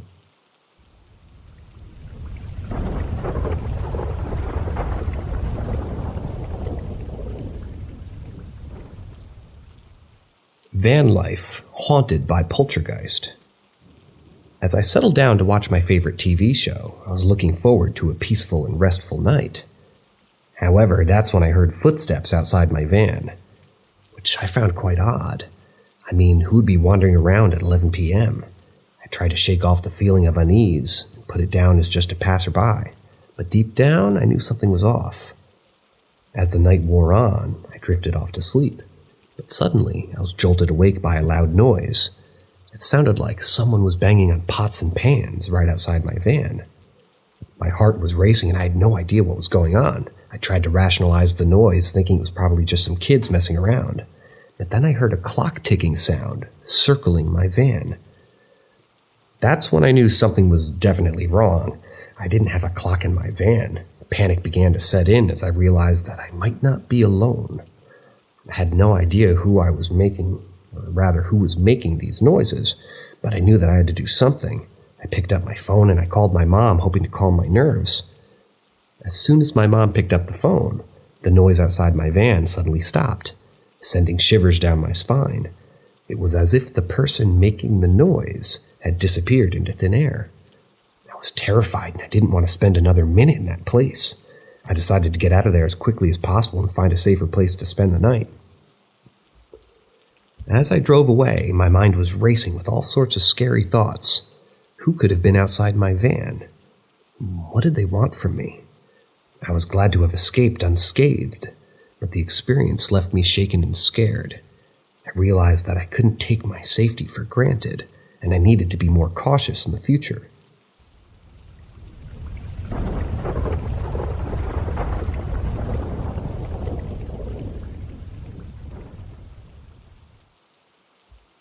I know I'm not the only one who sees things, right? As I'm sitting in the kitchen doing some work, I noticed something peek around the corner. At first, I thought it was my brother trying to scare me, so I shouted at him to stop peeking, but there was no response, and I realized that I was home alone in the house. I felt a shiver run down my spine as I tried to wrap my head around what just happened. A few days later, I was once again in the kitchen when I saw it happen.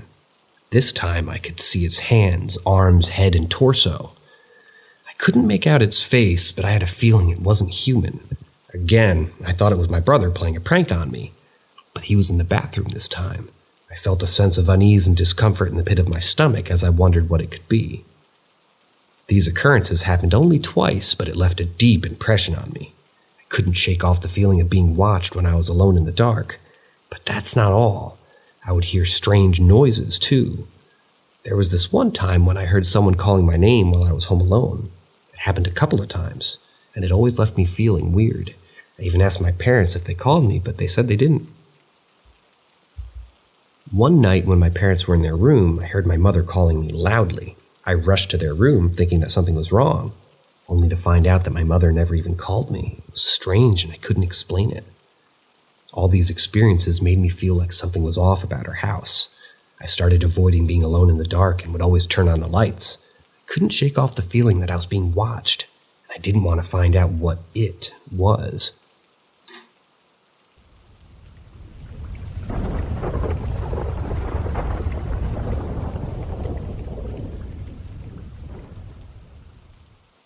Grandpa's house. Let me tell you about this spooky experience I had while I was at my grandpa's house with my cousins. We decided to go to the basement using GarageBand and a specific audio tool that my cousin Tate who is a bit on the heavier side, had suggested. Before we went down there, we joked around about my younger brother Jackson going down there alone to try to find something.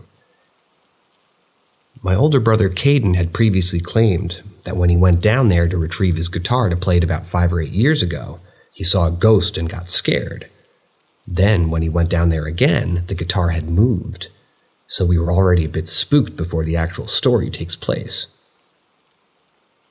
Tate decided to download a See in the Dark app. That only worked on his phone, and the app worked like a charm. We were able to see clearly down the staircase. My cousins always loved to tease me by turning off the lights while I was playing with the piano. So we finally went down to the basement and heard nothing but the buzzing sound of the app working. We went into the toy room, and that's when Tate brought up the fact that our grandpa had told him that the house that we were in was built on an Indian graveyard, and that sent shivers down my spine. As we were down there, we captured something on the audio saying, "Leave," and other things like, "What are you doing?" My cousins thought it would be funny to send me down there alone, which I hated the thought of, and we ended up catching even more voices. Needless to say, we stopped going down to the basement after that. It was just too spooky for me.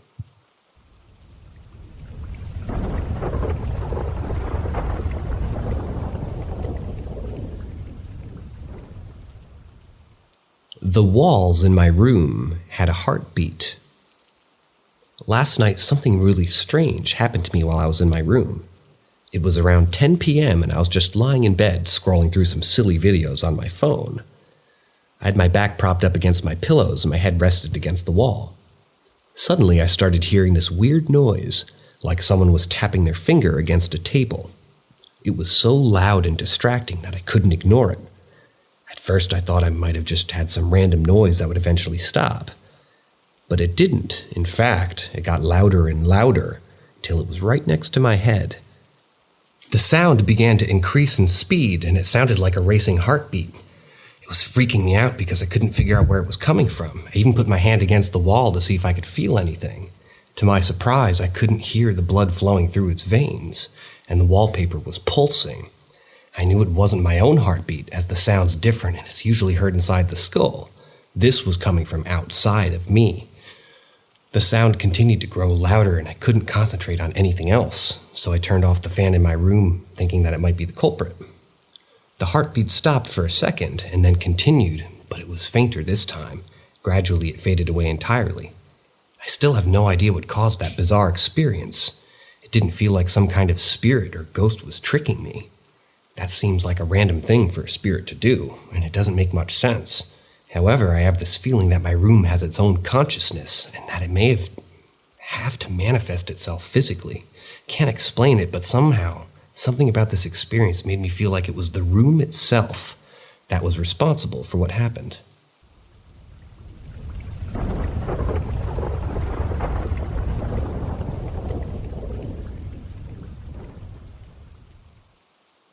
My encounter with a demonic entity has traumatized me.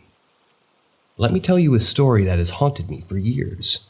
It all started when I began communicating with the Virgin Mary and St. Peter through paintings on my bedroom wall. I know it may sound unusual to some, but it wasn't uncommon for me to speak with them. They would talk with me kindly and lovingly almost every night. It was as if they were my second set of parents. I would feel their warmth when they came to me. It was comforting, and the feeling was something I couldn't quite describe. But then a few years ago, something strange happened. I was lying in bed waiting for their arrival, as I did every night. When they finally came, they said nothing. This was odd because they always greeted me first. I asked them what was wrong, and that's when the thing took a dark turn. They screamed at me in unison, saying that I would feel nothing but pain in the afterlife, the pain of the black void, and that it would never end. It would be agonizing, and I would suffer for all eternity. They repeated this for what felt like 15 to 20 minutes straight. It wasn't like a normal human scream. It was much louder, and I can't explain it. After they finished, I vomited, and I didn't stop crying for weeks. I was already scared of death since I was young, but this experience made it so much worse. I begged for them to come back so I could apologize and ask what I did wrong to deserve that, but they never did. I haven't heard from them since. I've had this theory for a while now that it wasn't really Mary or Peter that spoke to me that night. Instead, it was some kind of demonic entity that was attracted to me for some reason. It took advantage and fed on my fear. I don't know where they went, but they abandoned me. I think the demons may have ruined my mind, body, and soul. Since then, I haven't had a full night's sleep in 3 years. I only get a few hours of sleep every few days. The fear of death consumes me. It's constantly in the back of my mind, and it never goes away. I can't eat properly, and I'm always feeling sick and disgusting afterwards. My brain feels like it's splitting in half and it hurts. I'm torn between wanting to stay alive because of the fear of either hell or the black void is so terrifying, and wanting to die because I can't take this stress anymore. Fear controls my life, and every aspect of my being revolves around fear and suffering. All of this pain and stress and fear must be worse than what comes after death. I'm in so much agony I don't know what to do. I've never been this scared in my life, and I'm so afraid of death, but I think of nothingness or hell might be less painful than my current existence. This is why I believe I was tortured by those demons posing as holy figures. What else could have left me with so much pain and stress? A true holy figure wouldn't have done that to me, especially ones I trusted so deeply.